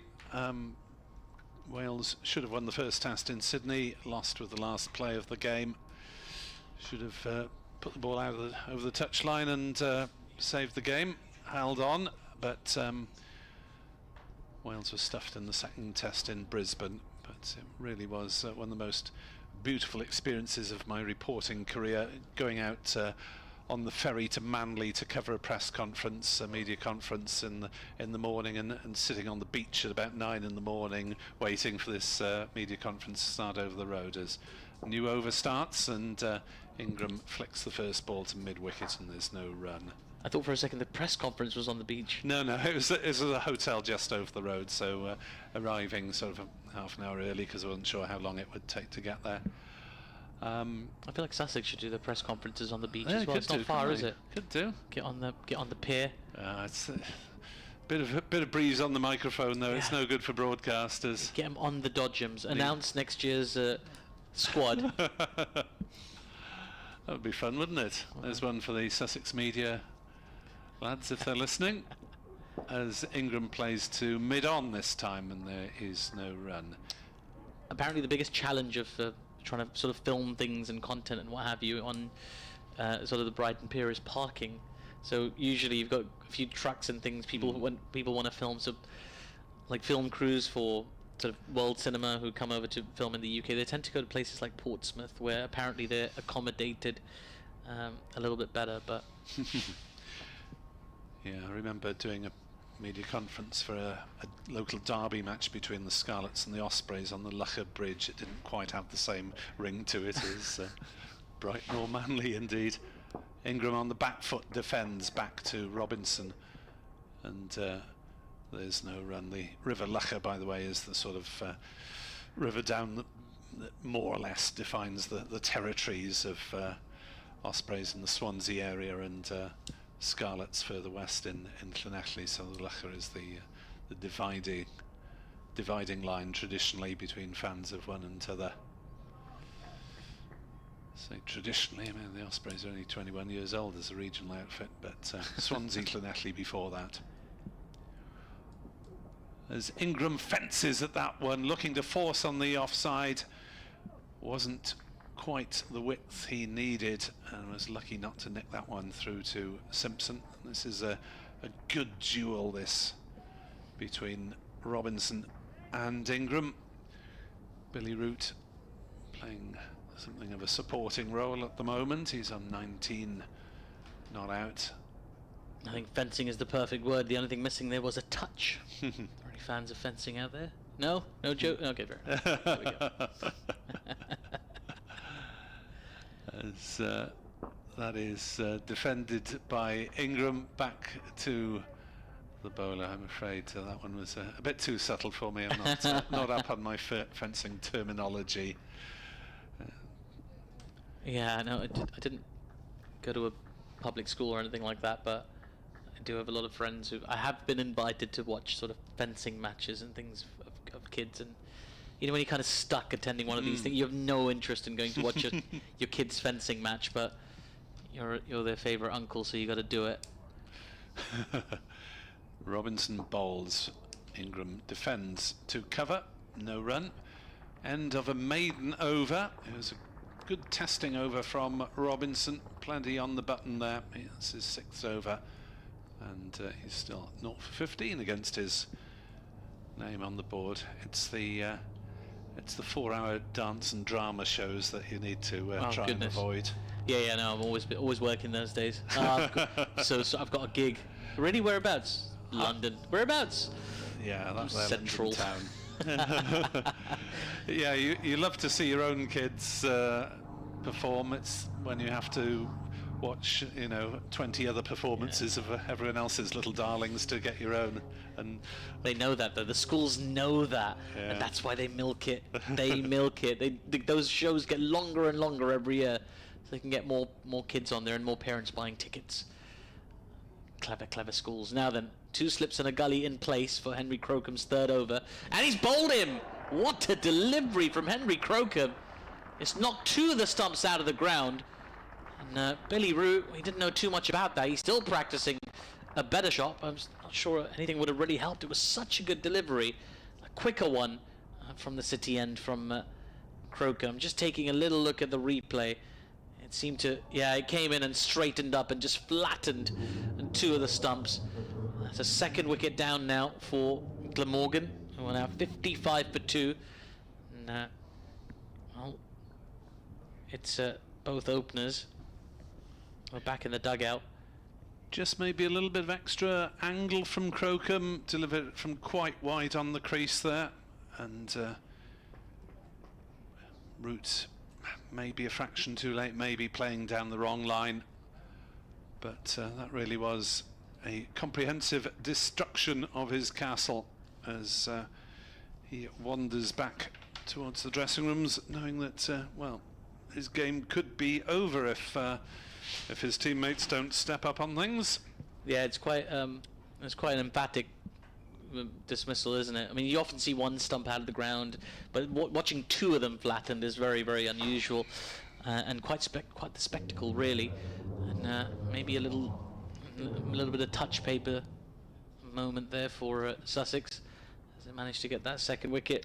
Root was looking the less fluent of the 2, to be fair. Ingram's playing beautifully on 35 or 54, but Root was sort of digging in, played a nice straight drive the previous over off Crocombe, and Crocombe's got his revenge. 19 of 47 deliveries for Billy Root. Kieran Carlson is the new batter, so Sam Northeast yet to appear,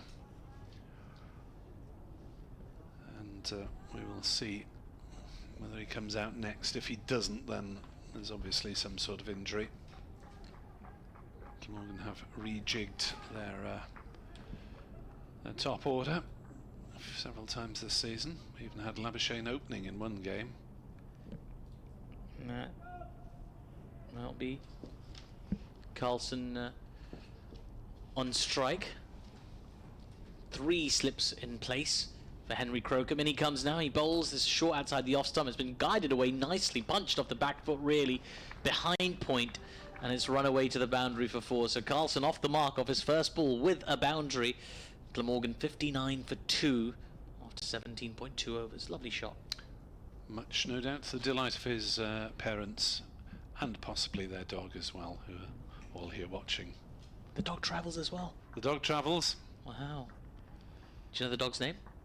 I should do. I've been told the dog's name. I didn't mean to put you on the spot. Is it Spot? Oh, well, that would have been something. That would have been something. Here we go. Crocombe into Carlson again, who punches off the back foot once more, but this time in front of square to the fielder, and there is no run. The dog's name is Sparky. Sparky's not far away. Sparky the dog. That's a good name for a dog. I've noticed people starting to give more sort of human names to dogs these days. I've got a friend whose dog's name is Colin. Ah. Which is peculiar. Here we go. Crocombe into Carlson. Still with his 3 slips in place. And Carlson forward in defence in a very conventional manner. Loads of groans from the Sussex players there, but it was a pretty convincing forward defensive shot from Carlson. Reminds me I must start watching the 2nd series of Colin from Accounts. Colin from Accounts. You come across that? I've not. Is it a comedy? It is a comedy. It's on the British Broadcasting Corporation televisual service. Presumably all on the iPlayer. Yeah. Here's Crocombe, and that ball's been left alone outside the off stump for no run. I've got mixed feelings about the old iPlayer sometimes. I get a bit bitter about when my show came off it. Oh dear. Yeah, but I think one of them's still on there. Yeah, I think one of them is still on there. So it's nice to leave a little footprint there, isn't it? It's nice. Can milk that for a little bit longer. It's Carlson is on a runner ball 4 at the moment. Started with a boundary first ball. Since then, Crocombe's corrected his line. He's been very impressive today as Henry Crocombe, getting a very good length, very disciplined, and he comes to Carlson again. This is full over pitched and it's been driven away for 4. Terrific shot from Carlson, his second boundary of the over.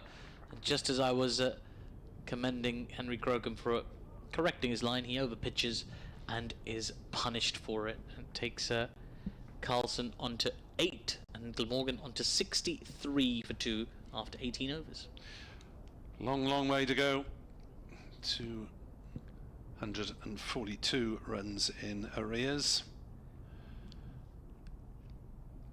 Yeah, it's a big old gap, but I think sometimes playing aggressively as Glamorgan are playing their shots can it sort of whittles away at the lead. You don't really want to get stuck in your shell because you bat for an hour without losing a wicket, but you're still 250 runs behind. Whereas if you're scoring runs reasonably fluently, you start to feel better and you gain more confidence. And it has to be said, pretty good batting conditions here still. Yeah, it is turning, but Sussex have temporarily at least lost off spinner Jack Carson with what looked like a back problem. Ollie Robinson looking to cause Glamorgan problems. Ingram plays it on the leg side. It ricochets off short leg and then will go through for the single. It's the Aussie Daniel Hughes under the lid, really reversing the tradition of the youngest player in the side going under the lid. Sussex have got the joint oldest with the skipper John Simpson, both of them 35. I think a lot of young players in both these teams. Already seen sort of Ben Callaway, Ned Leonard, some real youngsters put in performances. Obviously the 100 for Tom Clark as well. As Carlson plays that one through short leg, Hughes leaping around. Carlson wanted to come back for a second but got an urgent hand from Colin Ingram. No, it's not on, and he was correct as the throw came whistling in. 65 for 2. The deficit 240 for Glamorgan to avoid an innings defeat. And with 62 overs left, it's very unlikely they'll be in the lead tonight if they do survive those 62 overs, or indeed they get bowled. Robinson bowls. Ingram let's put it down. Edges to slip, and that is a drop. First slip going down low, and Allsop couldn't hold on. Well, that is a big opportunity missed for Sussex, as Ingram fended at that. It was a rather indecisive prod, probably didn't need to play it. It's the sort that even the best players can be lured into playing, though, across the body of the left-hander. And, Sussex may be ruining that one if Ingram goes big. Next time he just sort of dropped it with soft hands to a third slip on the next occasion. Careful to play with soft hands now is Ingram, and as you say, you don't want to give him a chance. We already saw Daniel Hughes in the first for Sussex on the first day, dropped on 8 by Billy Root, went on to make 83. And Ingram can certainly make that many, maybe more, if he's given opportunities. Being caused problems by Robinson now, as that one, he gets his bat out of the way. I mean, it's obviously a high quality fast bowling performance by Robinson, because Ingram will be well used to dealing with these angles, but is being drawn down the The old corridor of uncertainty there, isn't he? Gone fishing when he shouldn't. Well, Robinson, a very high-class bowler. We were talking about his test match bowling average for England. From his 20 games, took 70-plus wickets and averaging less than 23, which is really impressive. Robinson bowls. Ingram defends on the back foot to mid-wicket. And the over. 2 conceded. Sympathetic applause from the Sussex crowd for their man. They know he should have got the key wicket of Ingram, but he was dropped on 36, and it is 65 for 2. And you just wonder precisely why Robinson's face doesn't fit, whether it's fitness issues that he's had once or twice, but yeah, you'd be disappointed if that were the sole reason, because if you've got an international sports setup, if someone is having those fitness issues, then you've got all the sports science and the psychologists and whatever on tap to try and overcome them and make sure you get your best players out on the park. Yep, certainly. I did notice that last delivery from Ollie Robinson as he was sort of landing for his delivery stride. A big chunk of dirt or something flew off his spikes. Here's Crocombe in as that ball's been flicked nicely just wide of mid-on, who makes a nice tumbling stop. They do get through for a single, but Ollie Robinson, fresh off bowling and over, is tumbling around the field. Just a single to Carlson, who's into double figures with that run. 66 for 2 the score. And yeah, I just noticed a little fleck of like some kind of debris from the bottom of his spikes went flying up in the air. Probably somewhat distracting for the batter as well, but he did all right. I just saw Carlson at the end of the over just brush it away, broom it away off the surface. Here's Crocombe into Colin Ingram now, still with 3 slips in place. Full, driven beautifully between point and cover, and that's going to run away to the boundary for 4, just underneath the scoreboard. Quality shot from Ingram. He just cannot afford to overpitch to him. Crocombe's conceded a couple of boundaries now in both deliveries where he's erred in length. 70 for 2 now, Glamorgan. Interesting developments at Lords, where Middlesex, Gloucestershire have actually declared their first innings, so they obviously, I mean, it was 9 down, but shows intent, declaring 68 behind Middlesex, who are one of Sussex's principal rivals. Safagoa made 86. It's a curious declaration, isn't it? Don't mind your number 11 going out there having a little swing. Couple of overs, try and get another 10, 15 runs. And number 11 didn't appear. Henry Crocombe into Colin Ingram. Full again and driven, but not really placed or timed by Ingram on this occasion. Goes straight to Ollie Robinson at mid-off, who starts drying up the ball. There is no run. I think there's a little bit of moisture still on the outfield. There was a lot of rain overnight. I'm told the drainage here at Hove, though, is outstanding, and I know that firsthand because I remember arriving here on a rainy day to watch a game of international cricket, and it looked for all the world like there was no chance of a game happening, but they managed to get a 7-over-a-side game in. Here's Crocombe and then defended on the back foot by Ingram into the offside for no run. I had a less fortunate experience arriving here for a T20 match, and driven down from South Wales on the afternoon. Got to the ground, it's due to start at 6:30. 5:30, the umpires knocked it on the head. Oh dear. I mean, it's not quite great to Noida, but it's pretty annoying still, nonetheless. It was pretty annoying. But apparently it had rained furiously for several days up to the match. It's raining furiously, sadly, in Belfast as well. As Crocombe in full and punched to mid-on, and there's another tumbling stop there to prevent any runs by Daniel Hughes. So, yeah, the game in Belfast, the third one-day international between England women and Ireland women, also yet to begin because of persistent rain.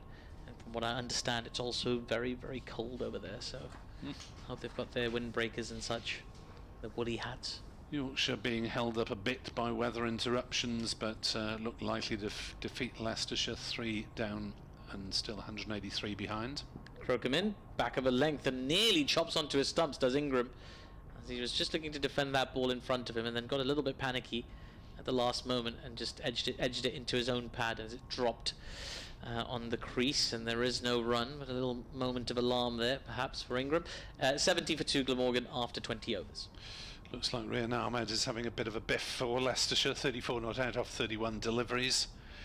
Rahani playing more circumspectly at the other end. He took a century off Glamorgan last week, but Peter Hanscom has now departed, having frustrated Glamorgan and batted through the final day.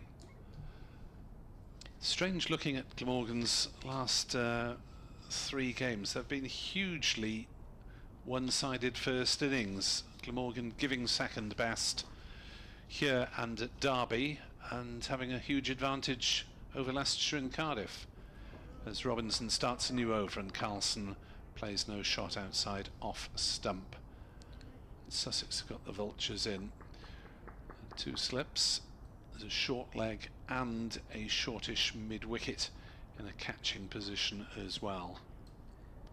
Yeah, it's good to have some of these Indian cricketers playing in county championships matches. I know it used to happen a lot more frequently prior to the IPL, and it happens less and less now. The process of getting cleared is very difficult. Of course, Indian players not permitted to play in T20 leagues outside of the IPL. As that beats Carlson. There's shouts of catch it from the short leg fielder and mid-wicket, but not from those involved in the immediate action, bowler and keeper. But Carlson seemed to be beaten by that delivery outside off stump, goes down for a little prod.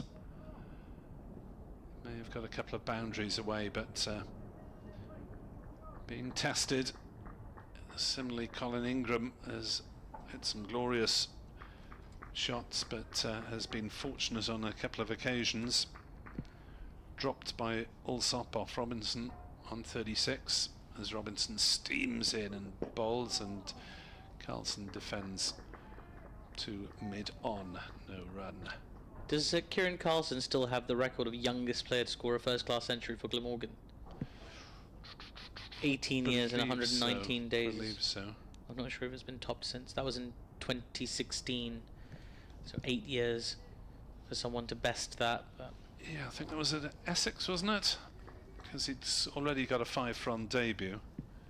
He certainly set a record for being the first Glamorgan player to have both those achievements. Robinson bowls, Carlson leaves outside off stump, and there is no run. He's only 26 years of age, already played 91 games of first-class cricket. This is his 92nd, more than 5,000 runs. The best score of 192, 1200s, 26 50s for Kieran Carlson. And of course, very handy with the ball as well. 36 wickets coming into this match, and a 1 single solitary 5-wicket haul. So yeah, on debut. yeah. Robinson is in. Bowls. Carlson slashes that one through backward point for 4 runs. Perfectly safely managed to penetrate gully and point.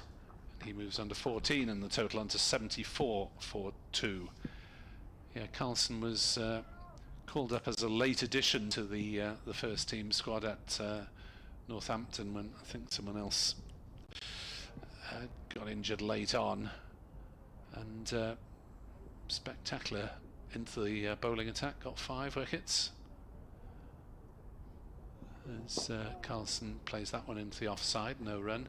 But Glamorgan got absolutely hammered because the Northants spinners in that match took 19 of the 20 Glamorgan wickets to fall between them. Keogh and White, I believe, off the top of my head. And the over, 74 for 2, deficit 2-3-1, and the good news for Sussex supporters is that there's quite a lot of blue overhead at the moment.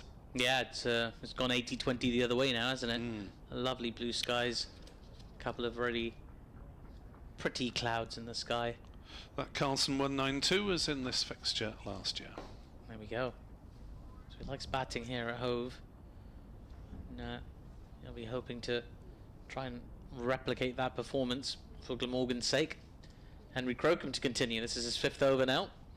And he comes to Colin Ingram. It's full, driven beautifully by Colin Ingram.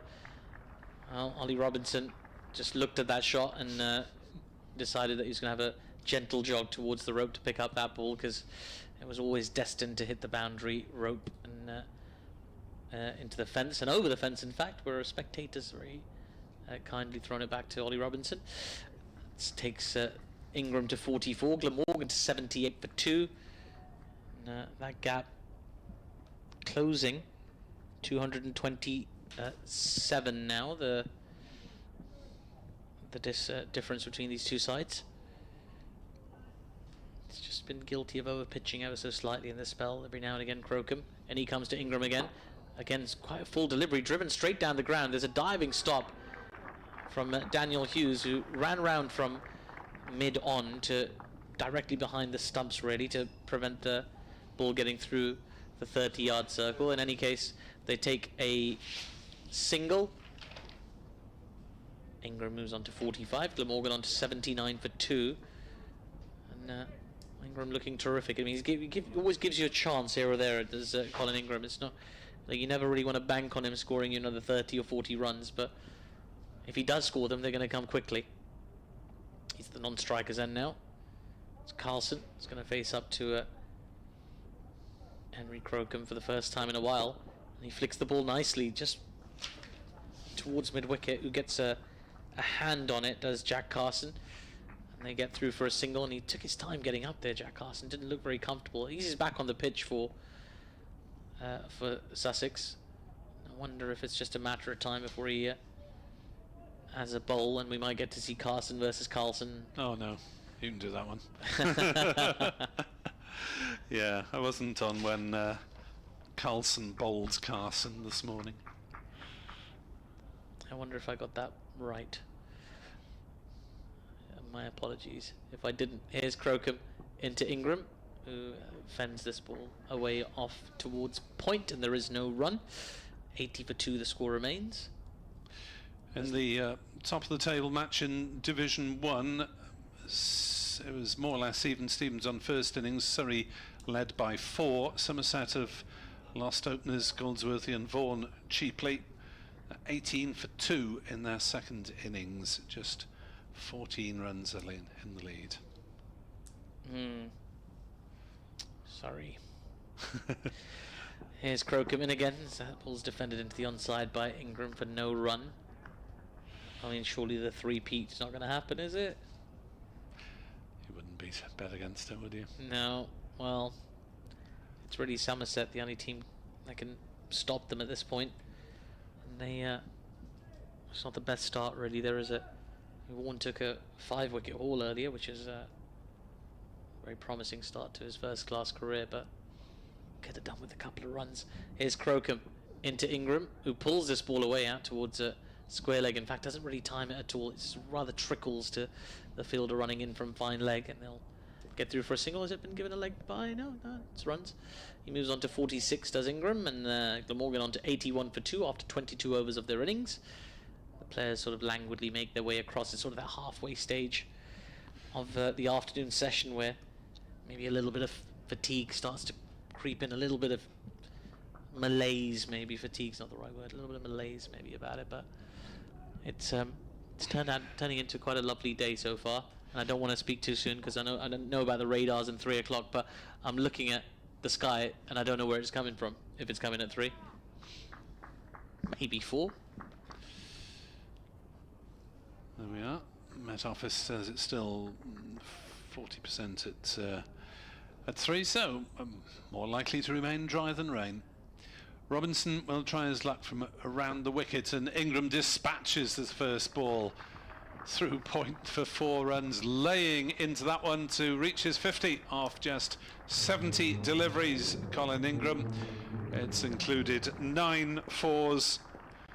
Ingram's runs usually come at a decent lick, but how Sussex may live to regret dropping him when his score is 36. Yeah, absolutely. He's in really good touches, Colin Ingram, as we've mentioned. 257 in his last game. 257 not out.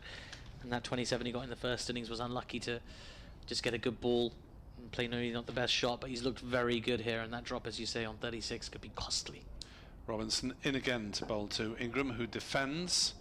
And with that half century, I can remind listeners that Ingram has scored at least a half century in every championship game that he's played this season. This is his 9th match, and he's reached at least 50 in one innings of each of those 9. That's remarkable consistency. I mean, that's a great signing. Someone who's basically guaranteed runs. And, at least 50 of them in an innings. You know that going in, it fills you with a lot of confidence.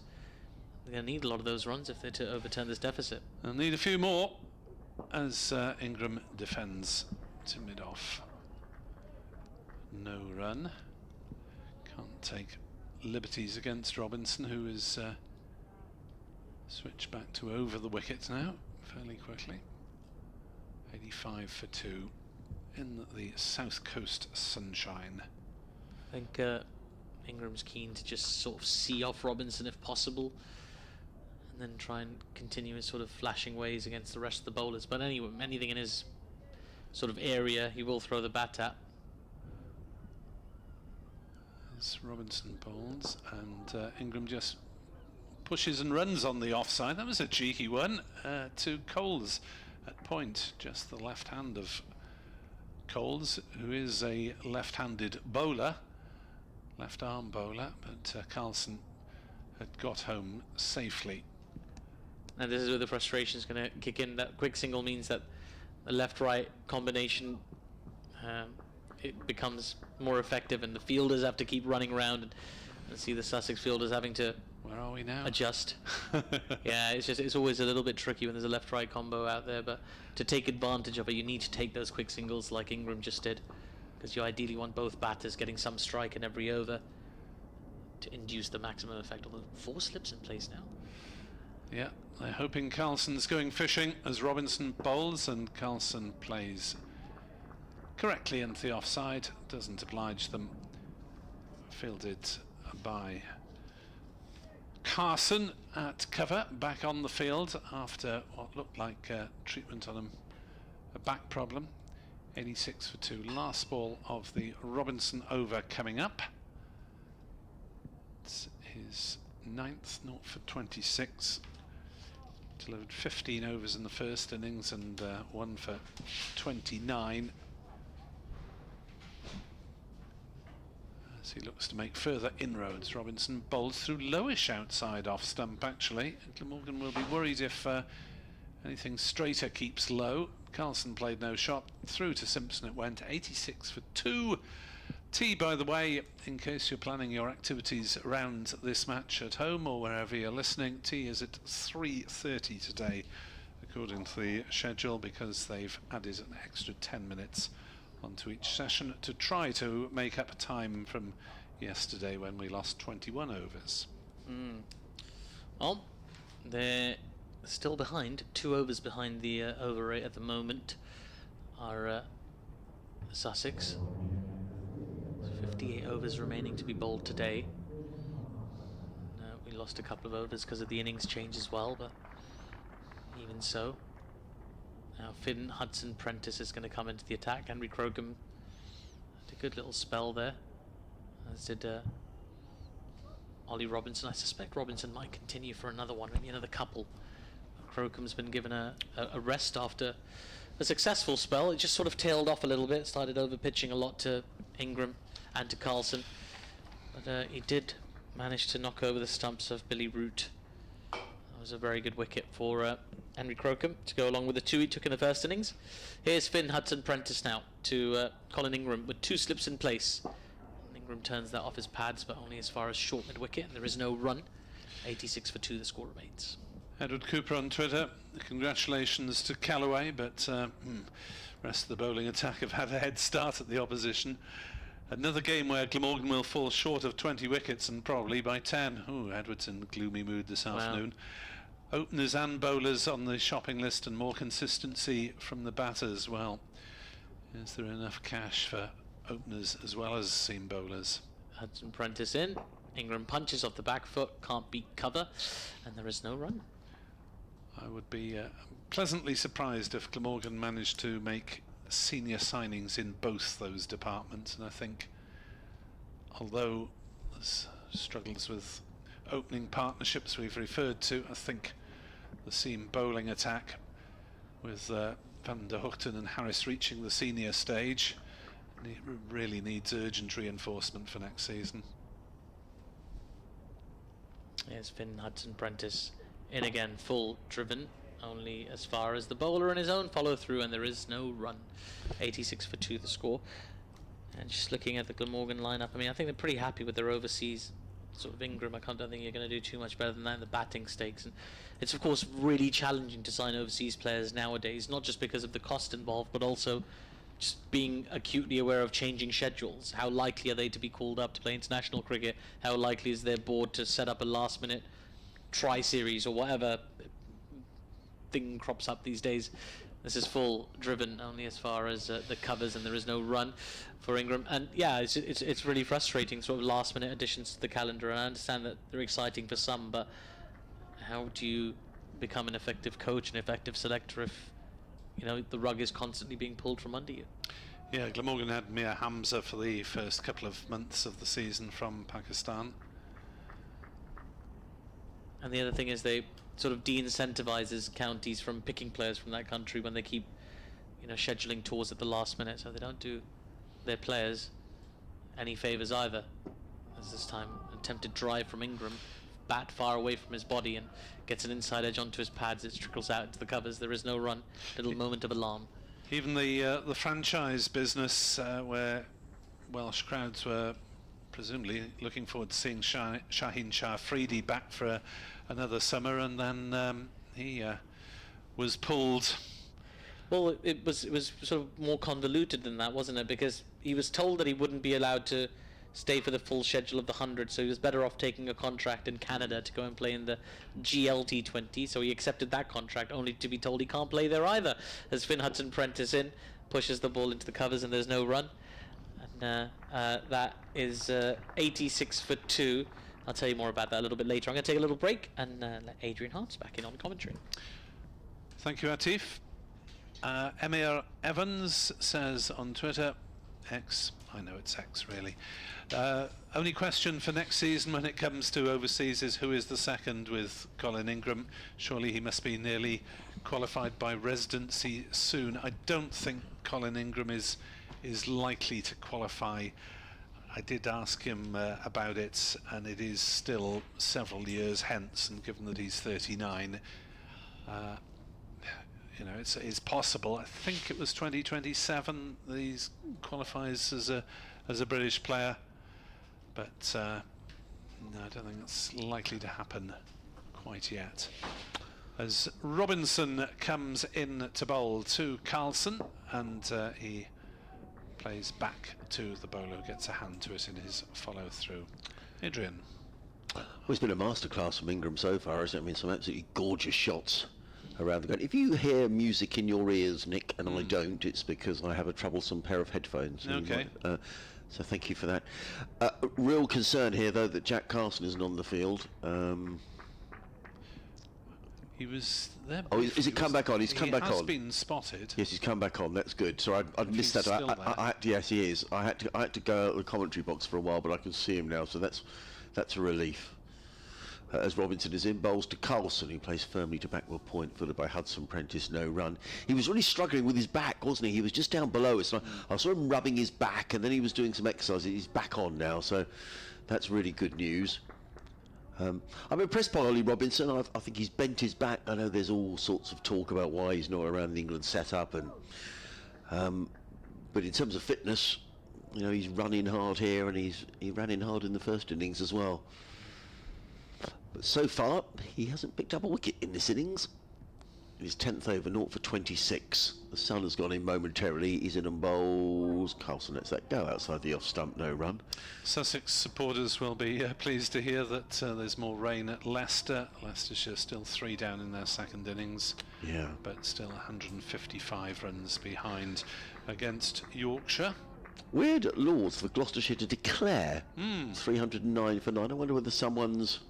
Well, actually, if someone didn't bat because they're injured, that wouldn't be declared, would it? Wouldn't be listed as that, unless it's an incorrect. So I wonder if they're trying to set some sort of... Well, I mean, Gloucestershire have got no reason to set a game up, so it's slightly odd.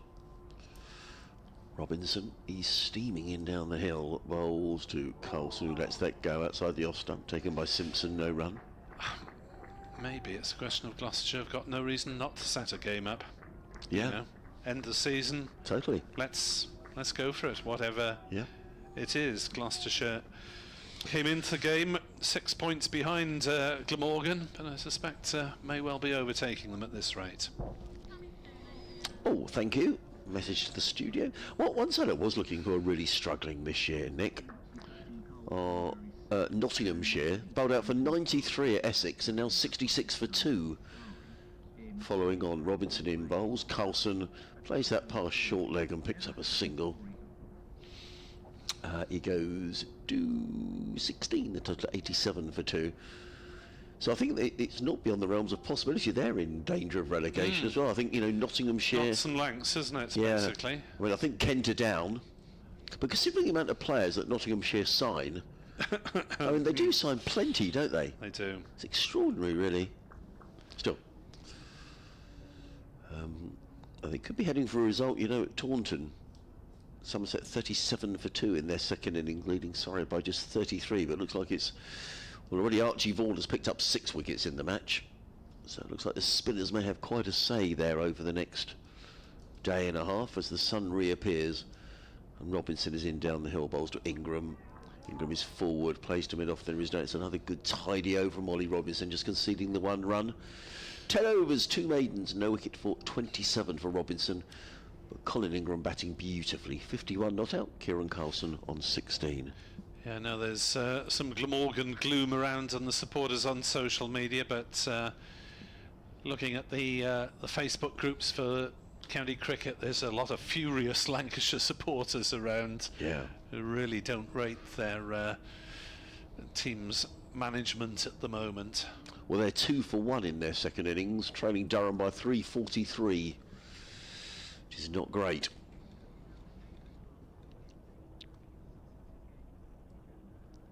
Yes, indeed. Glamorgan in their second innings, Anamar 87 for 2. Colin Ingram, the South African, batting beautifully. He's on 51. Kieran Carlson on 16. But Glamorgan need to get to 305 if Sussex are to bat again. Sussex might well rue, though. They dropped Colin Ingram a little earlier on, and that could prove to be a very expensive drop when he was on just 36. Elsewhere, down at Taunton, in their second innings, Somerset are now 37 for 3. Against Surrey. That's a lead of just 33, and Kent struggling again today. Hampshire making 403 yesterday. Kent in reply 198 for 9. Fascinated you say down at Taunton. Surely from the Hove point of view everywhere is up, isn't it? Should be, really. The only way is up. Yaz and the plastic population.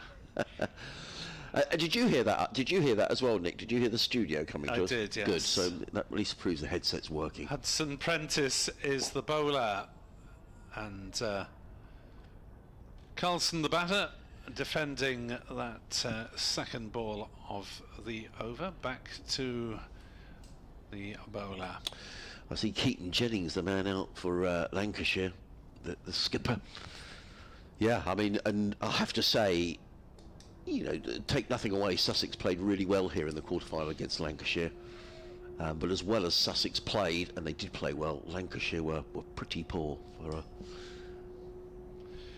Hudson Prentice bowls and turned away on the leg side by Carlson to square leg. And there's no run. They could well find themselves in the second division. Yes, Glamorgan, I think, played last at Old Trafford in one of the COVID fixture list years. Possibly 21 when there was that conference system. Yeah. Yes, that's when Sussex played there as well. Hudson Prentice is into bowl, and Carlson is on the defensive as Kirsty McCall in our ears finally disappears. Much as I love Kirsty McCall's work, it's not an ideal accompaniment.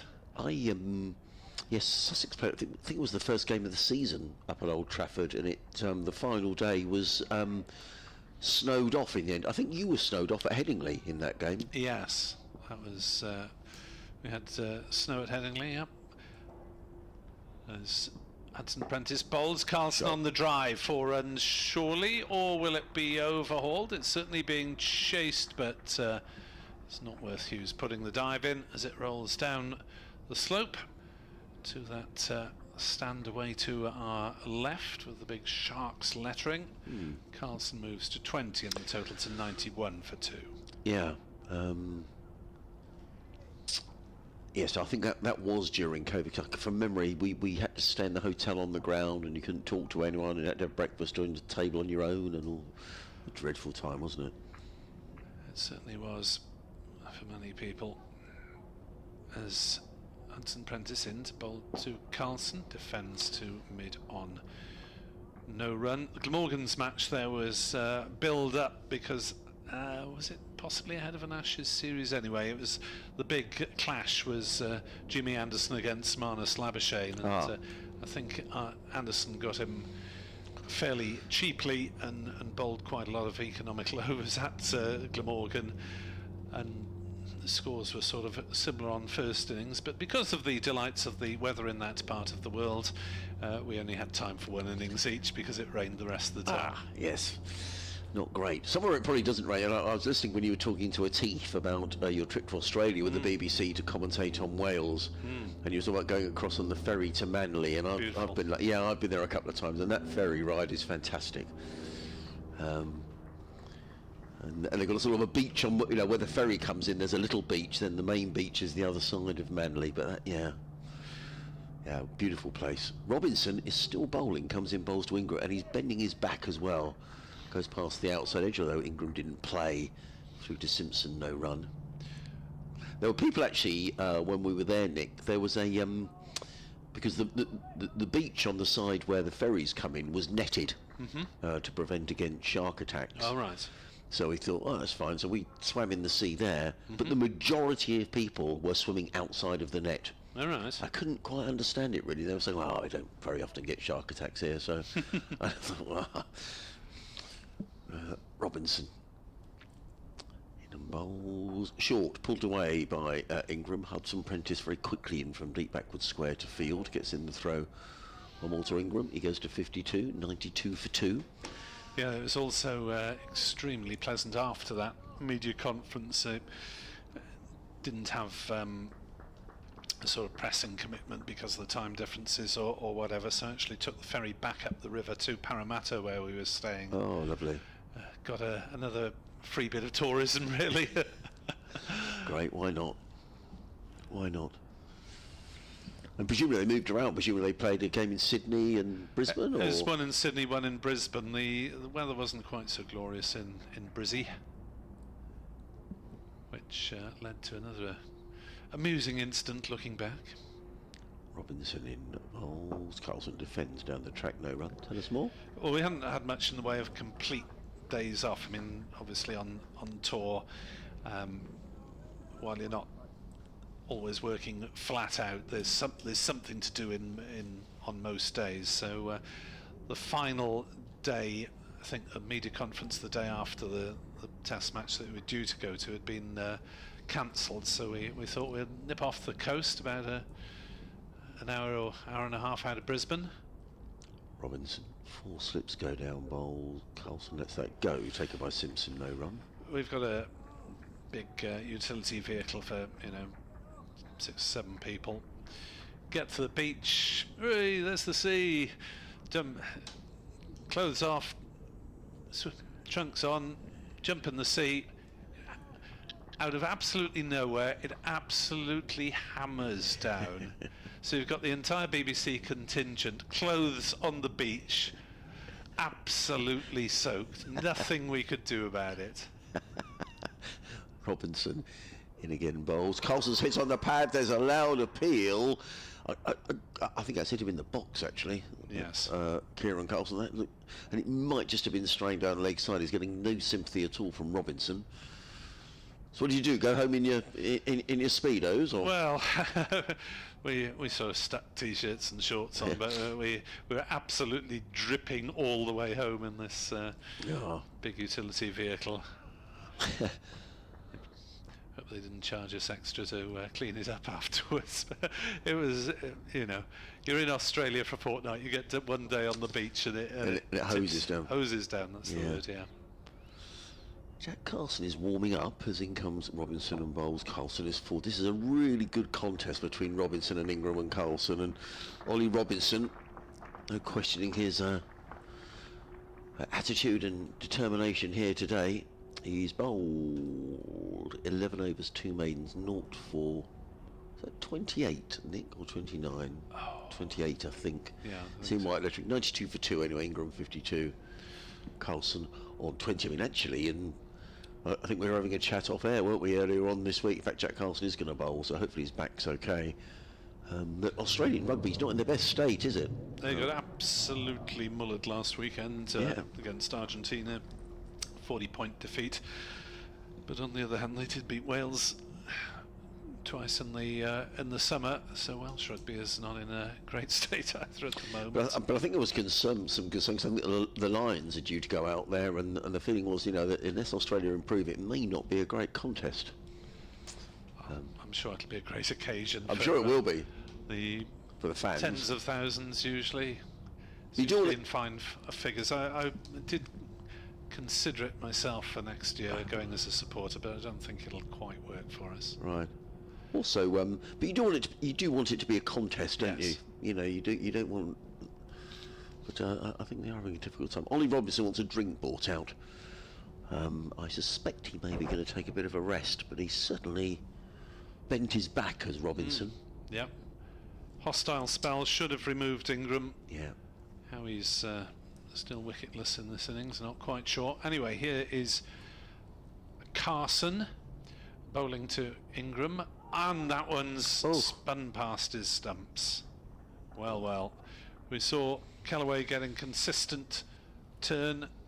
Carson might not get quite the same amount of bounce, but that one certainly span and defeated Ingram, went past his stumps and his outside edge. Floats that one up, it's able to be clipped away through the leg sides. The chase is on for Hughes, he hauls it back just inside the ropes, and they're through for 3 runs. Good overseas Daniel Hughes, isn't he? I mean, you know, he's chasing it across the field like a teenager, really. Good bit of fielding. It's nice to see people who still obviously enjoy their work, really, isn't it? Totally, yeah. Even at the age of 35, he's still putting it all in, fielding underneath the lid of the helmet at short leg, and as you say, really chasing that one enthusiastically, where some might have waved it bye-bye down the slope. 95 for 2, Glamorgan. As Carlson is on strike and plays it back to Carson, and there's no run. The field includes a slip, a short leg, and Hughes is now in a very short mid-wicket position. He's all over the park. Yes. Carson to Carlson, who turns it towards short leg, hits him on the pads. Allsop ricochets away to Hughes. No run. And Carlson will have to be careful which balls he reaches forward to. Not as much rough on that side of the wicket, as Carlson steps back and just plays it gently into a gap on the offside. They'll amble through for a single. 96 for 2. Carlson has 21 not out. As Glamorgan presumably quietly, very much hoping for a little bit of assistance from the elements. As Ingram is back on his stumps, didn't bounce a lot, but he was able to watch it and play it comfortably, or reasonably comfortably, off the back foot defensively. 96 for 2, 53 overs potentially remaining. 3/4 of an hour before tea. I suppose we might get 12, 13 if Carson stays bowling, but then we're going to get It'll be a 40 over final session scheduled. It is a lot in a session. I'll tell you what, I thought Ollie Robson may be coming out the attack having had a drink, but none of that. 11 overs, 2 maidens, 0 for 28. He's carrying on. It was a brief break through Nadcat, wasn't there? Yeah. Who switched ends, and now Robinson back. Yeah, I guess what it does do maybe is to create a bit of pressure with, you know, him one end and then Carlson with a bit more freedom the other, as Robinson is in bowls and Carlson plays slightly across the line down to mid-on, and there is no run yet. And Nadcat has only bowled in this innings 6 overs, so Robinson's in his 12th. Yeah, it was quite a short first spell, wasn't it? Because Carson came on just after lunch, and then he switched ends to the Cromwell Road end. Who else is warming up out there? It looks like Charlie Tier that's on the field as well at point, so someone may have gone off. That's normally Hudson Prentice's position. I can't see out there at the minute as Robinson is in bowls. Carlson drives, good bit of fielding by Tier, who's at Scottish International, keeps wicket. I'm not sure if he figured in the recent series against Australia up in Scotland. Someone who did was Brad Curry, the Sussex left-arm seamer, who got Travis Head first ball. I bet he enjoyed that.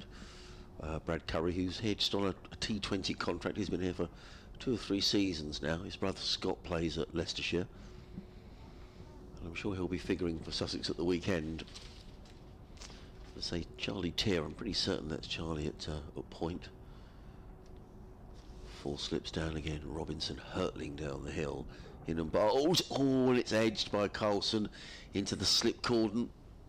Ball falls short of Tom Clark. It wasn't a chance, but he was rather flat-footed then, Kieran Carlson.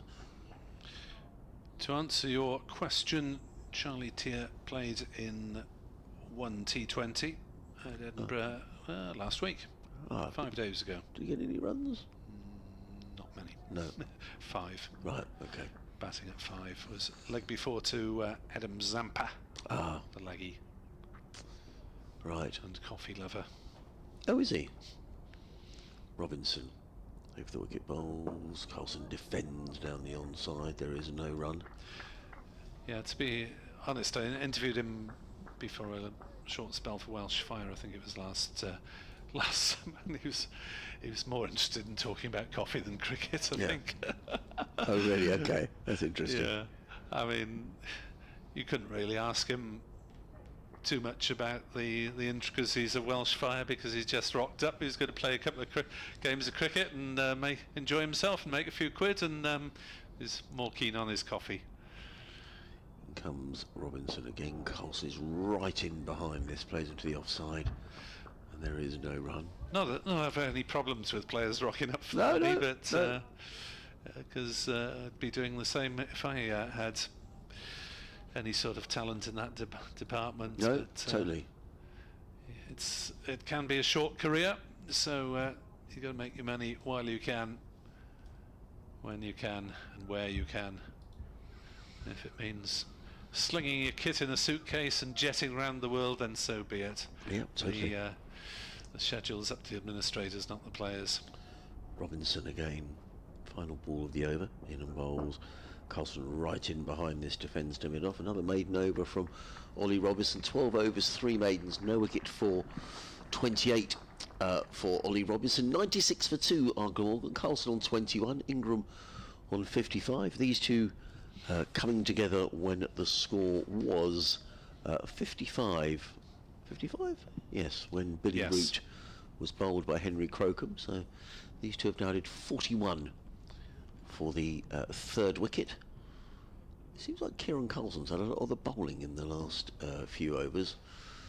Colin Ingram seemed to race to 55 with some sumptuous extra cover drives. I'm not sure how much longer Robinson will keep bowling for. But for the time being, it's going to be Jack Carlson who's going to come in from the C end of the ground. And he's bowling to Colin Ingram with a slip and a short leg, and 2 close-ish on the drive on the offside in catching positions at cover. As that's tossed up, and Ingram just clips it through the leg side. He'll go back for 2 runs because Clark had to chase it back, and picks up 3/4 of the way back. Comfortable 2. Ingram moves to 27, and Carson obviously has to give it a bit of flight, but he has overpitched once or twice. As he fires that one in, and Ingram forces it straight to Hudson Prentice, the squarer of the 2 short covers. Chris Drew emails, whatever happened to Lucas Carey, the Pontadil Ice Ponting?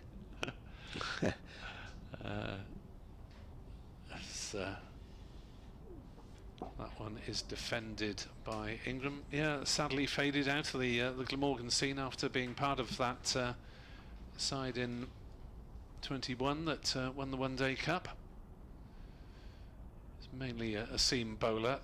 The nickname came after he got a couple of first-class 50s as Ingram turns one away on the leg side for a single to mid-wickets, but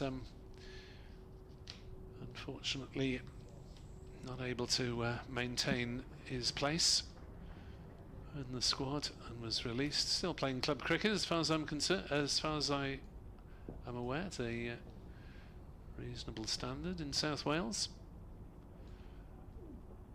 As forward comes Carlson to defend. No run. Yeah, there were 3 lads from that part of the world who came through together. I remember them being photographed. Owen Morgan was one. As the reverse sweep comes out from Carlson. Well, that was all very strange because the ball cannoned towards mid-wicket. Ingram came about 1/3 of the way down the track, and Carlson had got himself in a bit of a spin and wasn't in a position to respond, so Ingram retreated straight away, and he was hit outside off stump, so there's no possibility of being given out. But I think Carson would probably be encouraged at Carlson playing that shot, because of course it can be high risk as well as high reward. I agree. Ollie Robinson's spell has come to an end. 12 overs, 3 maidens, 0 for 28 for Robinson so far. He's going to be replaced by Finn Hudson Prentice. You're talking about younger players, some news of some younger Sussex players who have signed rookie contract extensions. Zach Leon Cachet, who we found out when we were down at Neath that his mum reached the 3rd round of Wimbledon many years ago. Sarah Loosemore. There we go. Well-known Welsh tennis player. I think was, you know, one of the many people to be the next Virginia Wade at the time. Right. I think I heard them say at the forum the other night that Zach Leon Cachet has played some cricket for the Netherlands. Yeah. And that must be through his father, I guess. Yep. Don't it? In comes Hudson Prentice down the hill, bowls to Ingram wide, hammered away. You just cannot afford to bowl there to a player of Ingram's quality. I mean, that was a wonderful shot. It was wide and just belted away through the covers for 4 runs. Lovely shot, and polite applause for the 100 up, 103 for 2. Yeah, he has played in very short time 4 T20 internationals for the Netherlands in the space of about 8 days last month. Right. Did he make any runs, Nick? Now you're asking. Sorry. You're very good at looking these things up. I score 14, so maybe not quite yeah. the immediate impact he would have wanted. Yeah. Slips go down. In comes Hudson Prentice bowls. Ingram defends into the offside, no run. Both he and Henry Rogers, who was out doing some fielding. Leon Cachet came through the partnership between Oxford and Sussex, the same route that James Coles and Harrison Ward have taken. And Henry Rogers, who made his first team debut this year in the Metro One Day Cup. He played in that game down at Neath. So both young players who will get further opportunities here at Hove. Hudson Prentice in bowls, Ingram drives down the ground. Hudson Prentice fields off his own bowling, no run. Well, I know Sussex have had their struggles at times before this season, but certainly if you're going to be struggling, it's best to do it with a load of young players, and it does give you hope, and I think the supporters like seeing stars of the future given first team chances, and all credit to Sussex for sticking to their guns, adding a bit of experience to the mix, the likes of Hughes and Simpson, and come good. Yeah. It's just having that patience, isn't it? And it's not easy when you're losing all the time. Hudson Prentice in bowls to Ingram, who punches to mid-off.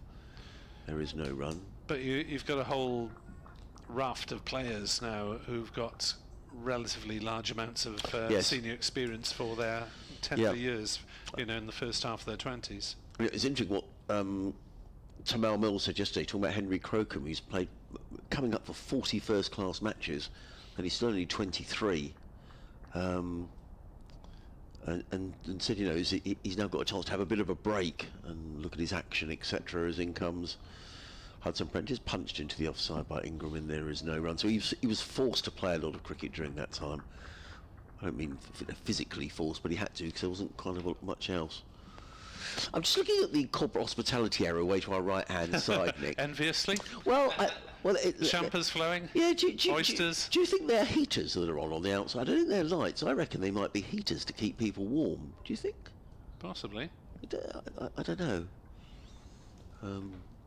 Anyway, they're enjoying themselves over there as comes Hudson Prentice round the wicket, bowls to Ingram, who drives. Oh, beautiful. I mean, when Colin Ingram is like this, I mean, clearly I would like Sussex to win this game, but it's an absolute treat to watch somebody bat like this. That was a gorgeous shot, slightly over-pitched. He didn't hammer the ball, it was just beautifully timed through mid-off for 4 runs. Lovely shot. He goes to 66, 107 for 2. I think Nick's going to do one more, and then Atif will be back with us. So half an hour, 32 minutes to go until the tea interval for Glamorgan to try and chip away at the deficit, which has just gone under 200. It's not on our screen as I speak. So I think it's just gone under 200. Yeah. 198, yeah, does appear in front of me eventually.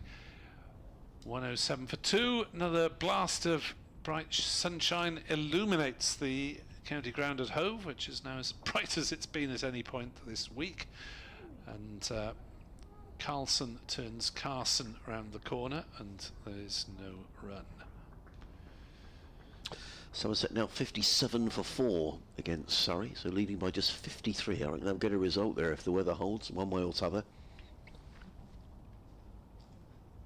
Carson to Carlson, who comes down the wicket and hits over the top, and it's gone for 6. Straight back, just to the offside of the bowler.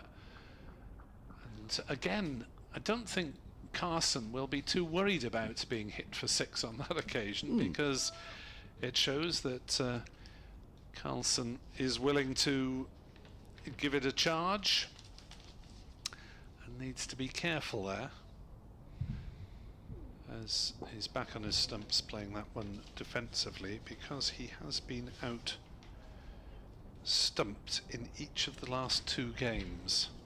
The first one at Derby was very unfortunate, really, giving Jack Morley the charge when Glamorgan needed, well, he had a half century, but needed to bat longer, as he's on the back foot playing that one through the covers. That's nice from Carlson, and he'll pick up a couple of runs as Clark Fields inside the cover boundary, and then against Leicestershire basically fell over against Rian Ahmed, just toppled forward and was stumped there as well. So you wouldn't want to make it a hat-trick of stumpings well, not a hat-trick of stumpings, but you know what I mean, 3 stumpings in successive matches.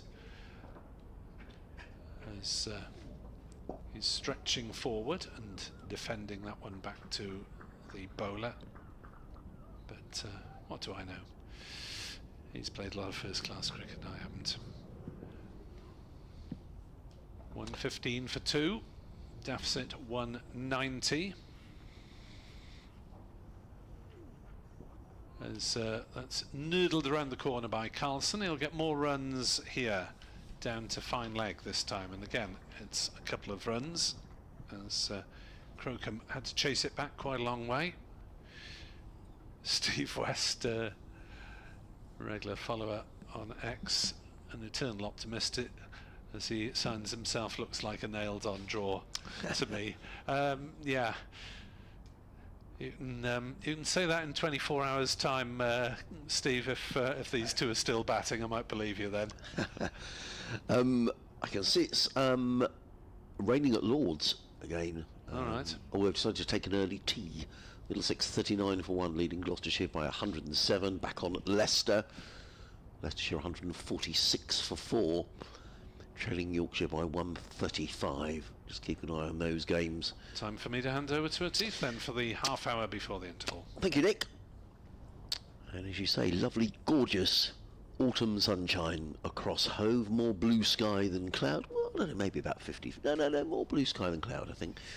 Quite a brisk breeze. If you're coming down after tea, when it is free, then bring a fleece or a coat or a... It is quite chilly out of the sun. Hudson Prentice in, bowls to Ingram, who drives to mid-off, fielded by Nudcat, who's only bowled 6 overs, a bit surprisingly.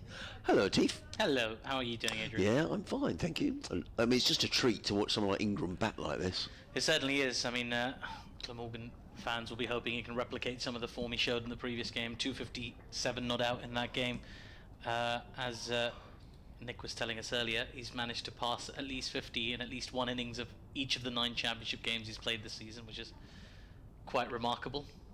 Hudson Prentice around the wicket, bowls to Ingram, who steers that through point and picks up a single. That could prove to be a costly drop when Colin Ingram was on at 36. It was a low chance to Tom Alsop, and not easy off sort of bowler of the pacer Robinson, but those little half chances, you don't get many against the likes of Ingram, who goes to 67. The total to 118 for 2 here on BBC Radio Sussex, BBC Sport Online. Adrian Harms, Atif Nawaz, Nick Webb, your commentary team. You can also listen via your smart speaker. If you say play BBC Sounds, Sussex v Glamorgan, day 3, and hopefully we will appear. And you'll hear us talking about Finn Hudson Prentice running down the hill past the umpire bowls to Carlson. That's a beautiful shot. This has been a lovely exhibition by these two, you know. Henry Crocombe was very fast across the ground. Can't stop that. Beautifully played by Carlson, who's taking a leaf out of Ingram's book with his extra cover drives. He goes to 35, 122 for 2. Yeah, he's playing brilliantly, and he's really just supporting that rhythm and intent that Ingram has shown. He's on 35 of 49 deliveries, so playing very positively, looking to play his shots and just creating a little bit more pressure for Sussex. It's different when one batter's on top of you and he can sort of hold the other one back. We saw a lot of that from Glamorgan a little bit earlier. Their heads didn't drop too much, even when Clark was going, because he was going at not the quickest rate for most of his 100. So when both batters are attacking you, you can feel a little bit bogged down.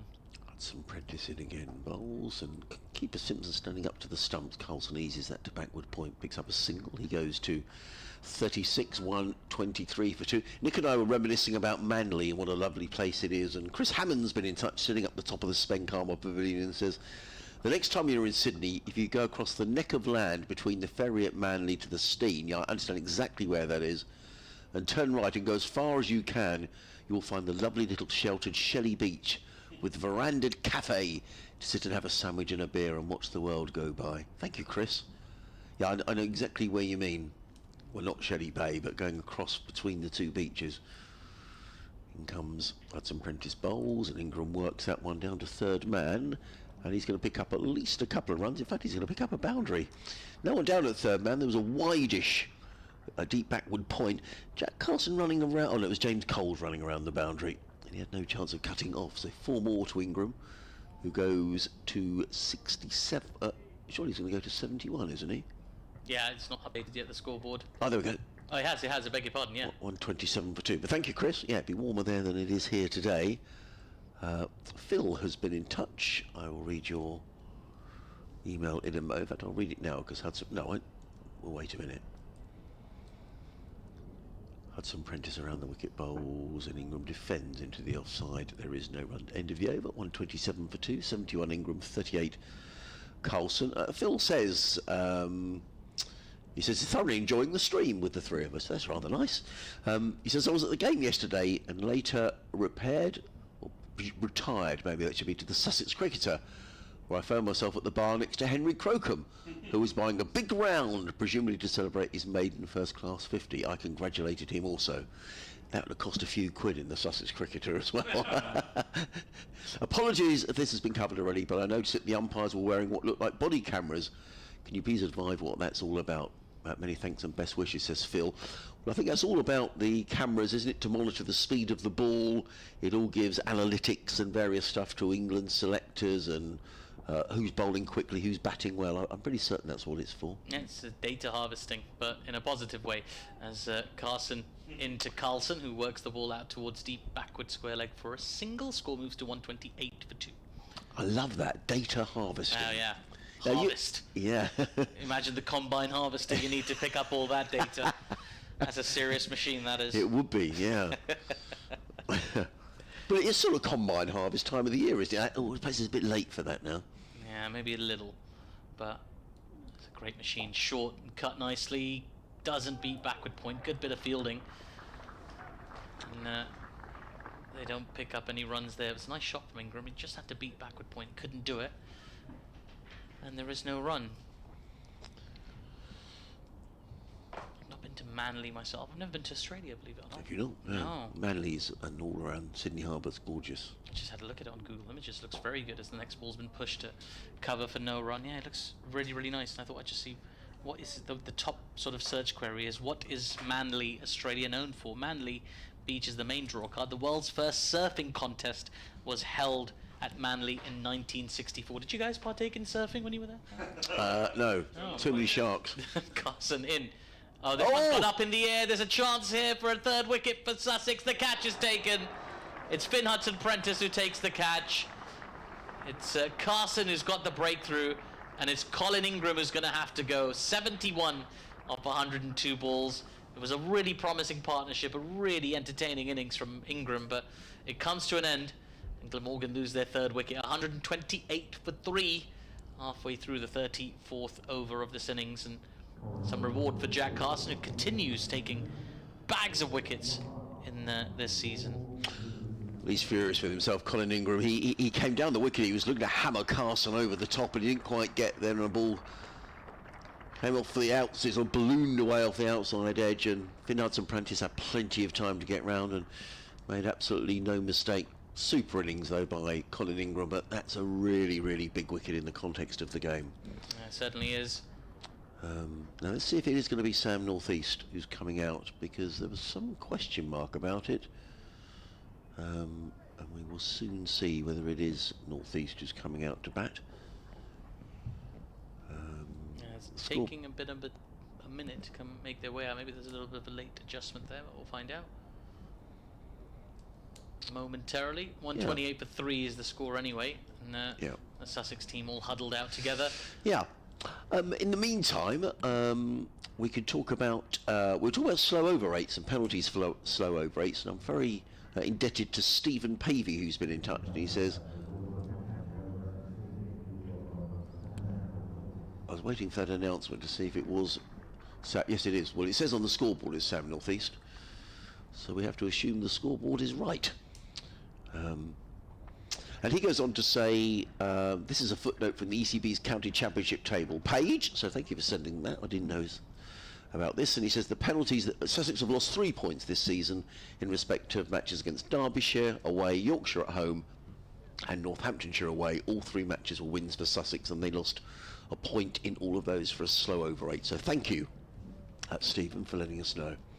Yeah, it's interesting, isn't it? I mean, these points, that's 3 of them right there, and you know, if that's the margin of victory in this championship, I mean, they'd still expect to finish first or second. I would say Sussex the safest of the top 3, but you see remarkable things happen. 2 games to go for each of the top 3 in the championship this season. Anything can happen. Here's Carson into Sam Northeast, who works his first ball into the onside for no run.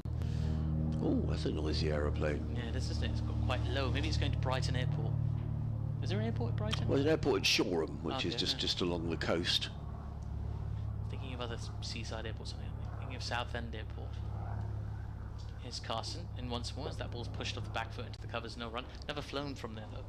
From Southend. Yeah, No, only ever taken the sort of major airports, and you see them come up when you're searching for flights. don't Cheaper you? as well, aren't Cheaper they? as well. You've got to get to Southend. Yeah, that's this the is thing. the thing. This is not the easiest thing to do from northwest London, where I live. Right, we've got revised hours today. Tea is fixed at 3:30, so that'll be in about 18 minutes' time, and the close of play will be at 6 p.m. And well, there was talk of some weather about a little bit earlier, mostly from the Met Office, and pleased to tell you there's none of it in sight at the moment. Nice clear blue skies. Well, there's a bit of cloud in the sky, but it's sort of fluffy white cloud, and it's the other side of the ground, so we should, fingers crossed, manage to get an uninterrupted day's play in. So Jack Carson gets a nice round of applause from those doing this. He's still sort of doing bending exercises, is Jack. I hope he's okay. I think he's in a bit of discomfort from that back, so fingers crossed it's going to be okay. Now, you sort of live in northwest London, sort of Wembley area. Do you sort of get fed up with all the events that are going on there, Yes. the concerts and the football? Yes. And right. Very much so. In comes Hudson Prentice, bowls, and Carlson defends to back ball point no run. I guess if I was being really horrid, I would say, wow, you could live somewhere else. But I mean, is it really disruptive? It's become progressively more disruptive over the last few years. I don't want to say it's greed from the council / the stadium authorities and what have you, but there are more and more events taking place every year. Even an event in just the arena can be quite troublesome to local infrastructure and just creating havoc on the roads and litter and all sorts of things. Hudson Prentice down the hill bowls to Carlson, who defends to mid-wicket, and there is no run. When there's a stadium event, it does take its toll. What's really frustrating is back-to-back stadium events. So if you have 2 in a row, that's going to be a difficult couple of days. When you've got 5 in a row, as the case was recently for Taylor Swift, Taylor Swift, yeah. that was a very difficult week, and I sort of briefly considered getting myself out of town for a while. I mean, I'm fortunate I get to do that with my sort of work. I get to get out of town a lot, but you do find yourself sort of trapped in your own home at times. What's the most frustrating, I mentioned this to you the other day, is when you're not allowed to go back home. Right, because the road's shut, or? Because the roads are shut, or there's stewards manning certain roads or closing off certain roads, and you say to them, well, I literally live that side of the cone. They're like, I'm sorry, you're going to have to take a 4-mile detour to go to your house. Right, yeah, I think I'd be frustrated. But as a resident, I'll just break off as in comes Hudson Prentice. Simpson standing up to the stumps. Henham bowls. Carlson plays firmly to Haynes at short extra cover. There is no run. But as a local resident, do they come to you and say, well, actually, you've got sort of first dibs on tickets or anything like that? No, absolutely not. Right. There's no sort of allowance for local residents in that way. The only sort of allowance you get is parking, but that's sort of capped at 1 per household, so you get like a little parking permit that lets you park with a little bit more freedom, although you wouldn't really want to get your car at the house on match days, if I'm honest. Hudson Prentice in again. Bowls. Carlson defends down the offside of the track, no run. But you're quite right. It is a privilege to live there because there's so much. There's a hub of activity. It's very exciting all the time. There's something happening, whether it's concerts or football or wrestling or boxing. There's all sorts of things constantly happening, and it is very, very exciting. And it's there's been a lot of regeneration in that area as well. Yeah, there has. Yeah, beautiful new developments. There's a cinema. There's a whole sort of shopping centre they've built around the stadium. Yeah. With a nice selection of sort of high street restaurants. So it's not all bad. Hudson Prentice in the bowls and Carlson defends to short extra cover. There is no run. And it does help that you've got a sequence of tube stops in Wembley. You've got sort of Wembley Park, which is the one closest to the most mainstream one. There's also Wembley Stadium Station, there's North Wembley Station and Wembley Central Station, so you got your choice of 4 Wembley themed stations when you're trying to get to the stadium. Yeah, because actually this whenever I've been to Wembley, and I've tended to go back to Wembley Park on the Jubilee line, but the problem is the queue up Wembley Way is always horrendous. As in comes Hudson Prentice, clipped by Carlson back to square on the leg side. He picks up his 38th run. The total goes to 129 for 3 at the end of the over. So actually we went up in the summer to see Bruce Springsteen and actually went back from one of the other I think it might have been Wembley Central. Would that be on the Bakerloo line? It would be on the Bakerloo line. Yeah, and that was good, so it took us straight back into Waterloo. Yeah, it's a good idea. If you can do the walk, then it's a bit of a trot. But it's worth it. You save a lot of time. I mean, I went to an event just a few weeks ago at Wembley Stadium, and I live sort of 5 minutes away from Wembley Park Station, maybe a 10-minute walk from the Right. stadium. And bear in mind, I've just got to get onto a local road, not the station. It took me 45 minutes to get home. Oh, ouch. Yeah, so they do make you wait, or like you get stuck in people traffic. Even if you know your way round and you know all these little side roads and things, there's no way around there's no shortcuts, I'm afraid, on event days. You might as well hang around and have a donut. Here's Carson into Carlson, who punches the ball off the back foot. That's running away to the deep extra cover boundary. There's a fielder in pursuit. Will he get there? Yes, he does. A sliding stop from Tom Clark is successful. Prevents the boundary. And they only make it back for 2 in the end. He's very athletic, Tom Clark. Last week we described him as the gazelle when he's running across the outfield. He looks like, if he wasn't a cricketer, then he could make a very good athlete. Yeah. But he's very fast and a very sort of stylish run as well. He saved 2 for his team there. It's Carson into Carlson again. This time he turns the ball to fine leg inside the circle. There's no run. Carson continuing. We've seen him in a little bit of discomfort, but he's persevering. He's got his sunglasses on still. The umpire's got his jumper dangling from his pocket. Can wreak havoc on the integrity of that jacket as the ball's pushed back to mid-wicket for no run. Yeah, it's just when it dangles, isn't it? Your pockets get a little bit floppy, and hopefully he'll have I'm sure he'll have many umpiring jackets, Nigel Long, after all these years. I'm sure he will. 131 for 3. Carlson on strike on 40. Carson in with the ball. Carlson turns that ball past short leg, and there is no run. I get the feeling Kieran Carlson is just desperate to get down the track here to Carson. You get the feeling a big shot's coming. Yeah, you do. He's that kind of player. And I was just looking at Ollie Robinson there, and he was making a sign as if to say, shall I go back a bit deeper? I think they feel it's coming. Here's Carson. Into Carlson, who waits on this one, plays it away towards fine leg. There's a stifled appeal for LBW. Maybe it took a little bit of pad on its way through, but umpire shook his head very quickly. And it's another dot ball. Carson on top here at the moment. 4 good deliveries in sequence to Carlson. 1 ball to come in this over. And they anticipate it's going to be a big one. Fielder from mid-wicket's gone a slight bit deeper, as has Ollie Robinson taken a few drop steps back. And last ball is a shortish one, which has been fended off into the covers by Carlson. That is the end of Carson's over. 131 for 3 after 36 overs. 45 more to come today. Indeed. Tony's been in touch. Hello, Tony. And he says, hi, Adrian and gang, enjoying the commentary. We're currently discussing the merits of my egg boiling machine on the YouTube screen, and we're wondering if any of you used one or even own one.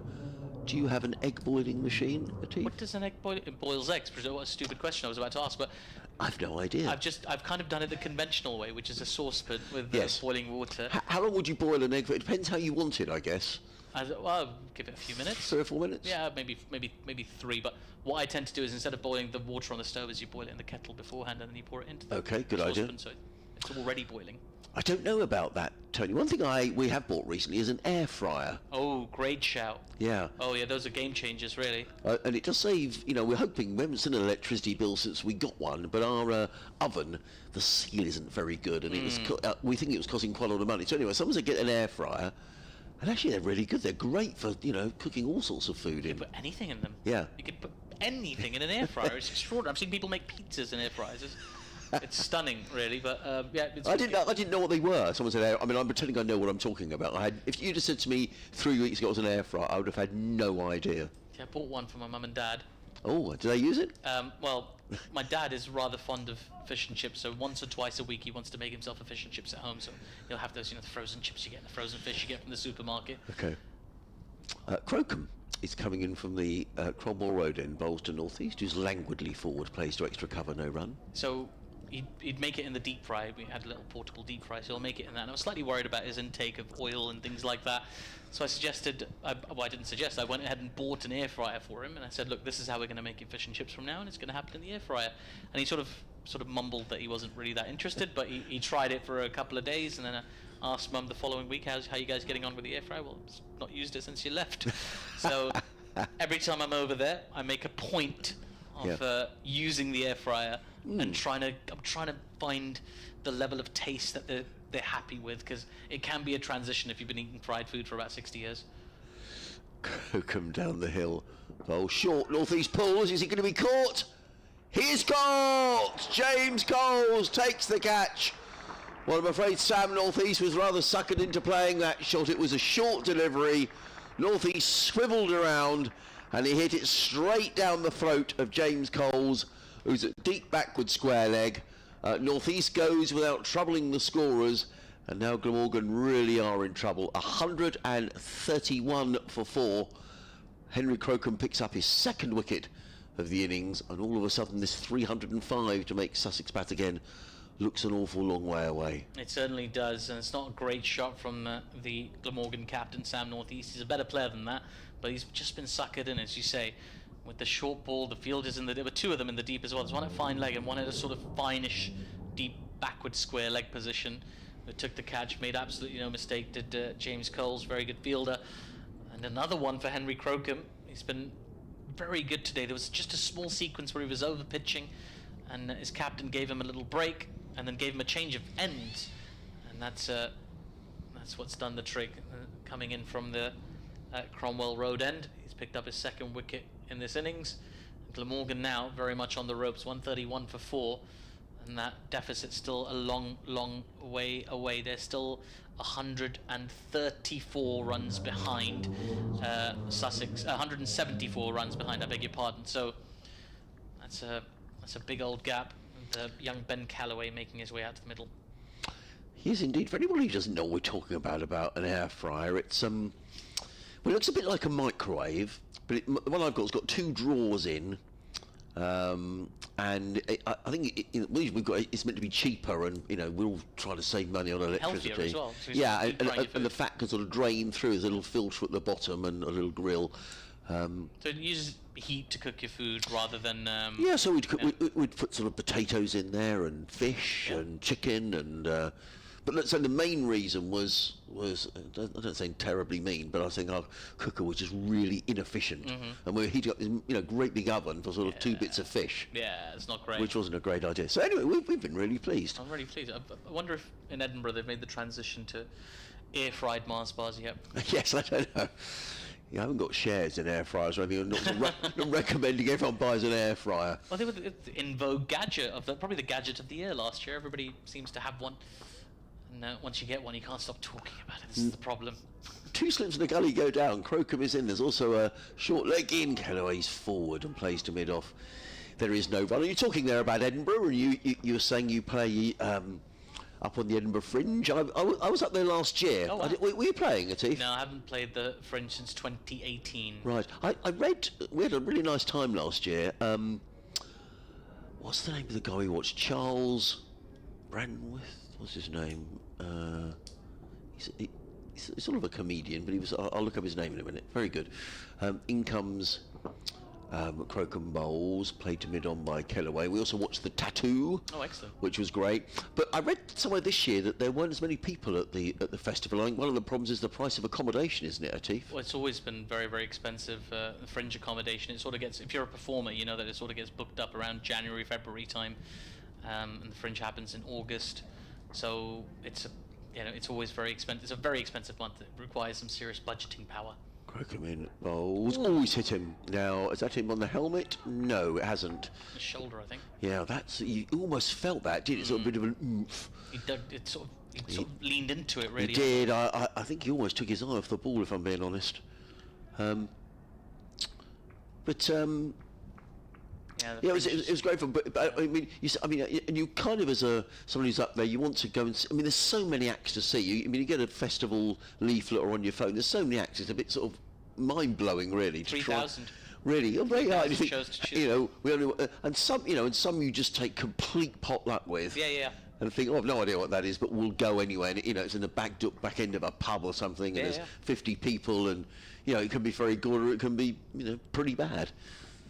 My first show was in a venue called The Caves, which was a literal cave. Right. It was great fun. That was back in 2016, I think, or 2015, my first Fringe. But you have to pay as a performer to pay attend. for a million different things. Right. I'll tell you about them in a sec. Crocombe Bowls pulled away by Callaway, but unlike Sam North East, he's going to get a boundary, and that was a good shot. Pulled it away square on the leg side. He picks up a boundary. His first runs And the total goes to 135 for 4 at the end of the over. I'm just going to put my headset in because I'll have an update to do, but not you natter away. Yeah, for sure. It was a good shot. I mean, he made sure he didn't sort of completely swivel on it and play it behind square on that occasion. So that was a very smart shot from Ben Callaway. And yeah, the Fringe, if you're a performer for the Fringe, you have to pay for your venue or strike a deal with the promoter where you're coming up with a split. You have to work out ticket prices, you have to pay to put yourself in the guide, you have to pay for promotion, your accommodation, your food and drink. And if you want to publicize the show, you might want to get a publicist, some advertising,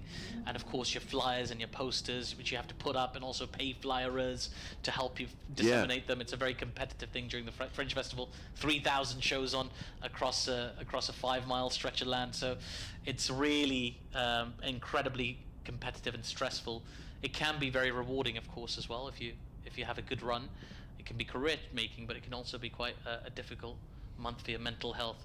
Carson into Carlson, as that ball's been pushed to mid-wicket for no run.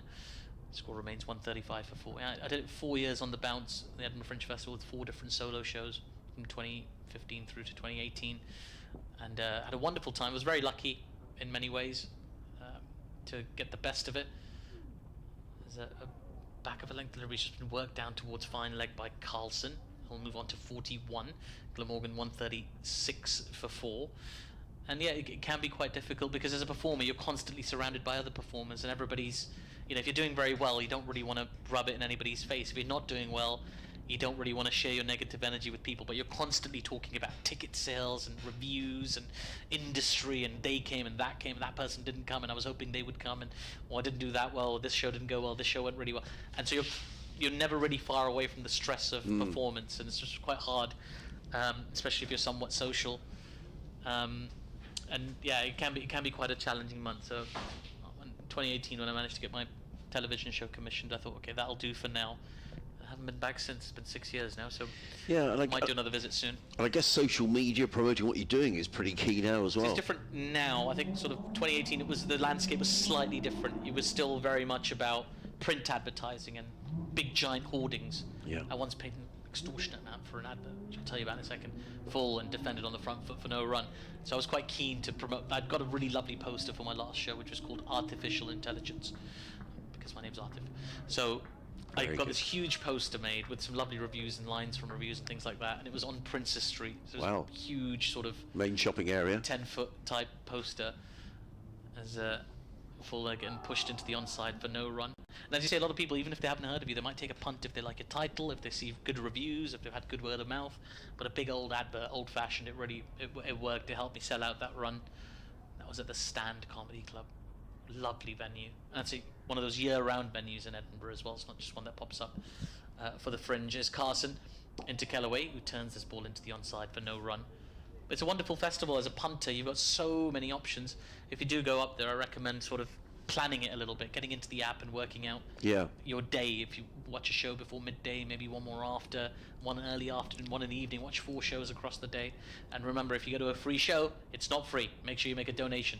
Full, pushed into the onside, in fact stopped at short leg. Ums and ahs from the Sussex fielders, who feel like they might be on the verge of something. It's Tom Alsop there at short leg. Well, that will be the last ball before tea. 136 for 4, Glamorgan, going into the tea interval. 38 overs have been bowled so far. 43 overs remain. Sussex 2 overs behind the over rate at the moment, but they'll be very, very pleased with the match situation. Glamorgan still 169 runs behind Sussex, who might, at the back of their minds, be eyeing up a win, if not today, then certainly the early part of tomorrow. It would take something remarkable for them to fight back. It was some resistance from Ingram a little bit earlier. Terrific innings from Colin Ingram. Finished on 71 off 102, and a little bit of ongoing resistance from Kieran Carlson, who's on 40 not out of 65 deliveries. Wicket takers for Sussex. Jack Carson has 1 wicket, and 2 for Henry Crocombe as well, who's been superb with the ball. So the players are going off for a well-deserved tea break. We'll be back in 20 minutes, maybe just under 20 minutes, for the resumption of play.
afternoon here in Hove, albeit with a bit of a chilly breeze, as the umpires Sue Redfern and Nigel Long make their way out to the middle. The Sussex players are in a little huddle in front of the pavilion, and they'll be feeling very pleased with themselves because Glamorgan are 136 for 4. They still trail by 169. Kieran Carlson batting very nicely. He's on 40, but 2 really huge wickets before tea, those of Colin Ingram for 71. Then just 3 runs later, Sam Northeast, who was out for a duck, have really put Sussex in the ascendancy. I'm Adrian Harms, Atif Nawaz and Nick Webb, your commentary team here throughout this final session. The weather looks set fair. If you're watching via the Sussex Cricket Club live stream, a very good afternoon to you. And if you want to listen via your smart speaker, all you do have to do is to ask or play BBC Sounds Sussex v Glamorgan Day 3, and you'll see or hear us. And if you're watching the stream, you'll see it's a lovely sunny afternoon. Atif is next to me, and I mean, there's some. I mean, I thought Colin Ingram batted beautifully. We were saying it was just a pleasure to watch a player of that class playing. It certainly was. I mean, some of the shots were absolutely glorious. He was put down on 36, but managed to add another 31 runs to his tally, and he could have added a lot more. He's one of those players who's just so brilliant and scores runs quite freely and quickly and can kind of get on top of the opposition. But you got to imagine the scenario sort of weighs on you as well. It doesn't matter how free-flowing a player you are, when you're sort of 305 runs behind as a team, it's hard to put that at the back of your mind, which is what we've seen happen with a couple of other batters. Sam Northeast played a very disappointing shot to get out, balled out to deep backward square leg, and then it's just been it's been a little bit disappointing really. But we always thought it was going to be a tall order for Glamorgan. 305 in arrears, likely to lose this game by an innings, I'm afraid. Yes, and it is going to be Henry Crocombe who's going to get us underway after tea, running in down the hill to bowl to Kieran Carlson. And you feel that much rests here on the shoulders of Carlson, who's played very nicely for his 137 for 4. The total goes up by.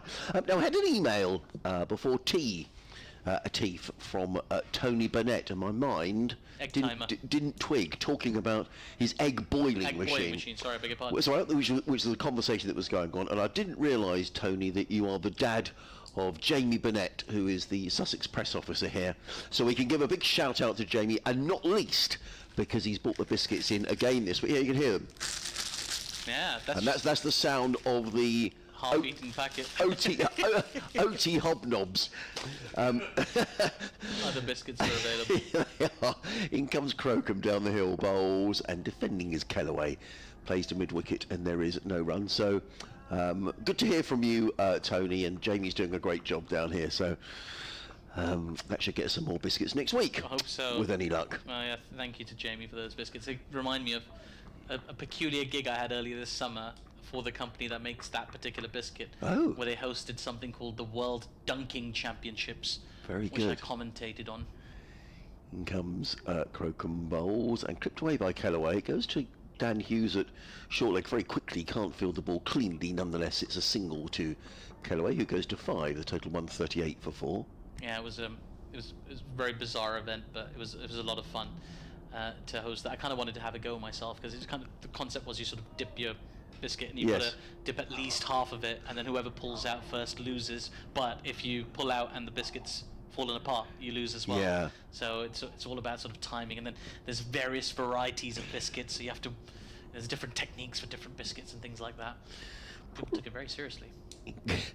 In comes Crocombe over the wicket, bowls. Carlson ducks underneath a short ball through to Simpson, no run. The worst bit of that, Atif, I think, are 2 things. Number one, if you dunk your biscuit and then you get it out the tea and it sort of falls apart before you can eat it, or worse still, if it falls off in your tea. Well, the champions of this sport, I should tell you, Adrian, are acutely aware of the optimum amount of time you should be dunking your biscuit into your tea, what proportion of it and what temperature the tea should be as well. So there's a lot to consider when you're dunking. Crocombe in bowls, and Carlson plays very straight to mid-off. Nick was saying that Kieran Carlson's parents are here watching. They'll be very pleased with the way he's batting. And if they've had a cup of tea watching at the far end of the ground in the sunshine, it's a cup of tea sort of day. Isn't it amazing the sort of competitions they have a biscuit dunking competition. Well, I think it was more of a sort of marketing event for the company, but even so, it was a good fun day. I enjoyed that very much, and I wonder if I'll get to do it again next year. Fun little gig. Crocombe in down the hill, bowls to Carlson, who's up on his toes, almost jumps into that shot, but then plays with soft hands onto the onside. There is no run. End of the opening over after tea. There are 42 overs remaining in the day. I think, you know, the general feeling has been here that once the light starts to go at this time of year, you've pretty much had it. So whether we'll get all of those in, who knows? But Carlson on 41, Kellaway on 5. Yeah, we're unlikely to get that full allotment in. I'm usually quite optimistic about these things, but we're already 3 overs behind. Although it's really nice that we've managed to avoid this rain that's been threatened by the forecasters across the country today. And well, I don't mean to speak too soon, but it looks very clear at the moment. And I kind of hope we'll make it through to 6 o'clock without any problems. Well, it's raining at Lords, and it's now raining at Taunton as well. I look forward to driving back to North London later. Yeah, good luck. I'll have the cricket on the radio. On TMS, boys and girls, as that ball's driven beautifully. That's a full toss, and it's been dealt with by Ben Kellaway down to long off. It's been driven exquisitely, really. There's not a lot of applause or anything from the crowd, because it felt like quite an innocuous little shot. And other days you kind of drive that straight to mid-off, there's no run, but on this occasion just found the gap nicely, did Kellaway, and he moves on to 9 off 11. Glamorgan 142 for 4. Fielder at short leg, and a slip in place for Carson, who's into Kellaway again, who this time defends on the front foot, back to the bowler, and there is no run. Yeah, I thought that would complement my drive back home nicely. Probably the first 2/3 of England versus Australia, the T20. That'll be on 5 Sports Extra. I think at 6 o'clock on the BBC, 6:30. As that ball's been pushed back to the bowler again in identical fashion, no run. And maybe Jofra Archer might be playing. I'm sure people would hope that he is. Yeah. Getting back to fitness. He was certainly very good down here last week in the quarter-final. Here's Carson again. This ball's been turned to mid-wicket. There is no run. 42 for 4, the score remains. They are playing again at Leicester, although it's now tea, and Leicestershire are 187 for 7, trailing Yorkshire by 94. So that looks almost a done deal that Yorkshire will win, but not with maximum points. And this time the ball's been turned wide of that fielder at square leg, down towards deep backward square leg. And Kellaway will pick up a single to get into double figures. He's onto 10 off 15. Glamorgan 143 for 4. 1 ball to come in the 40th over of the innings. Yes, Middlesex will be frustrated, won't they, looking out the window at the rain in St John's Wood. Yeah, it is always frustrating. This time the ball's been driven nicely. Is it going to go past the fielder? No, it's a terrific stop. The fielder at mid-off who's just stretching a bit there. Oh, he's looking in all kinds of discomfort. Knee. Yeah. There's just a single taken by the batters in the meantime. Carlson will keep the strike, 42 for him off 70. Glamorgan 144 for 4 after 40 overs. Who was that? It was Tom Clark, who's a very good fielder, but what made me chuckle slightly was he's got a great big brown patch now on his right knee, and he's probably scraped his knee. I don't think anyone went up to him and said, "Oh, you all right, mate? Yeah." I mean, he's only young. Just get on with it, Tom. That's what happens to the youngsters. Yeah. He batted for 238 balls. He scratches his knee and they're kind of like, well, get over it. You got a ton, didn't you? What more do you want from this game? Crocombe in lovely sunshine, down the hill, bowls to Carlson, who punches to mid-off. And there is no run. Well, I think the forecast is okay for tomorrow. We keep saying that. And Glamorgan, I think, will need a bit of help from the weather if they're going to get out of this mess. But Kieran Carlson won't give up. A couple of years ago, he made hundreds in both innings down in Cardiff, and he does seem to have a habit of making runs against Sussex. But Sussex in a great position to win this game as Crocombe is in. Bowls, and Carlson clips nicely down towards fine leg and picks up. No, he doesn't. What am I talking about? I thought it had gone to fine leg, but it didn't. It just sort of dribbled. I was looking down here. Yeah. Were you? Yeah, it just went over to square leg. Yeah, it did. It just dribbled, didn't it? Yeah. So that was a dreadful piece of commentary, completely misleading the listeners. I think when you get 1,000 right, you're allowed to have one bad. Right. Okay. So we start at 1. Carlson goes to 42. I better up my game, Teeth. The sun has gone in. Here comes Crocombe down the hill and bowls, and Kellaway plays to backward point, fielded by Hudson Prentice, and there is no run. 2 slips in place. Alsop and Clark. Alsop's got his hands in his pockets. I think when the sun goes in, it is a bit on the chilly side. Yeah. We went out at tea time to have a photo taken with the teeth, and actually in the sun it was really very pleasant. It was quite pleasant, yeah. But now the sun has gone in, and Crocombe makes his way in from the Cromwell Road and bowls to Kellaway, who is right behind that, pushes back down the track, and there is no run. You'd hope, Atif, that if the weather's okay here, you'd hope it's going to be all right in Southampton. Yeah, I think so. I mean, we've already... We hope so. That game, the women's game, hasn't managed to start. That's a shame. I mean, I've no idea where the weather's coming from today, but it's, if it's all right in Brighton, you keep... But then it's raining in London, I don't know. In comes Crocombe bowls. Good delivery and well played by Ben Kellaway, who was looking or thinking about pulling a short delivery, then at the last moment just bent his knees and swayed, and the ball went through to keeper Simpson. There was no run. I should correct myself. The game between Ireland and England women did start, and the score was 25-1 for England, who were batting first, but rain intervened again. But apparently play is restarting at 4 o'clock, so right about now. Good. Crocombe in down the hill, bowls to Kellaway, who this time that is too short, and Kellaway this time just watches the ball sail over his right shoulder, and there is no run. End of the over, 1:45 for 4. I'm sure that the Sussex would love to wrap this up today, not least when we had Tamal Mills in on commentary yesterday. He was saying it'd be quite nice if the Sussex lad had a rest before they travel up to Birmingham on Thursday for the T20 semi-final on Saturday. But so far it looks as if they've avoided any injury. I'm just looking around the field, and of course Jack Carson's obviously he's bowling, but he did seem to be sort of have a few problems with his back. Did Jack? Well, let's hope the physio has done his magic sponge or whatever they put on it these days. Little magic spray, isn't it? Yeah, I think it probably is. Is it a magic sponge? It used to be it used to be a sponge. Oh wow. Yeah. What do they put in the sponge? Well, I think it was cold water. Oh, I see. Yeah. Well, I suppose that can be magic. Back in the day, Atif. Here's Carson into Carlson, who turns this ball to fine leg. There is no run. That ODI between England and Ireland, by the way, has been reduced to 25 overs per side because of the rain, but they're expecting them to get back on soon. Is Carson into Carlson. Reverse sweep. Oh, just over the head of the slip fielder. Didn't really get the connection he wanted. It sort of lobbed up in the air, but just had enough on it to clear the fielder at slip, and they managed to get back for 2 runs. But that was a shot fraught with danger from Carlson. Not really what you want to see when you're trying to put in some dogged resistance. But another couple of runs for Glamorgan, 147 for 4. Carlson on to 44 now. 74 deliveries. Is a half century here at the very least for the taking for Carlson, and I'm sure his team would love to see him get to that mark. Full, driven beautifully. Can't beat mid-off though, and there is no run. I have to say, I do enjoy Kieran Carlson as a cricketer. He's kind of all action, isn't he? Yeah, You never quite know what you're going to get. He's a fun player to watch. Here's Carlson again.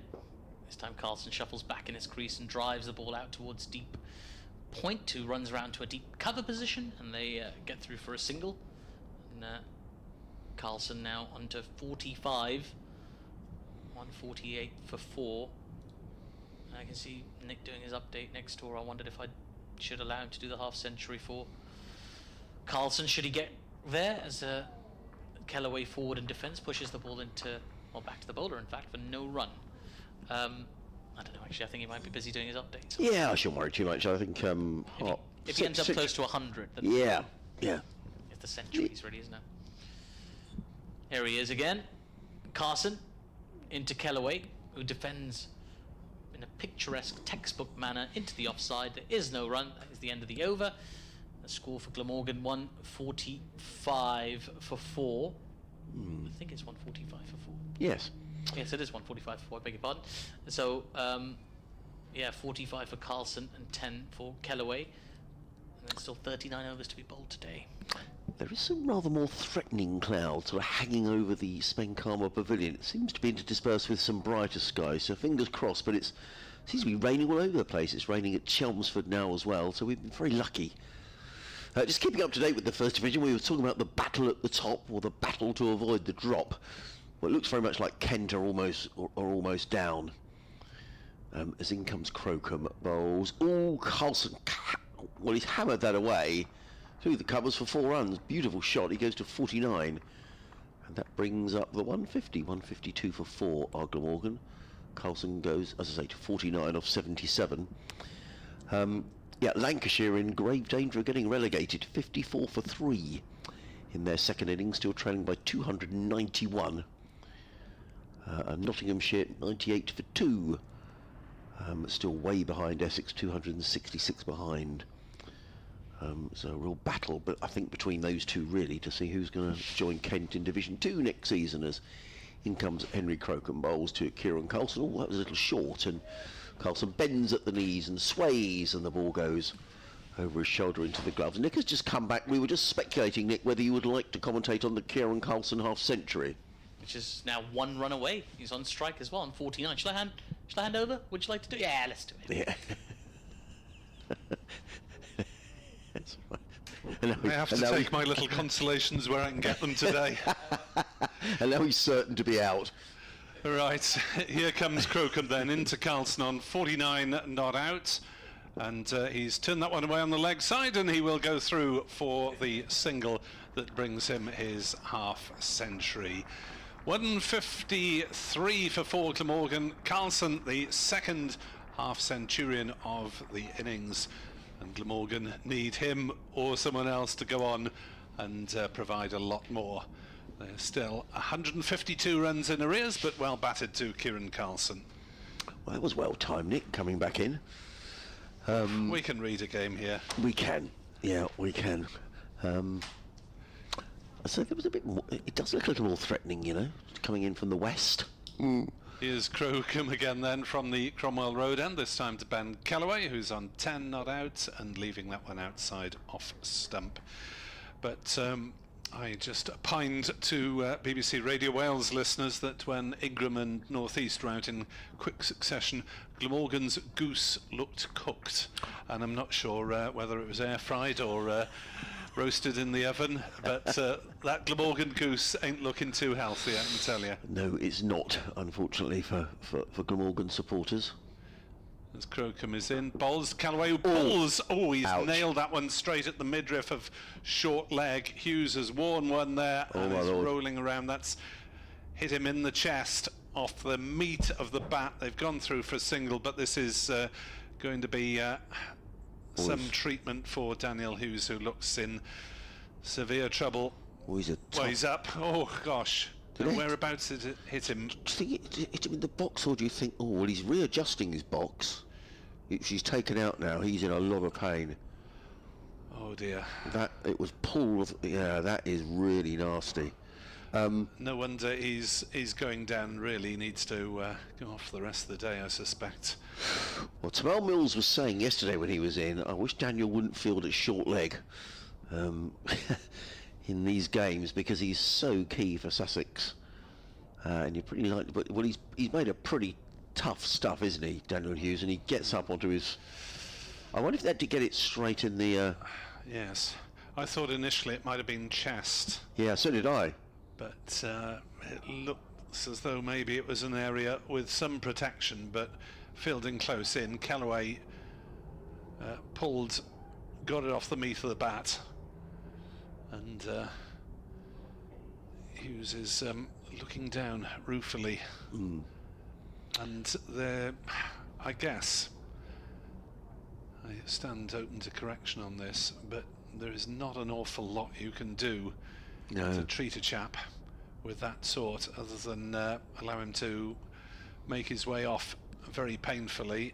And he is trudging off now, and I suggest he puts his feet up for the rest of the day at least. Yeah, that's just, it probably makes you feel quite sick, I should think, that sort of, I mean, it was a full-blooded pull shot by Kellaway. Well, he's walking off. Yes, he's under his own steam, which which is good news. But I think, yeah, back to the pavilion, put your feet up, and there's going to be some discoloration in the central areas, one would suspect. yes, Sympathetic round of applause from the home crowd as Hughes wanders off, and I suspect there really ought to be a subfielder for the rest of the day. Talking about the weather, there's big disagreements between the BBC forecast and the Met Office forecast. BBC says it's about 20% likelihood of rain over the next couple of hours, and the Met Office says 80%, and there is some dark grey stuff arriving from the west. Westish. Well, yeah, west. There's a west, northwest. And in fact, as if to back you up, Nick, the ground staff are now sitting down in the T20 dugouts down below us, and they know. They're about to resume play as Crocombe bowls to Carlson. Short pitch delivery that Carlson ducks underneath. It is the end of the over. Glamorgan 154 for 4. Sussex's over rate is still -3 on the board, and they do tend to keep it going in the second innings of a game rather than just update it at the intervals. So yes. I suspect we're going to be seeing quite a bit of Carson bowling, but that's hold up for well, there wasn't really treatment for Hughes. He just had to allow him to regroup and get off on his own time, but the umpires will tell them to take that into consideration, and there was a fairly lengthy delay, understandably. I think it might be raining in the distance, actually, up towards the downs. As in comes Carlson bowls, reverse sweep by Carlson. That's by Kellaway. Slightly dangerous game. Well, Carlson just mishit one in the previous over that only just, I think, lobbed over slip. I mean, I know I see it as a positive way to score runs these days, but some days maybe best not. Carlson in again. Kellaway forward, plays down to short leg. There is no run. Looks like Henry Rogers is the. Why do you think? Has he got Rogers on the back of his shirt? He has. Has he? Yeah. It's a good guide to someone being called Henry It Rogers. is. It is. In fact, having said we thought it was going to rain, now there's bright sunshine, so it is really odd. Anyway, in comes Carson. Bowls swept by Kellaway, and he's going to be swept for 4 runs. Nice looking shot. Oh, he's got us all the way for 6. Wow, I completely lost track of that, Nick. Did you? Yep. Good. Oh, well, thank you for admitting it. I mean, I saw him play the shot. Watch the field, watch the umpire. Yeah, well, the umpire Missed the long. ball. Coles had no chance of getting round to it. It was straightish mid-wicket it ended up. There's some really angry cloud over the pavilion and behind the Spenkarma pavilion. Ground staff are poised. Carson in bowls, and Kellaway's beaten outside the off stump. Good delivery by Carson, and Simpson whips off the bails. Which, sorry to sound like an old Jeremiah, but it really is, with possibility of bad weather in the offing, really is a reason for Glamorgan to rein in these shots at the moment. Certainly. Yeah, no question about that. In comes Carson bowls, Kellaway. Not sure we've got anything on that. They might have just turned away down the leg side. These could be byes. Henry Crocombe fields a good bit of fielding, actually. Gets in the throw. Let's wait for umpire long signal. And there is no signal, so those runs came off the bat. Well done, Ben Kellaway. He goes to 19, 162 for 4. Carlson on 50. Still with a huge amount of work to do, Glamorgan, but maybe they're going to get some assistance from the weather here. We shall see. Carson in again, bowls. Forward comes Kellaway, plays with soft hands down the offside of the track. There is no run. 37 overs left to be bowled tonight. I think we're highly unlikely to get those in at this time of the year.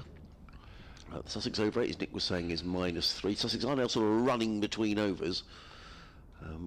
We were saying earlier they've already lost 3 points this season through slow over rates. One thing I've found that umpires really don't like is when you get unnecessary delays. So suddenly you're about to deliver a ball and they suddenly decide to bring on a crash helmet or the pads or whatever it is. Rogers has gone off. Oh, so surely Hughes can't be back on.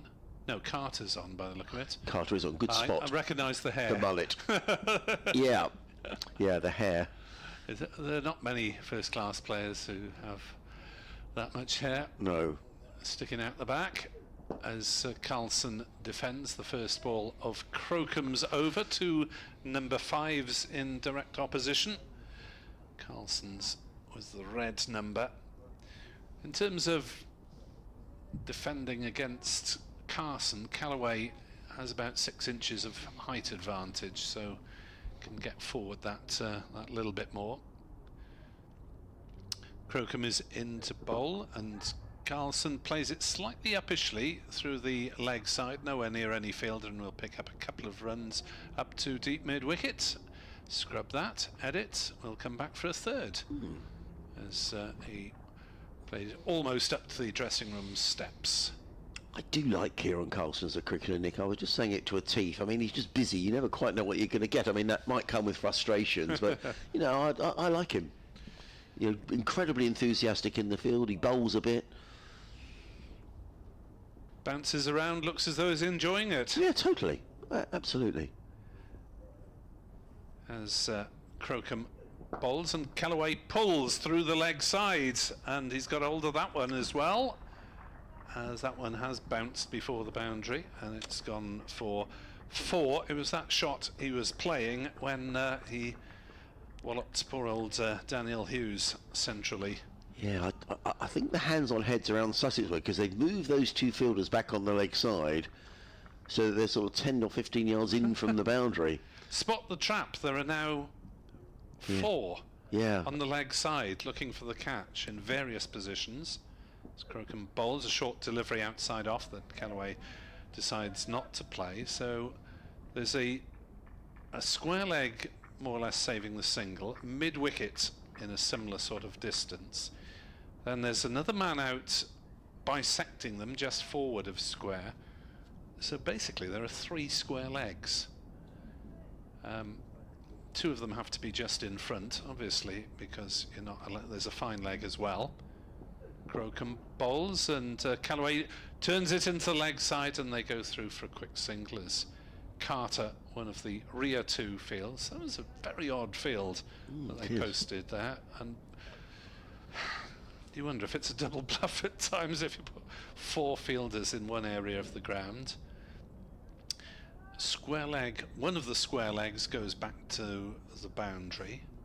Another is about 2/3 the way back at backward square as Crocombe bowls, and Carlson just defends it on the leg side. Ball trickles as far as the short-ish square leg. 170 for 4 Glamorgan. The deficit is 135 runs. There are 36 overs remaining tonight.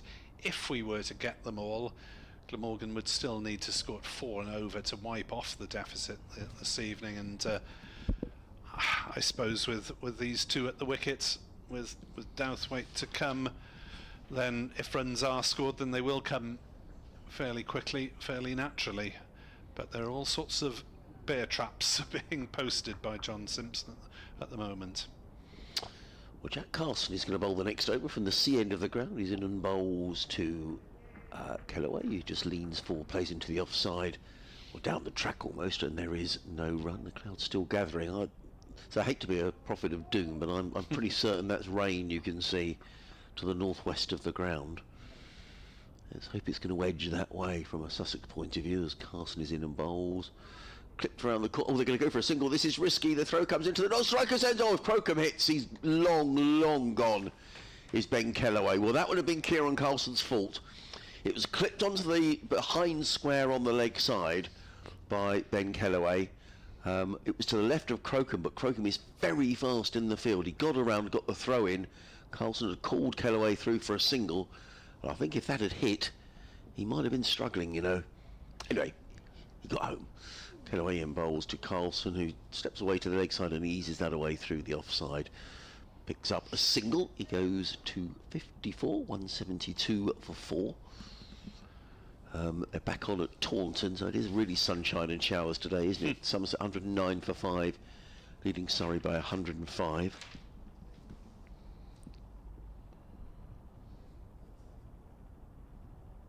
Carson again, bowls, and Kellaway just leans forward and plays it away into the offside.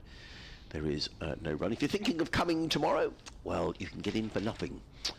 So a 3 days cricket tomorrow at Hove. Thank you, Jamie. In comes Carson, bowls, clipped away, backward of, in front of square actually, deep mid-wicket fielded out there by James Coles, and Ben Kellaway goes to 26, 173 for 4. These two have put on 42 for this 5th Glamorgan wicket. There's a slip and a short leg, a silly mid-on and a sort of shortish, straightish mid-wicket as Cast is in and bowls, and very much a case of thou shalt not pass there from Kieran Carlson. He remains on 54, 173 for 4. A very good afternoon wherever you're listening. BBC Radio Sussex, BBC Online, via the Sussex Cricket Club live stream or via your smart speaker. Adrian Harms, Nick Webb on commentary duties. Atif has gone to find some cake somewhere, I think. He will be back shortly. I did have a message last night that I wasn't on commentary for, so I didn't have the chance to read out, from Rhys Davis. Corona pop bottles, which he reckoned came in his neck of the woods from Lowe's in Ely and Cardiff. He says, coming from Barry, we could collect the bottles from all over town and cash in for 10p a throw, circa 1980. Money value on the bottle top. And he says, shout out to former colleagues in the Barry Athletic CC, Welsh Cup winning team in 1985, and the St Fagans Village Cup winning team in 1991, as well as a mention to his late dad, W.G. Davis, Billy Davis, who played for Glamorgan. As we've got some left arm spin from Coles, his first ball is played into the covers, so thank you to Rhys Davis for memories of pop bottle collections that we were talking about yesterday. As Coles bowls, that was a bit of a drag down, and Kellaway played it suspiciously into the offside. I just wonder whether this is also born slightly of the fact it's got a bit gloomy. Throwing two spinners on. Kellaway defends. Yeah, over 8 light combination of the two. Carson looks as likely as anyone to take wickets, doesn't he? Yes, he does. So you're not decreasing your chances of winning the match. As Coles bowls, and that's played into the offside, and a good scrambling stop by Tom Clark at cover. Not the most pretty of opening overs from Coles so far, but 4 dot balls, so who cares? Coles bowls, Kellaway stretches forward. Of course, he's at the stage in his county career where virtually everyone is new to him, Ben Kellaway. Yeah. Obviously, they have the chance to look at people on video, and would have been a few second 11 encounters with some of them. As Kellaway stretches forward and defends, I think you can say Ben Kellaway has had a good look at that over and treated it with great respect. 173 for 4, the deficit is 132. We have possibly 34 overs to go tonight, and Glamorgan just need to give themselves some sort of fighting outside chance tomorrow of batting through the day and hoping there's a little bit of bad weather around again. But at the moment you would have to say that Sussex are absolutely huge favourites to make their advantage count. There does seem to be some brighter skies away to the west. Those sitting in the Spenkarma will know what I was talking about when I said about the horrible looking cloud that's now drifting across the ground. Anyway, in comes Carlson, bowls to Carlson, who pushes into the offside, no run. Alan Ridgewell has been in touch. Hello Alan, lovely to hear from you on Sussex Cricket at bbc.co.uk. He says, hi Adrian, I would like you to give a mention please to Gary Wallace-Taylor. Let's break off for a moment. Carlson bowls, Carlson drives, lovely shot. Now Tom Clark is after this, but even somebody who can run as fast as Tom Clark won't cut that off. Lovely shot. Carlson goes to 58, 177 for 4. He has done wonders this summer with the schools in the Haywards Heath area regarding cricket, and is an asset to the club. Many thanks, Alan Ridgewell. Alan, could you just drop me a note, because it'd be really nice to pass that sort of email on to the club, and if you're happy to do so. Just drop me a quick note and we'll pass it on to John Philby, the chair, because I know he does a great job, Gary Wallace-Taylor, with the community and all the good work that's done. In comes Carson Bowles and defended down the onside by Carlson, and there is no run. So well done, Gary. And Jane has been in touch. Jane Strong. Hello, Jane. She says, enjoying the commentary. I'm in the west of Brighton in Shoreham by Sea. Still bright sunshine at the moment. Well, that's good news. So, in comes Carson Bowles. Forward comes Carlson. Plays into the offside. No run. It's quite tricky, Jane, to see where this weather is coming from. But the heavy stuff seems to have passed away. There is quite a lot of blue sky coming our way. So anyway, fingers crossed. But it is really gloomy here at the moment. Carson in. Bowles pulled away. Well, I'll tell you what, that was very nearly a good stop by Finn Hudson-Prentice in there. It's a close-ish mid-wicket, but it's belted away by Kieran Carlson. I think I had been fielding there. I'd have got my hand out the way because that was going like a rocket. He goes to 62, 181 for 4. Yes, Hudson-Prentice stayed down a long time, as if that might have been a dropped chance. I don't think it was. He went very, very quickly. It's quite difficult to see, actually, to be honest. It's got quite gloomy. Carlson in. I got it wrong. Carson into Carlson, who clips it to short fine leg, fielded by Coles. All the C's, 181 for 4. 33 overs remaining in the day. The over rate is still showing as -3. As you say, we've got 2 Sussex scorers for this match. Graham Irwin, who's the regular scorer, and the second team scorer is, because the regular Glamorgan scorer's not here this week. We wish him well, but I think generally they adjust that over rate as they go through, but it's still showing as -3 at the moment.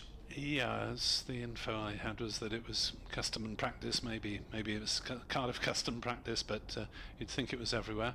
As Coles is in to bowl, and Callaway plays it into the offside and takes a single out to deep cover. 182 for 4.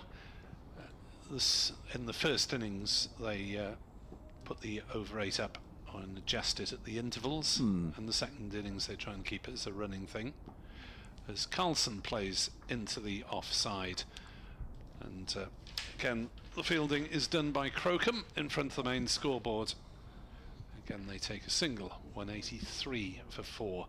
Sussex had a little patch of this morning, milking Callaway for singles. He got his revenge eventually, as Callaway with the bat plays that one up to mid-off. No run. Jay Never-Novcat hasn't bowled very much, has he? No. Just 6 overs so far, which is a bit surprising. As that's floated up, appeal for LBW. No. Well, I wonder if that was going down the leg side, just the way that Simpson also moved.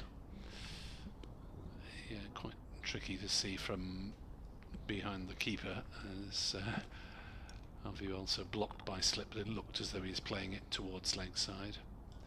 As Coles bowls and Callaway stretches and defends, and there's no run. 183 for 4. The deficit still 122 runs, which sounds horrible with most of your better batters back in the pavilion.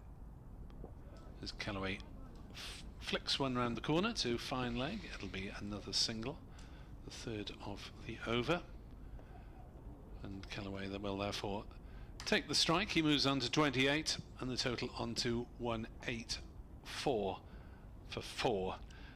And whatever happens from now on, Ben Callaway, I'm sure, will remember this match for his marvellous 5-wicket haul. It was 5 for 142, but he showed the discipline to keep on plugging away. Got 3 fairly cheaply.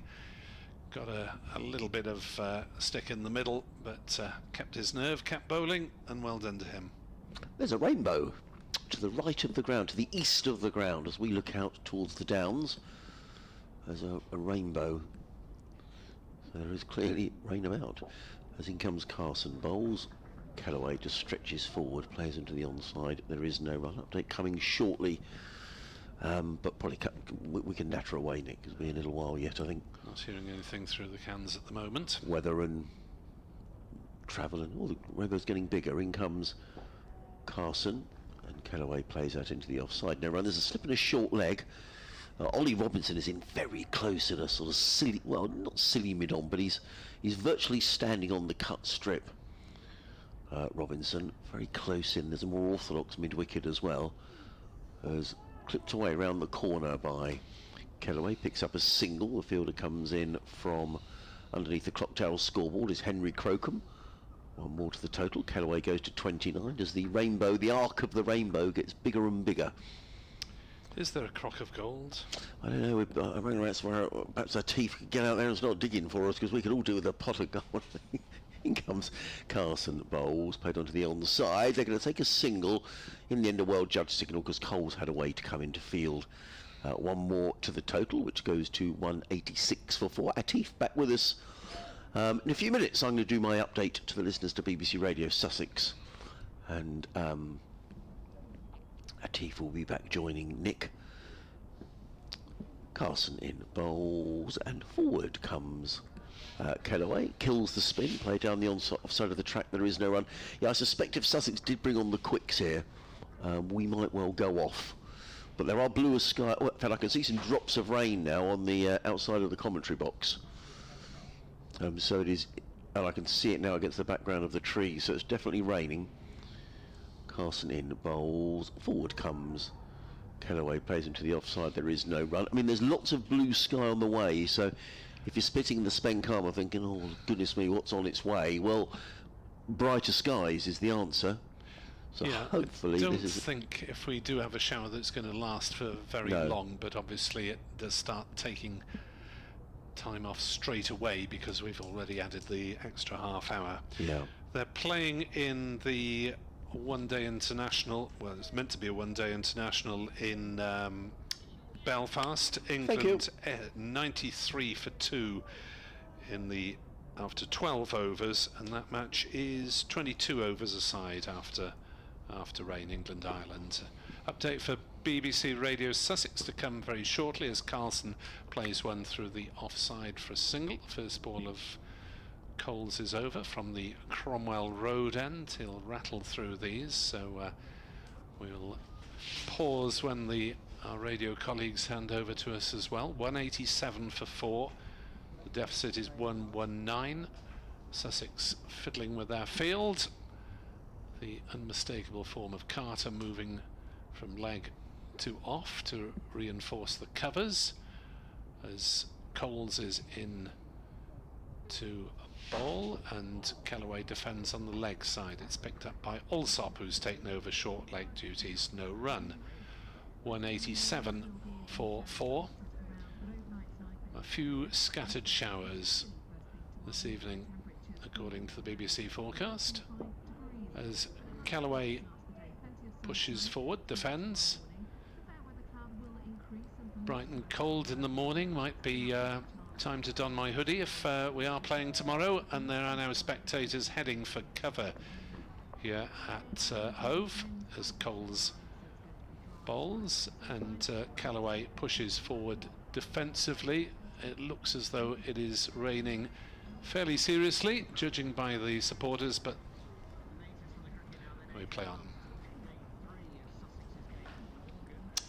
Yes, it's just starting to rain here at Hove. The players are staying on, but they may not be staying on for much longer. Sussex, though, have had a good day. Glamorgan in their second innings are 187 for 4. It still means they trail by 118 runs. Kieran Carlson, though, is going along nicely for Glamorgan. He's on 65. And as I speak to you, Adam, the players are now running towards the pavilion as the rain comes down here at Hove. Elsewhere, down at Taunton, Somerset 111 for 6 now in their second innings. They lead Surrey by just 111 runs, and Kent put up a better show of things in their second innings. They're 68 without loss, but still trailing Hampshire by 128.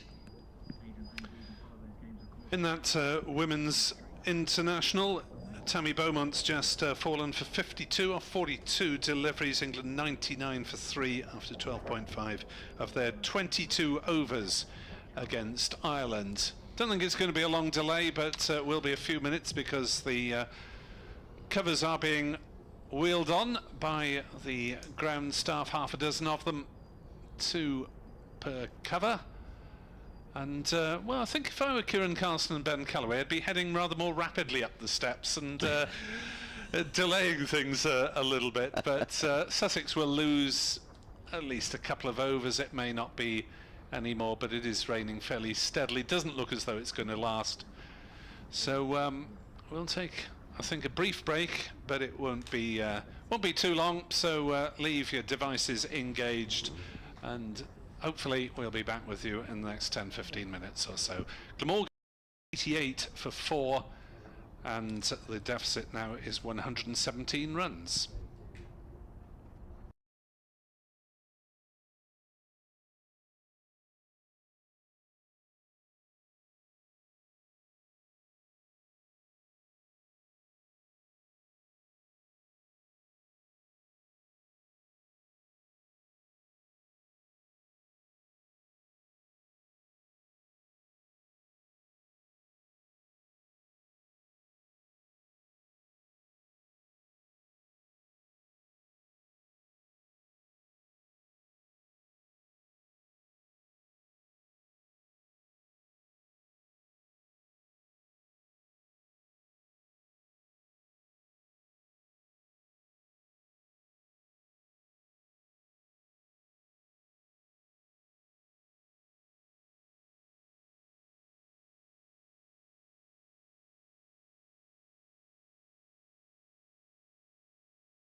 The delay wasn't expected to last long, and it hasn't.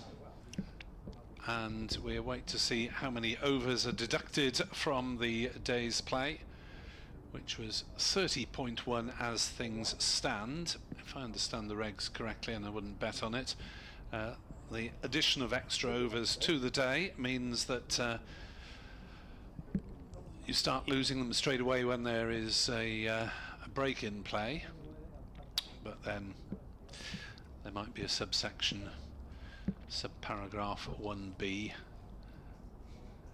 If it's at Hove on a Wednesday, it doesn't apply. Right, umpire Redfern is waving about something. Sussex are preparing to resume. We're 1 ball left of a Coles over. Glamorgan 188 for 4, trailing by 117, and still very much in the woods. I'm not sure whether they can see the bears going about their business. There's a little consultation between umpire Redfern and umpire Long, and I suspect that's to ask the scoreboard operator to adjust the number of remaining overs. Couldn't they have done that over between overs, to be honest? Hold it, hold it. It says 30.1 at the moment remaining, Yeah. isn't it? It should be closer to 20. 28, 27. Wow. Coles bowls the final ball of his interrupted over. Carlson defends it, and Glamorgan remain 117 runs adrift. Let's see what that flicks to. It's just gone to 30 at the moment. Surely there'll be a couple off. Oh. Probably somebody's clanging away at a calculator as we speak. And, Well, it was only about 10 minutes, wasn't it? now Carson's going to come in to the attack. We'll wait and see when that... 2 overs off is my guess, but... I'm going to say 3. Could you imagine if it's none and it's correct? No, it has to be some, doesn't it? Right, Carson about to come into Kellaway, who's on 30 off 56 deliveries. Batted well as Ben Kellaway. Here's Carson now. Kellaway turns that ball towards mid-wicket. There's a few yelps of interest from the Sussex players, but nothing doing really. And there is no run. 188 for 4 the score. Still a long way behind. 117 runs to be precise. Glamorgan. This ball keeps a little bit low from Carson. Worked into the onside. There is no run. I guess objective number 1 for Glamorgan is to bat through the day, if they possibly can, and try and inch towards a lead of some sort. Just even things out. It's Carson in. That ball's turned into the onside again by Ben Kellaway. No run scored. It is turning quite significantly, as Kellaway will know from his own bowling, but it's been unusual really that it's turned without needing any footmarks from fairly early on in the game. Here's Carson in once again. Reverse sweep this time attempted. Big appeal for LBW, and it's been given. Oh. Carson, he's got his man. LBW, it's Ben Kellaway looking for the reverse sweep, hitting in line. Wasn't super pleased with the dismissal, but he's going to have to walk off. Take a look at the replay, but that's a 5th wicket down for Glamorgan. Yeah, it looks very straight on the replay. Very, very straight, hitting him in front of middle and off, I'm going to say. And no chance of it turning past or bouncing over. So off goes Ben Kellaway after a promising 30 off 60 deliveries. Glamorgan 188 for 5. And Carson has a 2nd wicket. Continues to be impressive this season. Does Jack Carson. And well, now Glamorgan already staring down the barrel of an innings defeat. 5 wickets in hand. But the better part of their top order has been blown away. Tell me, is it just a generational thing? Being a moaning old geezer, why on earth are they playing reverse sweeps in that situation? Or do you think that that's fair enough and they should back themselves to declare it? Well, if you're looking to score, it's usually a good option because you're sort of subverting the field, aren't you? And you're messing with the expectations of the captain and the fielders and the bowlers and things like that. But that's not the scenario here. You're trying to bat out a game. I don't know if trying to be creative in your run scoring is more important than having a stoic defense. So I'm kind of with you in terms of the poor shot selection there, particularly straight after a break as well. So it's not like he was settled, he was middling it, and he's in control. It was a risky shot to play, and he's paid the price as Ben Kellaway. But what can you do? 5 down now, Glamorgan. And the wicketkeeper, Chris Cook, comes out to the middle. He's got plenty of company out in the middle. There's obviously the keeper, a slip, a leg slip, a short leg, short mid-wicket, and that annoying fielder who stands by the non-striker's end. We're going to call him silly mid-on. There's a Daniel Hughes in that position. Here's Carson into Cook, who defends the ball into the only bit of the close field which doesn't have a fielder in it, the short cover region. There is no run. Well, got to take to Daniel Hughes. Fair play, as we say in Welsh. I'd be sticking my feet up after taking a blow in the what sits off like he did. Carson in. And this one keeps a little bit low, but kept out by Cook, and there is no run, and that is the end of a successful over for Sussex. It's Carson who's being applauded here for his wicket. Gets a few taps on the posterior from his teammates. John Simpson wasn't going to let him go without a little bum tap. 188 for 5 the score, and that margin, Glamorgan still 117 runs behind. I can also tell you England have lost a flurry of wickets since that dismissal of Tammy Beaumont. They're on 115 for 6 in Belfast in the 3rd Women's One Day International. Bish bash bosh. I suppose it's almost a T20, isn't it? A TT22. T25, is it not? So is it down to 22 now? It's possible. Coles starts a new over, and Carlson plays him through the offside for a single down to Crocombe at backward point. Yeah, it is 22 overs, I beg your pardon. Bringing Cook on to strike, so right-handers again. Chris Cook with just 1 century and 150 this season, and by his standards that's a relatively meagre return, given that he has been up among Glamorgan's leading run scorers as he pushes forward in defence, and there is no run. Century in game 2 against Derby, and a half century in the June resumption against Northants. As Coles is in to bowl to Chris Cook, who's prodding forward, no run. Since the resumption in late August, innings of 13, 28, 47 and 17, so he's got a little start on each occasion without really going on. And Glamorgan need his bat to be as broad as it's ever been as he pushes forward to Coles, and there is no run, and you get the feeling that although they've got Douthwaite to come and Harrison Gorvin know which way a bat should be held, Cook squirts one away towards 3rd man. He'll pick up a couple of runs here as sliding down towards us is Finn Hudson-Prentice. Very comfortable too to get Chris Cook underway. But really this is the Glamorgan's last pair of frontline batters. Douthwaite very much all-rounder status. There's Coles bowls, and Cook deflects another one down towards backward point.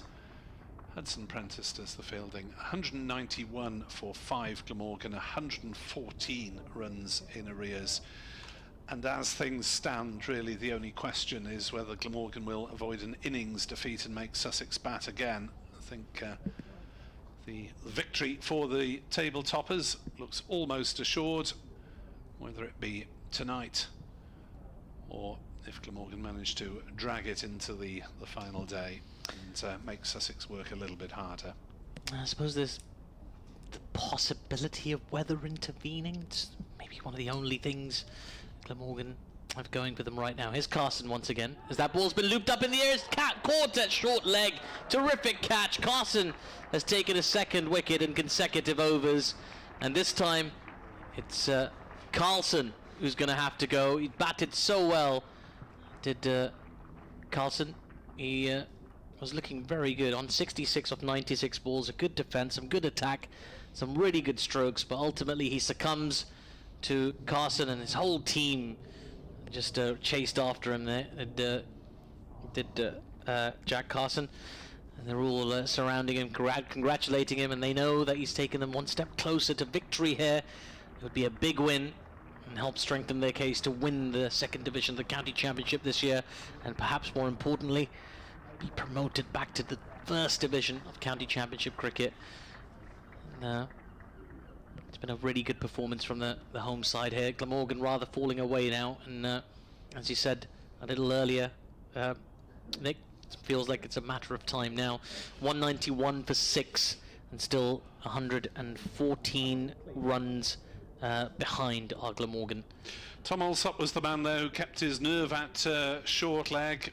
To be fair, it was not a big shot from Carson. He was prodding forward, ball flicked up into the air, and it was one of the easier short leg catches, as long as you managed to keep your eyes open long enough. And Carlson, I think, knew he'd got something on that, whether it was bat or glove, I'm not sure, but he goes 97 balls he faced, 8 fours and 1 6. But that looks very much like curtains, and the odds now, I suspect, if the weather holds, are on a 3-day finish. Yeah, it's just another 4 wickets to get here for Sussex, and you'd fancy them to get them. The pitch is turning quite a bit, and Carson's found a really good rhythm here. As I say, 2 wickets in 2 overs after the rain delay. He's got figures of 3 for 61 now from his 16.1 overs, and still plenty of company around the bat. Dan Douthwaite, the new batter, on strike. Short leg slip and slip in place as Douthwaite judiciously defends the ball back to the bowler. There is no run. 191 for 6 the score remains. England are in serious trouble against Ireland, I can tell you. 121 for 7 now. Wickets tumbling in Belfast for the visitors. Here's Carson in. This one keeps a little bit low. It's been turned into the onside defensively by Douthwaite for no run, and this variable bounce and turn is going to be very difficult to negotiate for the remaining 25.3 overs today. Here's Carson in once again to Douthwaite. Bit of flight this time and pushed into the offside. Defensively, again, there is no run, but every delivery being applauded by the close fielders. First slip, setting it on, all interested, and now field has gone slightly deep in the covers, only to be called back into the circle. There we go. Carson for the penultimate ball of this over. Again, gets a thick inside edge that just sort of trickles wide of the fielder at short leg, and there's no run. Well, this is the kind of shot I expected to see more of from the Glamorgan top order. Some defensive play. Try and play time. It is difficult, I suppose. Now there's another fielder coming in close. Leg slip has moved to silly point. Here's Carson in short and defended and picked up by the silly mid-off fielder. Lots of silly fielders at the moment. 191 for 6. Carson applauded for his successful wicket-taking, wicket maiden on that previous over. And Glamorgan, well, it's a matter of time now. Yeah, the wickets to go, those of Tribe without scoring, Root for 19, then something of recovery. Ingram made a beautiful 71, he was third out. Northeast went without scoring. Kellaway 30, and then Carlson straight away for 66. And as Carlson said on day one when I interviewed him, I tended to lose wickets in clusters. Second half century of the match for Kieran Carlson. So his stats are looking positive, but his team certainly aren't, as Coles bowls to Cook, get it right eventually, who pushes forward. And well, Cook has got the temperament to try and bat all day if necessary, as he's playing that one to backward point, and there's no run. You just watch the battle between Dan Douthwaite's need to defend and his instinct to play aggressively. So whether he'll try and scatter those infielders with a big blow or two. As Coles is in, bowls to Cook, who plays it down to Alsop at silly point, and there's no run. Certainly off that one ball looped up from Carlson to short leg, Sussex will be encouraged to stick these close fielders in, as it's driven on the offside by Cook but doesn't beat mid off, and so remains on 2 not out, and now it looks like a real struggle, and Sussex have got the bit between their teeth and are pressing to wrap it up and earn themselves an extra day preparation maybe for the T20. Cook pushes forward, plays it down into the ground. The shouts of catch it, even though he defended it firmly into the ground. 191 for 6. The Glamorgan innings has stalled with those 2 wickets in close succession, Kellaway and Carlson. And Cook looks to cut it on the offside, hits it down into the ground, bounces up to Hughes. No run, maiden over. Now, just see if you can work out Douthwaite's thought processes as he faces up to the spinner. I mean, there is merit in trying to hit close fielders out of the way, because if you manage to remove a couple of them, that gives you a little bit more latitude to defend then when you get more difficult deliveries. But it'll be interesting to watch this. Yeah, certainly will. As well, he can't really blame Douthwaite for however he decides to play at this point. It's the top order that's let Glamorgan down in both innings. Just haven't been able to press on some resistance. We saw from Colin Ingram earlier, and then Kieran Carlson for second half century of the match, but they just needed a lot more from this game. Did Glamorgan. Lots of close fielders in now for Carson. I'll run you through them all after this delivery. The first ball's just been defended back to the bowler by Dan Douthwaite for no run. There's a short leg, sort of a shortish mid-wicket. There's a silly mid-on, and a silly point and a slip. Lots of company for Douthwaite, who plays this ball on the bounce to short. The silly mid-off. What do we call that? Silly point? I'm going to call that silly point, in fact. Even though he's just in front. Short, silly cover. Silly extra cover. He's close on the offside, that's all you need to know. Settle for silly point, Howard. Under the batter's armpit. As that ball's been turned into the gap at fine leg, it's going to run away to the boundary for 4, I think. Yes, it is. Well, they'll take that. Well, Glamorgan.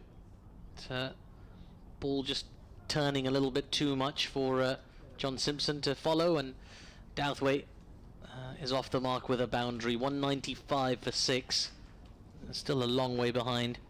Big gap between the team scores. 110, in fact, is the deficit for Glamorgan. I can imagine around the county circuit there's lots of reports being written right now, with the result being a foregone conclusion. Here's Carson, defended on the front foot, back to the bowler. There is no run. See, it's nothing worse than when you've more or less written your report and then something spectacular happens and the game completely turns, and all the words you've just put into your computer or your phone or your device are just completely worthless. You've got to start all over again. I would be delighted to delete a couple of the sentences that I've just written. Yeah, got to find 800. You'll need more than 800 words to describe the comeback if it happens. Here's Carson in, fly to delivery, driven back to the bowler. There is no run. Carson being patient. I'm sure he senses an opportunity to grab a couple more wickets here, push himself further up that wicket takers list for the season. Never hurts to be up and amongst them. Flighted ball from Carson, this time pushed to cover, and there is no run. That was a very quick over from Carson. Just the boundary to fine leg off it. 195 for 6, Glamorgan. 110 runs behind. And We've been saying it's a matter of time, but we can also reflect on what's been a really polished, very professional performance from Sussex. The batters came to town, 100 apiece for Tom Clark and John Simpson, the captain. And the bowlers have done the business as well. Jaydev Unadkat in the first innings, and now in the second innings, it's the Jack Carson show. Yeah, Glamorgan really outclassed by the second division leaders as Coles bowls and Cook defends on the offside, and slightly less concerning, I suppose, than the game a couple of weeks ago when they were heavily beaten by Division 2 strugglers. Derbyshire had the better of the draw with Leicestershire in between as Cook edges towards slip, but manages to play it on the bounce as Sussex got very excited, but the ball falling well short of Tom Haynes there at slip. So Coles off a real minimalist run, and Cook defending to point, and there is no run. This is the bit of the game, isn't it, where there's a lot of sympathy with the batters. They've got an almost impossible task. As Coles bowls and Cook defends. Yeah, the thought process is, I suppose, that you just have to play everything on its merits and not get out for as long as possible. Which sounds ridiculous, I know. There's Cook doing just that at the moment, though. Defends back to the bowler. So won't be too worried about getting stuck. Be quite happy to play out maiden after maiden, given half a chance, as long as there's some support at the other end. He's turned that one round the corner, down to short fine leg. Coles has rattled through another maiden in double quick time, his third in his 6 overs. And, well, he bowls off so few steps that it really is going to increase the over rate, which is now back level again. So Sussex have done the job in terms of the spinners getting rid of the deficit in over rate, so they can turn to seam if they want to at one end. I suspect Carson is going to continue for most of what remains. Yeah, you'd imagine so. Well, they are rattling through them, as you say. Managed to bring that over rate in from -3 to level. It actually says level on the scoreboard as well. There's Carson. Douthwaite just works that to mid-wicket. There is no run. Over in Belfast, England have lost an 8th wicket now, 144 for 8. Still 2.4 overs to bat. Might be enough, though, since it's such a truncated game. Well, the shorter game brings the underdog in a bit, doesn't it, as the next ball's defended into the offside and there is no run. It's been more than 20 years since Ireland have beaten England in a one-day international. That'd be good for the crowd over there if they manage to make a game of it. Absolutely.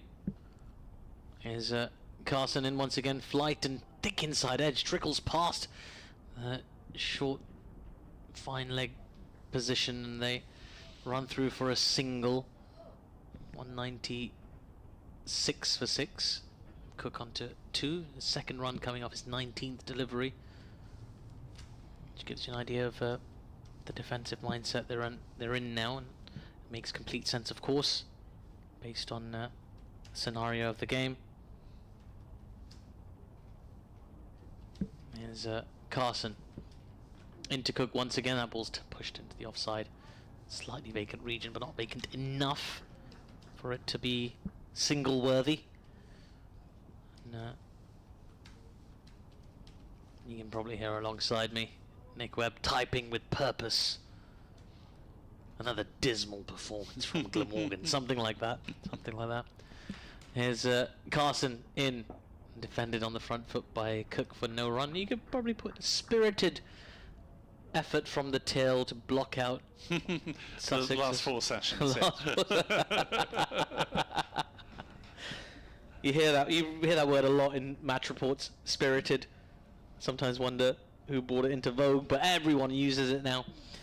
As this ball nearly There's a sort of stifled appeal there for LBW as the ball just clipped a little bit of pad on its way through to the keeper, but he was outside the line of off stumps and never really any danger. It's another dot ball. It's the end of another over. 58 overs of this innings have been bowled. They're in the books. 196 for 6. Glamorgan, who are currently 109 runs behind Sussex, and we do expect Sussex to close this out.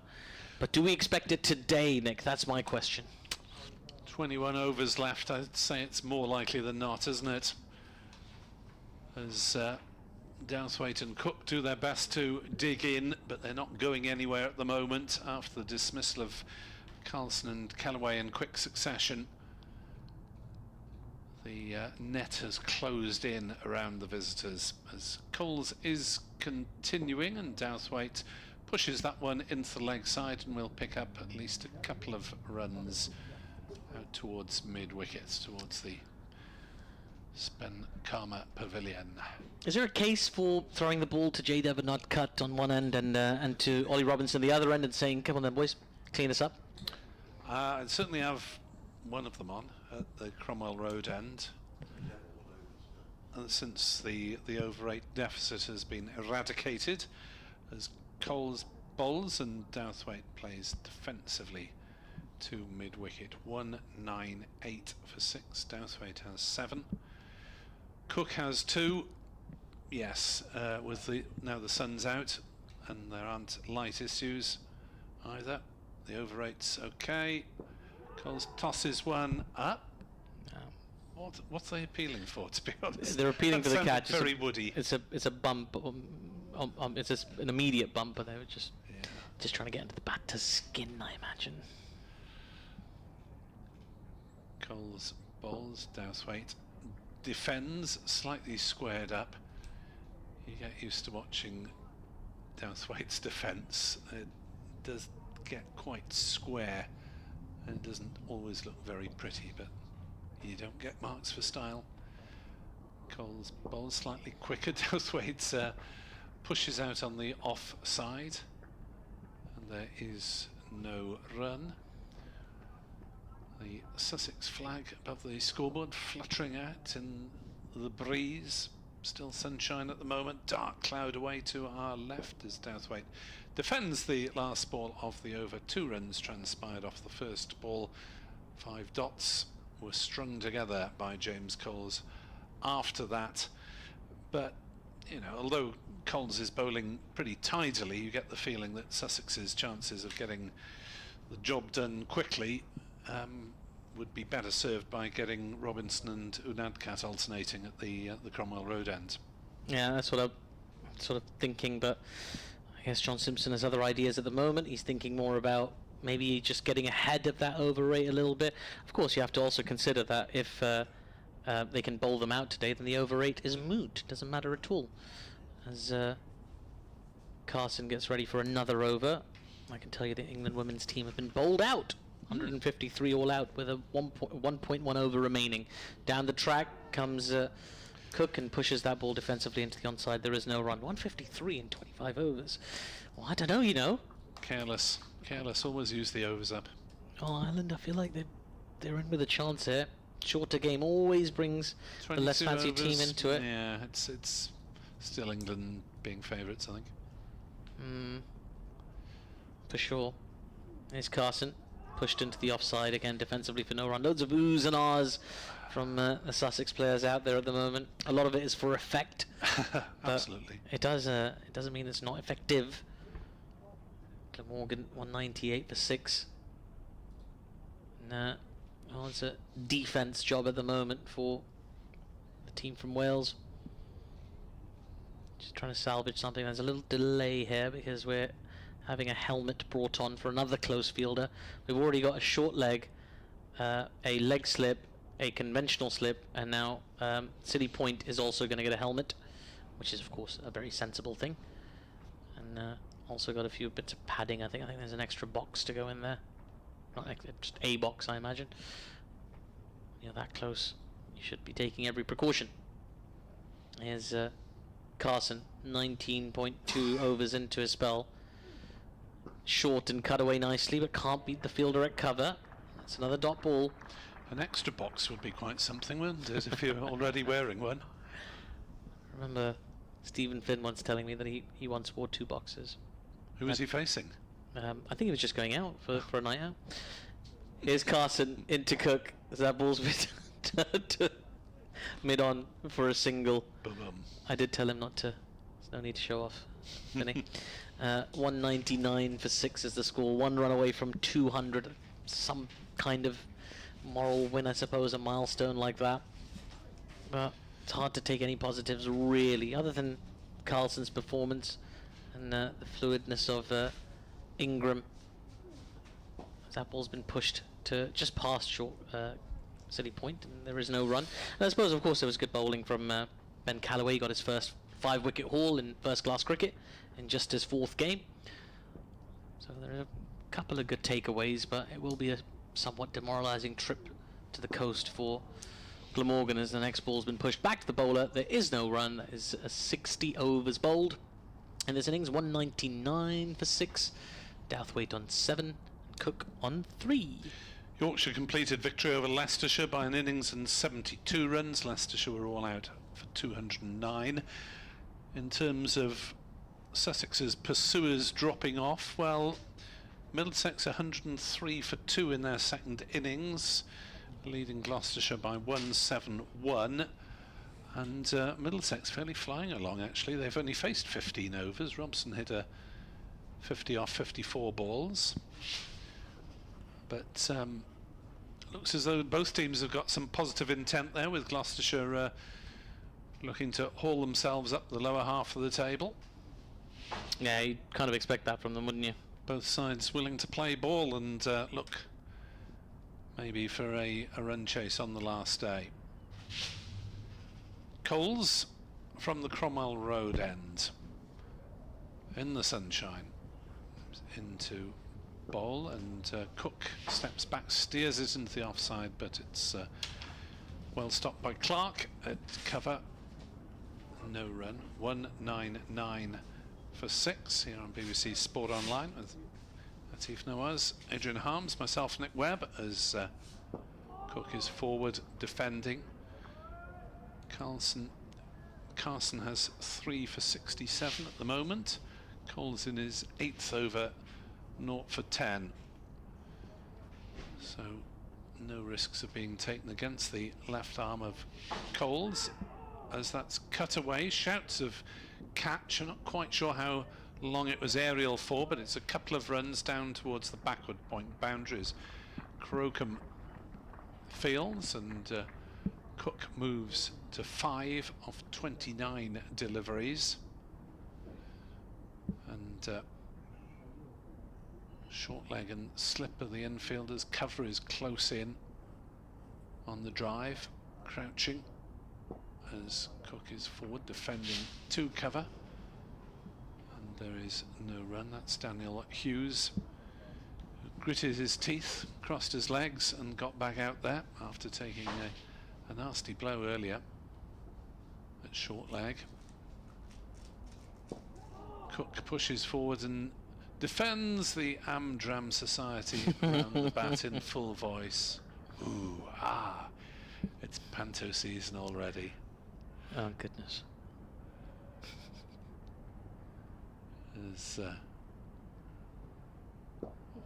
Cook drives pleasantly enough, but to one of the cover fielders. 201 for 6, Glamorgan. Douthwaite 7. Cook 5, and there are 18 overs remaining today. Sussex don't have the option of asking for an extra half hour, because the extra half hour in effect was already granted them at the start of play today. That was something I learnt the other week, by the way, when we were thinking when there were quite a few wickets down in the second innings, but wasn't possible. But Sussex have got 18 overs to get 4 wickets tonight. They do indeed.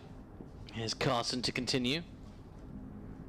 He's got a lot of supporting acts around the batter at the moment, and he comes. Happy to defend that back to the bowler is Douthwaite, and there is no run. Just looking at Amy Maguire's performance for Ireland against England. A 5-wicket haul for her, which I believe is her first 5-wicket haul in women's one-day internationals. Very well bowled. Just 18 years of age. Slow left armour. Carson in. That ball's defended on the bounce to short cover, and there is no run. I'm just waiting for Douthwaite to give in to the temptation to open his shoulders and try and belt one towards us at long on. Here is Carson into Douthwaite. This ball's driven only as far as mid-off, and there is no run. In fact, to go back to the bowler. Well, it went to short cover, didn't it? No, it was bounced off Silly Point's Ah, bats. okay, there we go. There we go. Hughes is back in there. He's bonkers. Yeah.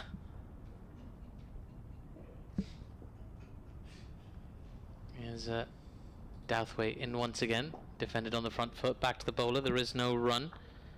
This is a man who's been hit amidships so severely that he had to go off, and he's back in at Silly Point. Oof.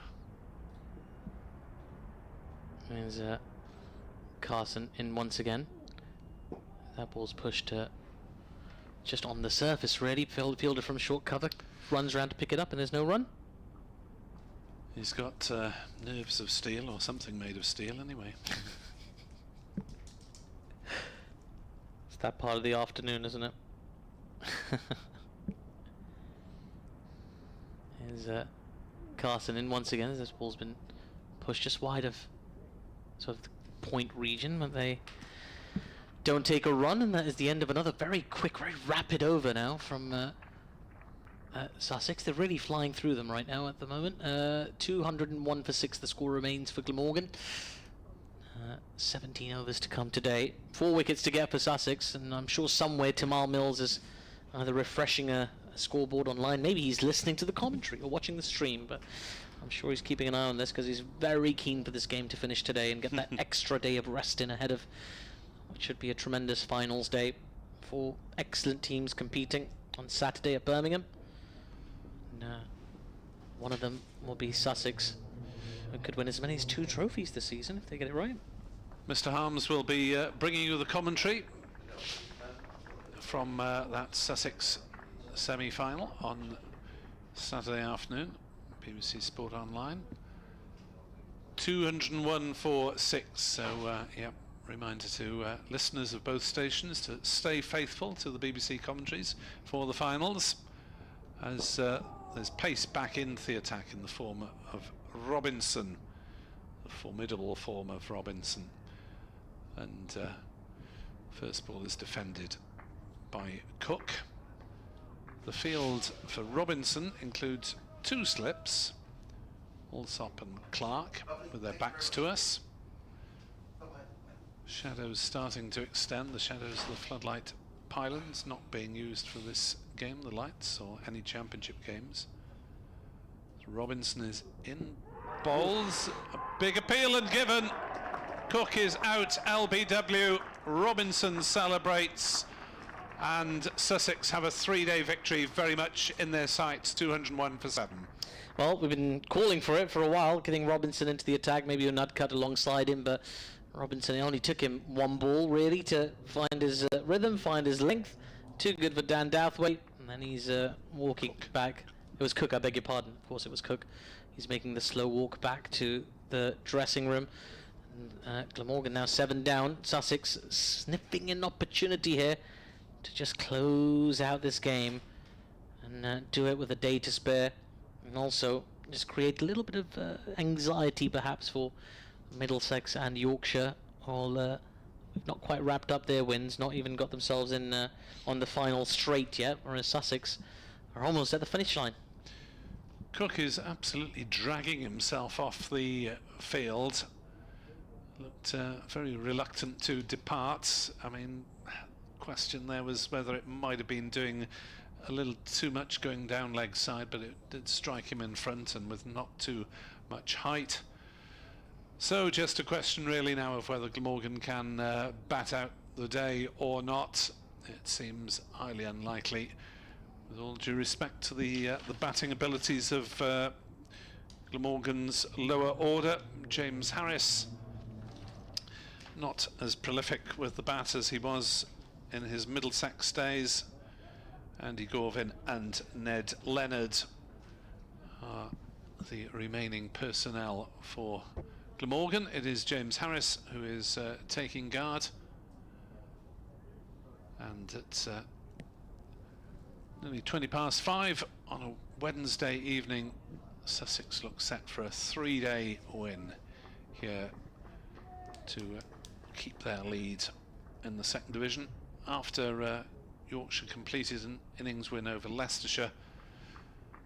And it's the time of year when desire plays a strong part as well. As Robinson bowls, big appeal for LBW, not out. Looked a bit high, that one.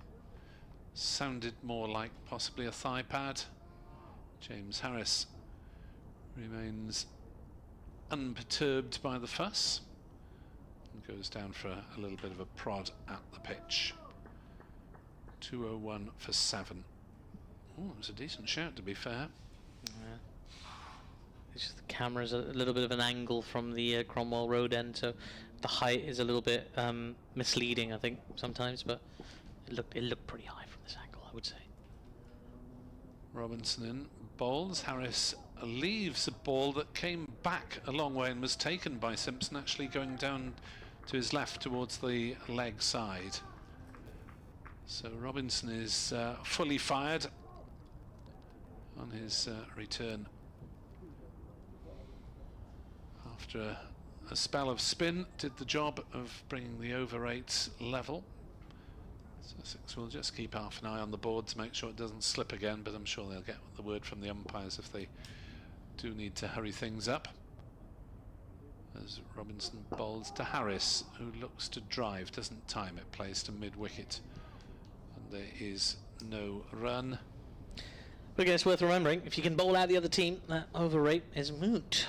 Doesn't matter if you're -5, as long as you finish the game today. I'm right. That's right, isn't it, Nick? You may well be right. Yeah. I'm pretty sure. I feel like I've absorbed that from sort of one-day international matches from the 90s. Where, like, teams are way behind the over rate and they bowl out the opposition. It doesn't matter. Robinson bowls. Harris defends on the leg side. Robinson thought he'd got one through Harris's defences, but he managed to chop down on it. More applause for Ollie Robinson. That is a wicket maiden. 201 for 7. And maybe it's time to reintroduce Adrian Harms into the attack. And if you take Atif's headphones, and he can take mine, and Adrian can enjoy describing what looks odds-on, nailed-on to be a Sussex victory, very probably this evening. Thank you, Nick. Well, I think Sussex will be very keen to wrap this up, not least because their plans for the weekend are to leave Sussex tomorrow and make their way up to Edgbaston, and I think they'd, welcome a day off. And I think the idea was to trundle up there sometime late tomorrow afternoon. So I think they'd dearly like to get this done today, but who knows? Carson in bowls to Douthwaite, who defends on the onside. There is no. It could well be that the light. I mean, at least the ground staff are back in the dugout down below us. So it does look.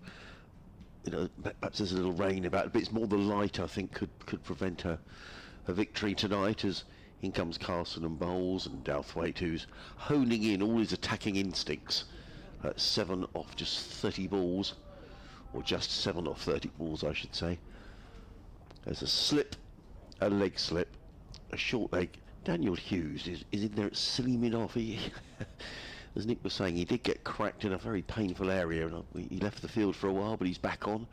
Looks over his shoulder, he sees Carson in and bowls, and forward comes Douthwaite, smothers the spin, plays onto the onside. There is no run.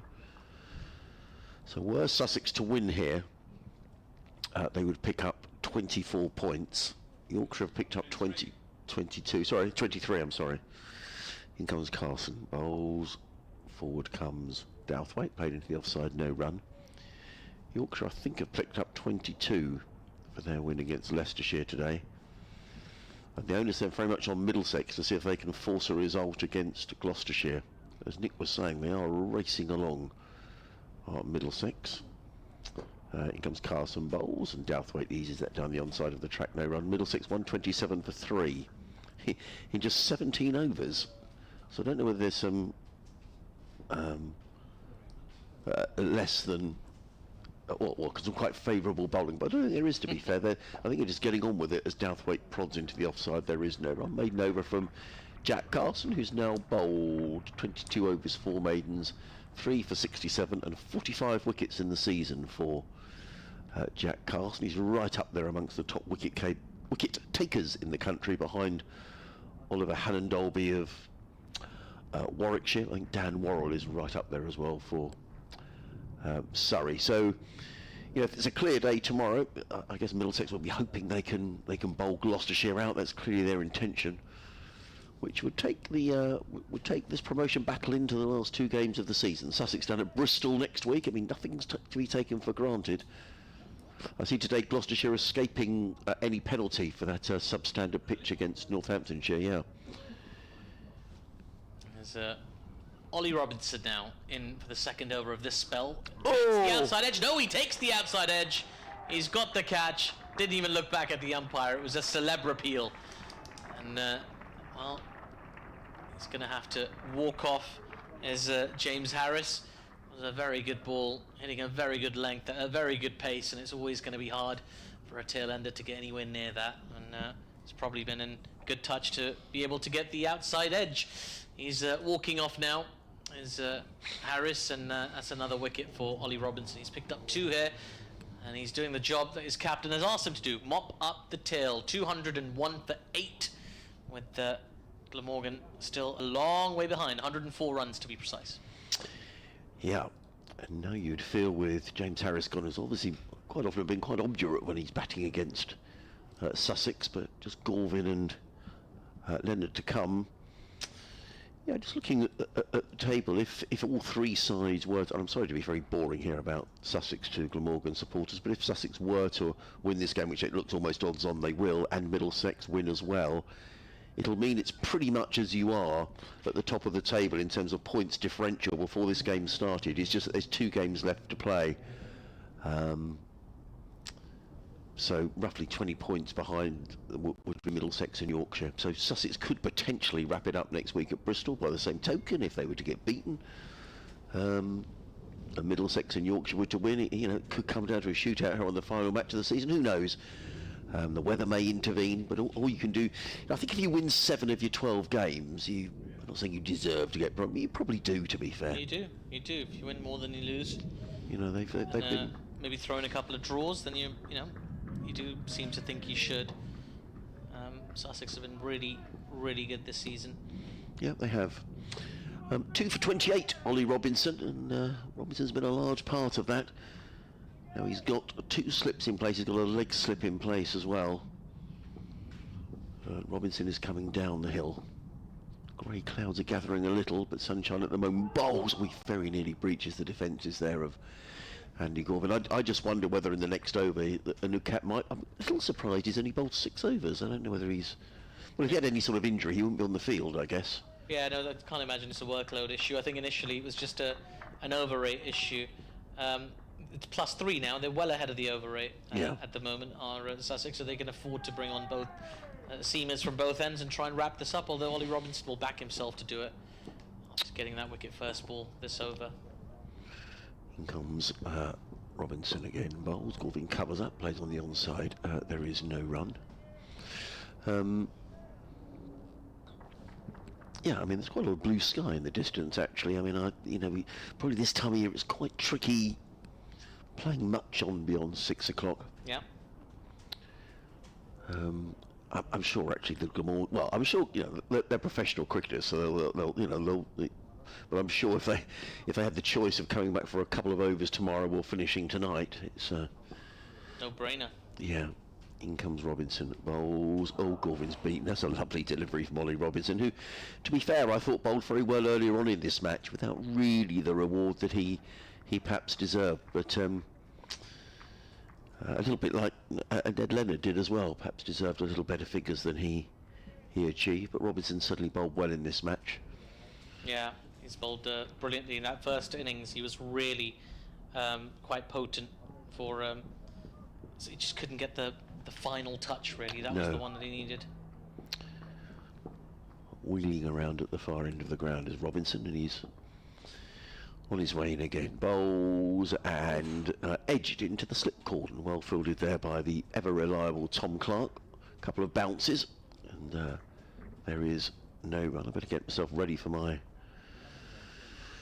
update at 5:30. See what's going on in the other games. Oh crumbs! I need to get on the right page. That wouldn't be too good, would it? Messing up your update. One of those updates will be Taunton, where there's been some lower order resistance from Somerset. They're now 150 for 8, so a lead of 146. That might be interesting against Vaughan and Leach on the final day on a turning track at Taunton. I don't think that's a gimme by any manner of means. And Leach energised by his return to the England squad. Robinson in bowls. Gorvin plays that into the offside. There is no run. A wicket maiden from Ollie Robinson back into the attack. Now, I wonder if it is going to be Jade Evanukka. He's walking purposefully. Yep. It is. He's got his hat off, ready to hand it to the umpire. Yeah. Called for it about 10 minutes before it happened, so yeah. I'm glad myself and John Simpson still on the same wavelength. Yes, you are. After all these years. But he's really shown his nous as a captain in this game. Been really impressed with the way he's marshalled his troops, with the way he's, taken that responsibility with the bat as well. Just been so effective, so clinical, and just kind of ruthless, really, where he needed to be with the opposition. And it's a strong Sussex team. This, I feel like, should they, and they likely will play First Division cricket next season, they could have a pretty good time of it. Yeah, I mean, that's interesting, isn't it? Because someone was talking to me the other day about this, Atif, that when you get promoted, is it a little bit like going from, I think we already discussed this yesterday, from the Championship in football terms to the Premier League, and do you trust those guys who have got you up, or do you think actually we could do with one or two new faces? I mean, I guess, at a club like Sussex, to be honest, budgets will come into play as well, and Paul Farbrace may well think they've got us up, and they deserve an opportunity. But if you get off to a tricky start in April and May, you can suddenly find yourselves in trouble. I think we're coming for an update in a minute, so I'll take over if you don't mind. Atif, as in comes Nudcat around the wicket, comes in and bowls. Quick delivery, bowling to Douthwaite, who defends stoutly into the onside. And there is no run. Sussex looking to wrap this up and give themselves a bit of a lie-in in the morning. It would be good, wouldn't it? Just a little bit of a rest ahead of finals day. That'll be very exciting. Also, just let the excitement build. Yeah. For that special day, and maybe go and watch the England game with a little bit of a bit of a relaxed manner. Jade Evanukka is in. Bowls and clipped away by Douthwaite down towards fine leg. I think that's Finn Hudson-Prentice way out there, who fields the ball. One more to the total. Douthwaite goes to 8. I think that's going to click over to, yes, there we go, 202 for 8. Glamorgan, so trailing by 103, which we think is probably largely academic, and it brings Gorvin on strike. Thank you. As a Nudcat back to his mark, juggles the ball from hand to hand, and he's got 2 slips in place and a short leg. Well, he's got a short leg in place. He's not really short leg, is he? He's probably 3 tracks away, to be honest. Ollie Robinson in close there at shortish mid wicket, as in comes a Nudcat and bowls, and defended by Gorvin very competently down the offside, and there is no run. Nudcat again. 2 slips, backward point, extra cover mid-off. Mid-on, mid-wicket. Thank you very much. Message to the studio. Thank you, Emma. A Nudcat. There's another change in the field. Sussex we're now way ahead on the over 8 now, but a bit of fiddling around with the field. Hudson-Prentice has gone into a shortish mid-wicket. Tom Haynes into a leg slip, and a Nudcat steams in and bowls, and played by Gorvin to backward point. And there is no run. 202 for 8. Never quite know with the Glamorgan lads, if it were to finish tonight, do they have a night in Brighton, or do they think actually we just get on the coach and get ourselves home? Probably the latter, I would imagine. I think so. At this stage in the season, cricket have had a lot of time away from home, and I'd just be glad to get back. Might do some heavier cloud drifting in Sussex. Need to get this done reasonably quickly, I think, for purposes of light as much as anything else. And Nudcat over the wicket in and bowls, good delivery, and Gorvin again very soundly forward, right in behind that, played into the offside. There is no run.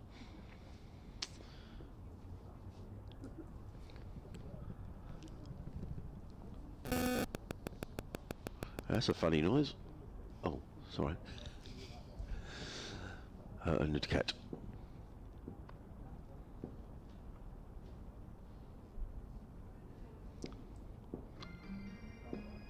And Nudcat round the wicket bowls.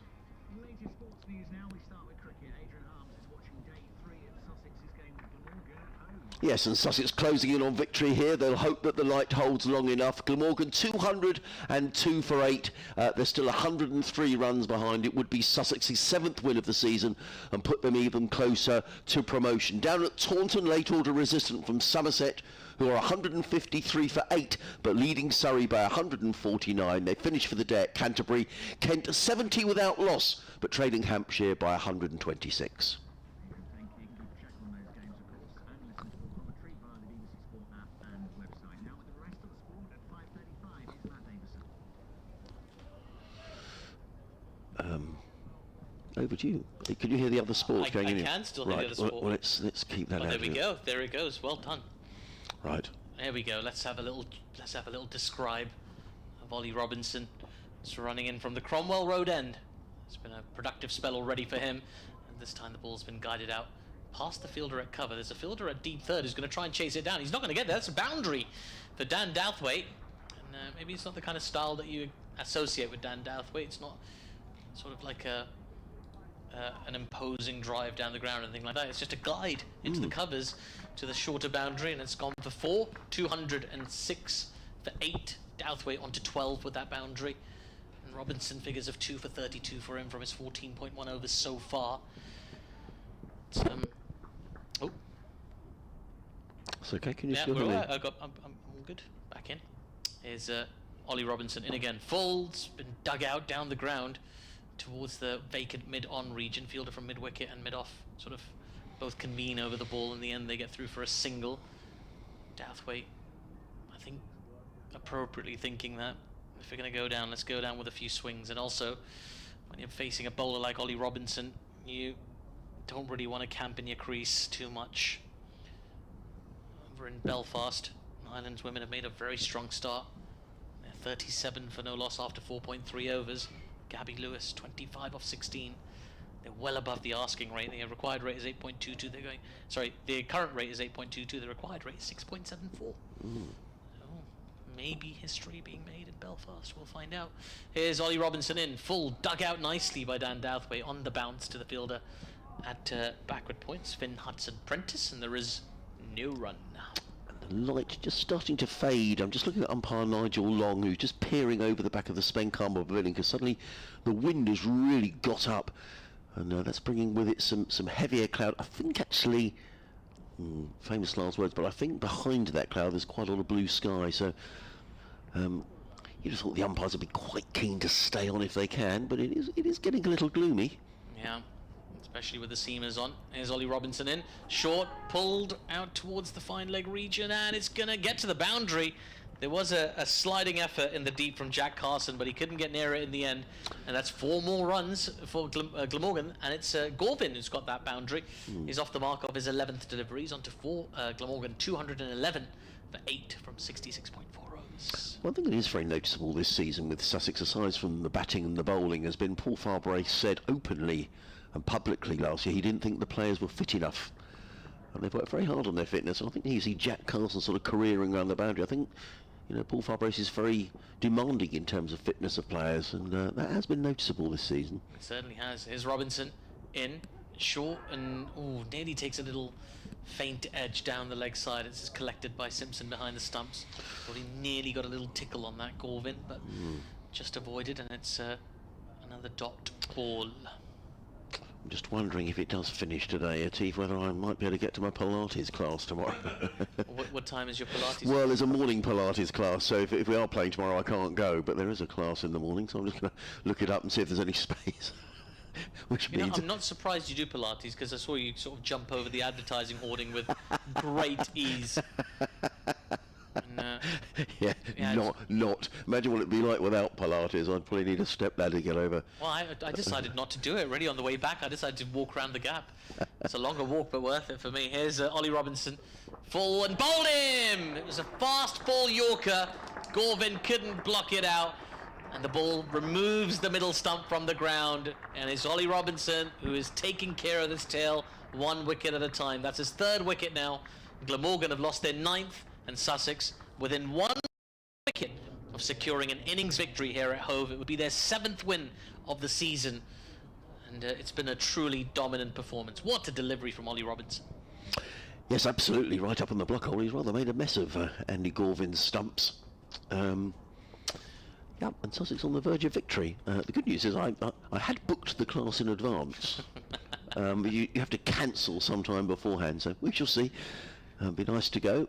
But yeah, you know, I think you're right. I think good captaincy by John Simpson, getting the over 8 into a situation where Sussex weren't going to lose any points, because as I say, if Yorkshire and Middlesex both win, which I have a feeling Middlesex will win tomorrow, you know, the gap at the top is still hugely in Sussex's favour, but it only needs a defeat and someone else to pick up maximum points, and you know, it still could get quite close. So, you know, good captaincy brings back Robinson, who has picked up 3 wickets now, 3 for 37, and I know he's sort of mopping up the tail here, but I kind of feel he's bowled well enough in this match to justify those figures.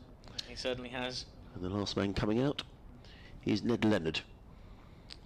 Dan Douthwaite is on strike, and he's going to be facing Jaydev and Nugcat from the C end of the ground. 2 slips. And the whole field has been spread to allow Douthwaite the singles, and Nugcat is in. He bowls and clipped away, and well, Douthwaite clearly has full confidence in his number 11, who is Ned Leonard, who in the first innings was not out. And in fact, if I remember rightly, he played a very pleasant off drive. He did. And we said, oh, he doesn't look like a number 11. To be fair, he only played 1 delivery. Right, okay, So but it was a nice shot. It was a nice shot. Yeah. 1 delivery for 2, you'll take that. Hey, well, Great strike rate. Yeah. Now Sussex trying to reorganise the field. Sort of, there's quite a blue sky around, so anyway, we can't control the weather. Let's just see what happens. 2 slips, leg slip, short mid wicket. Oh, come on, get on with it. Coles, he's going. Where's Coles going? Well, he's jumping across the wicket now. He's going to square leg. And now they're pointing at something else. No, they're getting on with it. Good. Here comes a Ned Cat running in. This is the C end of the ground. Comes in and bowls, and played very confidently indeed by Leonard. In fact, it was an on drive, wasn't it, for 2, and we went, oh, nice shot. Yeah. Yeah, he's probably got some talent, probably better than your average number 11, although Totally. to be fair, the number 11 for Sussex was promoted to night watchman, wasn't he, Henry Crocombe, and he managed to get himself 54 off 88, so Yes. it's, he'd take a pleasant 54 right now, wouldn't he? He would. And Nugcat in again. Bowls, and he beats Leonard outside of the off stump, taken low down by Simpson, no run. Meanwhile, Ireland are absolutely flying at Belfast. 50 for no loss after 6 overs. Remember, they haven't beaten England in an ODI in 20 years. Wow, okay, so that could be... They've got a game over there at Belfast, which is good, because I've noticed throughout the summer there's been games in Ireland disrupted by the weather, and it's always a bit of a shame when that happens. Well, a huge shame, not a bit of a shame, massive shame. And Nugcat runs away from us, coming into bowl 2. Leonard, he bowls. Oh, Leonard's beaten. Oh, and Nugcat can't believe that hasn't hit the stumps. That really was the proverbial coat of varnish, I think. Yeah. But it's missed the stumps, and he's got to try again. Jaydev and Nugcat wanders back to his mark. He's wiping his brow with his shirt. That's an old school touch, isn't it? Yeah. He's got a wrist. He's got a wristband as well. You don't see many wristbands these days. It's a classic throwback. And he's running into bowl to the Right-handed Leonard, he's in and bowl. Oh, Leonard's beaten outside the off stump, taken again by Simpson. There is no run. I don't know if Tamal Mills is watching the live stream. He was in here yesterday saying he could do with a 3-day win. I wonder if he's sort of thinking, come on, Dave, you know, get him out. And then we won't have any injuries. His heart might have been in his mouth when poor old Daniel Hughes got one in the very nasty area. But he came back on, Daniel Hughes, and was sort of in at short leg. Nick was saying, what's he doing? He's in at short leg. but he was. Anyway, he's a tough Aussie. And cat in bowls and defended by Leonard. They turned down the single because Dan Douthwaite is, well, because he's number, 8 in the order. You'd have thought he's the better batter. And Douthwaite, though, has got the rather perhaps dubious distinction of facing Ollie Robinson, who's looking to mop things up and have a day off tomorrow. Whether he will or not, we shall wait and see. End of the over, 212 for 9. That means the arrears are, crumbs, 91, I think. Is that right? Yeah. Which is largely, I hate to say largely academic, because that makes it sound like, we're sort of gloating slightly, and I don't mean to at all, but it is a fact that that's where Sussex are, and they played very well in this game. Played very well this season. Yeah. I think, Adrian, you should commentate from both ends at the moment with 1 wicket to go to Do wrap you? up the victory.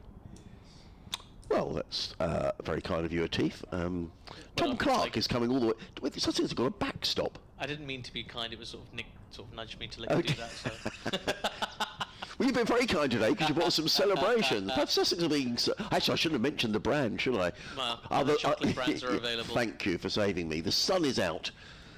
And in comes Ollie Robinson, bowls to Douthwaite, who drives firmly to mid-off.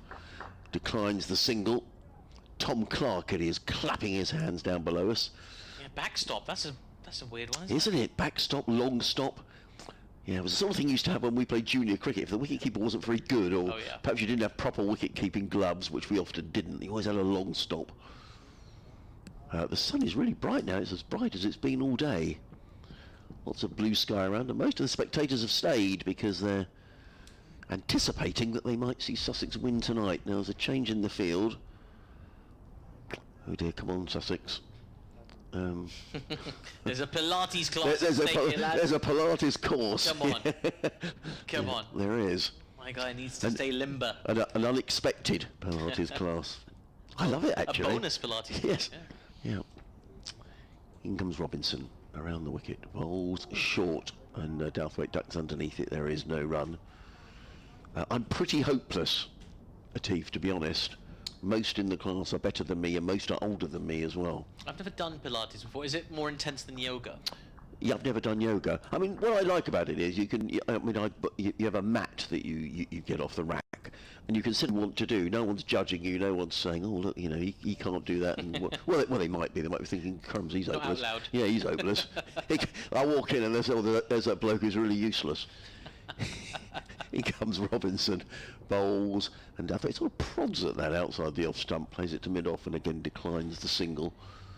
But I do recognise when they're doing their warm-ups on the pitch, you think, oh, that's sort of what I'm meant to be doing in Pilates. But there's one chap in the class, and someone said to me, do you know that chap is over there, and he looks really good at doing Pilates, and he's 84. Wow. Yeah. Wow. Yeah, so that is pretty amazing, isn't it? There's something to this. Yeah.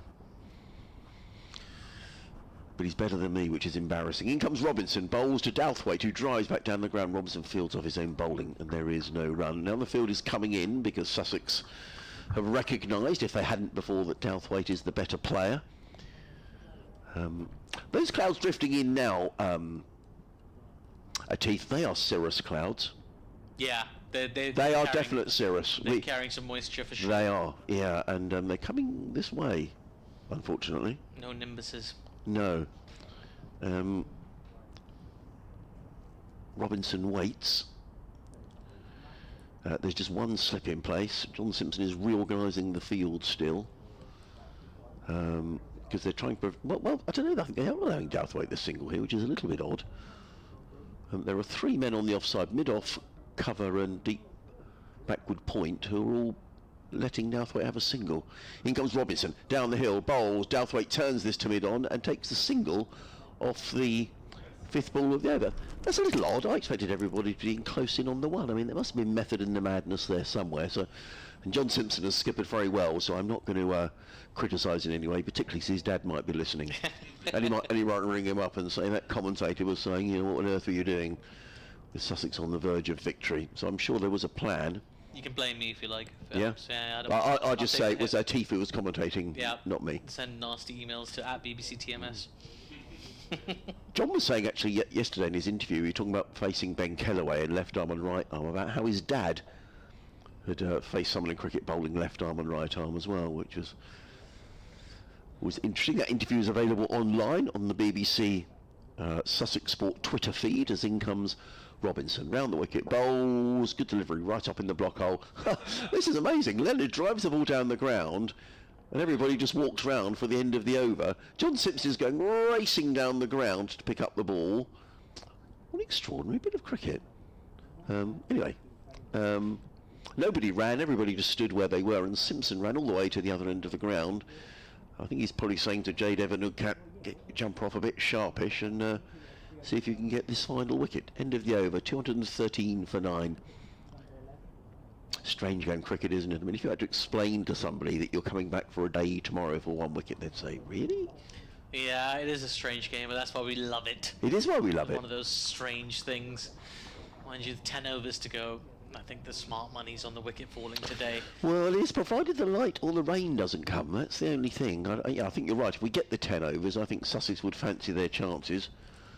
I reckon even if the late light starts to fade, I think the umpires are going to say to John Simpson, get the spinners on and let them have a crack so we don't have to come back tomorrow morning, please. Yep, I think you're right. And common sense will prevail. Although you don't want to deprive the world of what could be the most extraordinary 10th wicket partnership in the history of the championship. Yes, you never know. And Glamorgan get a big lead, and yeah, but I think it's unlikely. You never know. Somewhat, yeah. Yeah. Anyway, it is Dan Douthwaite who's going to face. He's 15 not out of 44 balls, an attacking player, but he's reined in those instincts as a Nugcat is in around the wicket. Bowls to Douthwaite, who sit on the pad. Well, there was a hopeful appeal. The ball dribbles down in front of Douthwaite, who doesn't pick the ball up. Well, why should he? He stands with his hands on his hips. And it is a dot ball. I think actually that cloud that's sort of lingering over the Spenkarma Pavilion, I think is drifting that way, and I think we're getting bluer skies coming in. I guess Sussex could always resort to some spin as well. Ollie Robinson is pointing. He does sort of always take up a vice-captain's role a lot, Ollie Robinson, in this side, and he's sort of signalling to John Simpson, I think you might want to change in the field here, John. And Nugcat in again. Bowls, Douthwaite defends onto the onside. And there is no run. It's another dot ball, it's another ball used up. Becomes a little less likely that I'll be assuming the down dog in the morning. I'm just trying to... There's an image for you, Nick. He was going to have hot dogs for dinner, now he's not. Well, it's true. Downward facing dog. Yeah. Is that not a position in yoga as well? I'm pretty sure. Quite possibly, I don't know. It is, yeah, downward facing dog, I'm pretty sure. Okay. And Nugcat in around the wicket. Bowls. Ooh, Douthwaite is forward and he took his hand off the bat. That was a nasty delivery from Jade Evanugcat, and there is no run. I'm trying to follow some of those these kind of classes. I find it quite hard to get over to a physical class, but you can sort of follow YouTube tutorials and things like that. Yeah, I'm pretty rubbish at doing things. I feel I have to do these things in a class. You know, during lockdown when you had who was the guy, Joe Wicks? Yeah, that's him. But I was pretty hopeless really because I just sort of needed people to be around you. You know, social exercise. Yeah, it is totally. In comes a Nugcat, bowls, and Douthwaite is hit on the pad. The ball bounces out into the offside, and Nugcat holds his head and with anguish. But Douthwaite defends.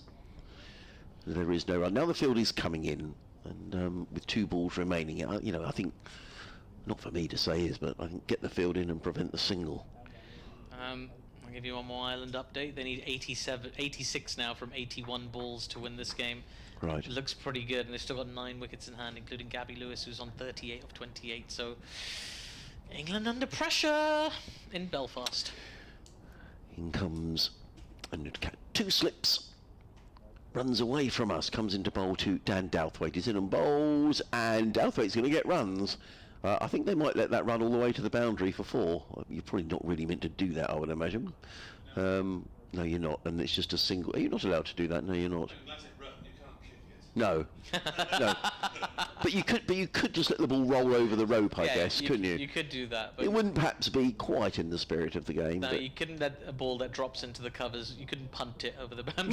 No. But it means that Douthwaite picks up a single. He goes to 16, 214 for 9. And it means that Ned Leonard just needs to face the one delivery from J. Devon Newcat.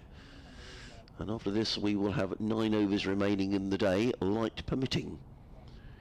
In comes a Newcat bowls, and it looks very competent. Plays it down the onside of the track, and there is no run. End of the over. The players run round. Lords, Middlesex 147 for 5. They lead Gloucestershire by 215. Those 147 are coming 22 overs. I'm just looking down the bowling for Gloucestershire to see if there's anyone who's sort of, in inverted commas, joke bowling, but there isn't really. Tom Price, Singdale, Bailey's not a name I'm familiar with, Archie Bailey, Zafar Gohar, and who else has bowled? Zaman Akhtar. So, you know, there are bowlers who are bowlers in their own right. So it looks like, you know, Middlesex are just trying to set some sort of a total, because they'll know if they don't win that game, well, they could take a good amount of. Well, I guess they don't want to lose it either, because they're not that far. There's not much difference between them and Yorkshire. Anyway, we'll see what happens tomorrow. In the meantime, Ollie Robinson is going to come running in down the hill. Bowls to Douthwaite, who defends right behind that. There is no run. I suspect, Atif, that everyone's sort of getting thoroughly fed up with me talking. Because you and Nick said, yeah, let's commentate on the final wicket going down. Well, I don't know if they are, but you are the voice of Sussex cricket. Oh dear, that's... Do you want me to chime? I'm happy to alternate with you. Alternate deliveries. Right. Well, let's see what happens with this Robinson over, and then you do the next over. Yeah. Because really, it's nice, but it's not the end of the world. Robinson in, bowls to Douthwaite, who again plays quite stylishly. Back to Robinson, who fields off his own bowling. There is no run. We'll probably get the team for the T20 International at Southampton in a few moments' time, with Dan Douthwaite's old school chum, Phil Salt, captaining England. Good luck to Phil, who came and did some commentary actually on his days down here at Hove. He used to like coming up and having a chat. Yeah, I've got a photograph of him somewhere with me down at the Aegeus Bowl. So I've never had the pleasure of meeting him myself. Yeah, nice guy. Very talented player. Manchester City fan, but we can forgive him that. In comes Robinson, bowls, and Douthwaite. Sort of funny shot, really. He sort of always is squared up and plays on one leg to mid-on. There is no run. Now Ollie Robinson sort of signals to the field to all get back on the rope, presumably. Well, why would he do that? Because the 3 balls gone. I think I'll keep them all in on the 1. So you'd sort of back yourself to bowl out Dan Douthwaite if you were Ollie Robinson, surely? Yeah, maybe, yeah. It's not to disrespect his ability as a batter at all, but you don't really want to overthink this. No. Robinson, bright sunny skies in over the wicket, bowls to Douthwaite. He's hit on the pad. Is that going to be the final wicket? He's appealing. He's pleading. He's virtually on his knees. And Sue Redfern says, not out. Maybe sliding down. Maybe that was my only sort of instinctive thought, but we'll have a look at the replay in a second. Ollie can see his day off slipping away. Let's have a look, and yeah, it's a long way down. It's comfortably missing legs. That's a good decision from Sue. Yeah, Ollie can see his class tomorrow slipping away as well. Come on, lads. Do it for Adrian. Yes, come on. Do it for Adrian. Come on, please. I imagine there's a few Glamorgan players who wouldn't think it the worst thing in the world if a wicket was to fall today. I don't know if they fancy coming back to watch number 11 and number 8 bat together. No, I agree. Judy's been in touch and she says, hi, Adrian.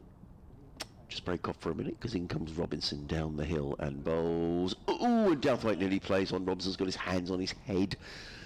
And there is no run. I think if Middlesex draw and Sussex complete their win, Sussex will be promoted tomorrow, ? Well, I think that would mean, Judy, that Sussex would have... Sorry, Middlesex would get 16. No, they wouldn't. Yes, they would. No, Middlesex, I think, would get 14 points from their games. Yeah. Sussex will get 23 from this, so that's a difference of 9. And I think the difference was about 20 before they started. I mean, I think it's all but done, Judy, but I think it will be mathematical. I might be wrong. My maths was never particularly good. In comes Robinson, bowls, Douthwaite's it on the foot, I think. The ball bounces out into the onside. Well, the good thing from a Sussex point of view is that Ned Leonard, I feel slightly disrespectful saying this really, he will be on strike and he is the number 11, but he's been very competent so far. John Malone has been in touch and he says, hi Adrian and your team. We are Adrian's team. Yeah, your team Adrian. The A-team. Yeah, team Adrian. John Malone says, I've been listening on the wireless during the day. I love that, the wireless, isn't it? Well, I'm listening on the wireless during the day and the stream just now. Thanks for the information and laughs. He's enjoying the commentaries and pictures from the new lad. That's you, Atif. Oh, pictures from the new lad. Yeah, thank you so much. I'm very much enjoying my time as new lad here at Hove. Sadly, it's also my last day, so I'll be the old lad soon here at Hove. But I'm pretty glad you're enjoying yourself, and thank you for listening on the wireless. Yeah, it's been great, isn't it? I love that fun. term, the wireless. You get the, you know, the... I sort of picture one of those old school radios that you had to wind up. Yeah. That you had to, because my dad's got one of them. And he likes to wind it up and stuff, and it's not really worth it because you get sort of like you wind for about 30 minutes for about 10 minutes of airtime. But it was a bit of a throwback device. Go on, Atif, see if you can finish things off. There we go. Jaydev Unadkat from the sea end. In he comes to Ned Leonard, who defends the ball into the onside, and there is no run. Ollie Robinson picks up the ball, inspects it, rubs it, and then inspects it again like an apple from a bowl, deciding whether it's worthy of his bite. And now he's going to throw the ball back to Unadkat. Jaydev Unadkat, tons of experience, played more than 20 games of international cricket for India. And very much loved here at Sussex in the brief time he's been here. And he comes now to Ned Leonard. He bowls and Leonard is firmly behind that in defence and pushes again to Ollie Robinson, who again inspects the ball like an apple from a bowl, deciding whether it's worthy of his bite, and throws the ball back to an uncut, and there is no run. It's interesting down at Taunton because Somerset are 183 for 9. So they lead Surrey by 179, but Tom Banton seems to have come in at number 11. Yeah, he was injured a little bit earlier. In fact, he went off on crutches, so I'm quite surprised he's having a bat. He looked like a doubt for finals day for a while. Right. So I saw pictures of him coming off on crutches, so Oh dear. I'm very impressed that he's batting again. Here's a nut cut into Ned Leonard, who ducks a bouncer. Goes through to the keeper. There is no run. The Sussex faithful here at Hove, holding on. They just want to see one more wicket fall in 7.3 overs. And they want to go home and watch some international cricket, presumably. Toss is about to happen, I think, at Southampton. Oh, that's good. So we'll find out momentarily what's going to happen there. Oh, it says match start delayed. Yeah, by 15 minutes, apparently. And play will be starting at 6:45. Oh, dear. So I wonder why that's happened. Rain, I reckon. We've been very lucky Yeah. here today. Yeah, it's been rain affected. Here's a nut cut into Ned Leonard, who drives. Shot. That's a beautiful shot from Ned Leonard. Goodness me, promote him up the order. That is one of the nicest shots we've seen all day. It was on a length and he punched it straight through the mid-off region to the boundary for 4. He's off the mark, off his 11th delivery with that boundary. Glamorgan 218 for 9. They are a mere a mere 87 runs behind Sussex now. Well, Maybe they want to come back tomorrow and have a bat. Nick's always very gracious, and you know, he was saying earlier on that what can. Oh, now Ollie Robinson is having a debate there with Nigel Long about something. Nigel Long's clearly not happy about something. Maybe something that has been said, but he was also explaining something maybe to Ollie Robinson. Dan Douthwaite, the non-strikers, then wasn't pleased either with what was discussed. Here's Jaydev Unadkat with 2 slips and a gully in place. Full ball driven back to the bowler. He collects in his follow-through. And there is no run. 218 for 9. And Ollie Robinson sort of trying to stare down Dan Douthwaite, but he's just not turning his back at the moment. No, I could see Jack Carson's warming up. I wonder whether we might get a bit of spin. Is that warming up at Backwood Square Leg? Might be. It was Henry Crocombe. So Glamorgan are hanging on here. Yeah, they're doing their best. They are. 7.1 overs to go in the day. Sussex just want this one wicket, and everybody can go home. And of course, Adrian can go to Pilates tomorrow. Yeah, you Do can. the downward facing dog. Here is Unadkat. It's a good length. It's been driven nicely played actually to mid-off for no run by Ned Leonard. I don't know why you're farming the strike down Dan Douthwaite. He's very capable batter, Ned Leonard. It looks like a 218 for 9 is the score. 72 overs have been bowled. There are 7 overs left in the day's play. I wonder if I should, because I've had quite a long stint, I wonder if I should hand over even to Nick for the endings. Yeah, okay. Yeah? Well, in that case, we need to say thank you to Atif. It's been great to have you here this week. It's been my pleasure. Thank you for our chocolates. Thank you for being good company and for the funny tales. In fact, Ollie Robinson, I think, has just gone trotting off. So we are going to get a change of bowling. And good luck for the rest of the season. Good luck with your trip to Pakistan and with your tour in December as well. Thank you so much. It's been a pleasure. Thank you for having me. It's always wonderful to come to Hove, and even better when I'm in the company of both you gentlemen. And I very much look forward to the next time we do this again. And safe travels to you both, and best of luck to you on finals day, Adrian and Sussex, and best of luck to you on One Day Cup final day, Nick, and to the rest of Glamorgan. Goodbye from me. Atif, thank you very much indeed. Henry Crocombe has taken over from Ollie Robinson at the Cromwell Road end of the ground. 218 for 9. Douthwaite on 16, Leonard on 4. So not many crumbs of comfort for Glamorgan in this match. But I think Ned Leonard has, I thought he bowled nicely, and he showed there that he can certainly hold a bat. So that, that's a promising sign, as in comes Crocombe and bowls, and Douthwaite steers that back to square on the leg side, and there is no run. Well, he could have taken a run, but he decided not to.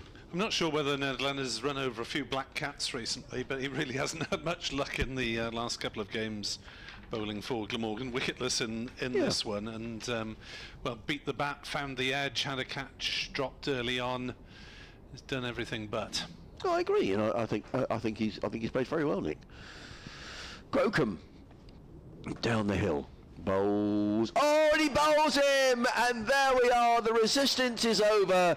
Dan Douthwaite is bowled for 16, and Glamorgan are bowled out for 218. Henry Crocombe picks it his 3rd wicket of the match. Sussex secure their 7th win of the season. 7 wins in 12 games.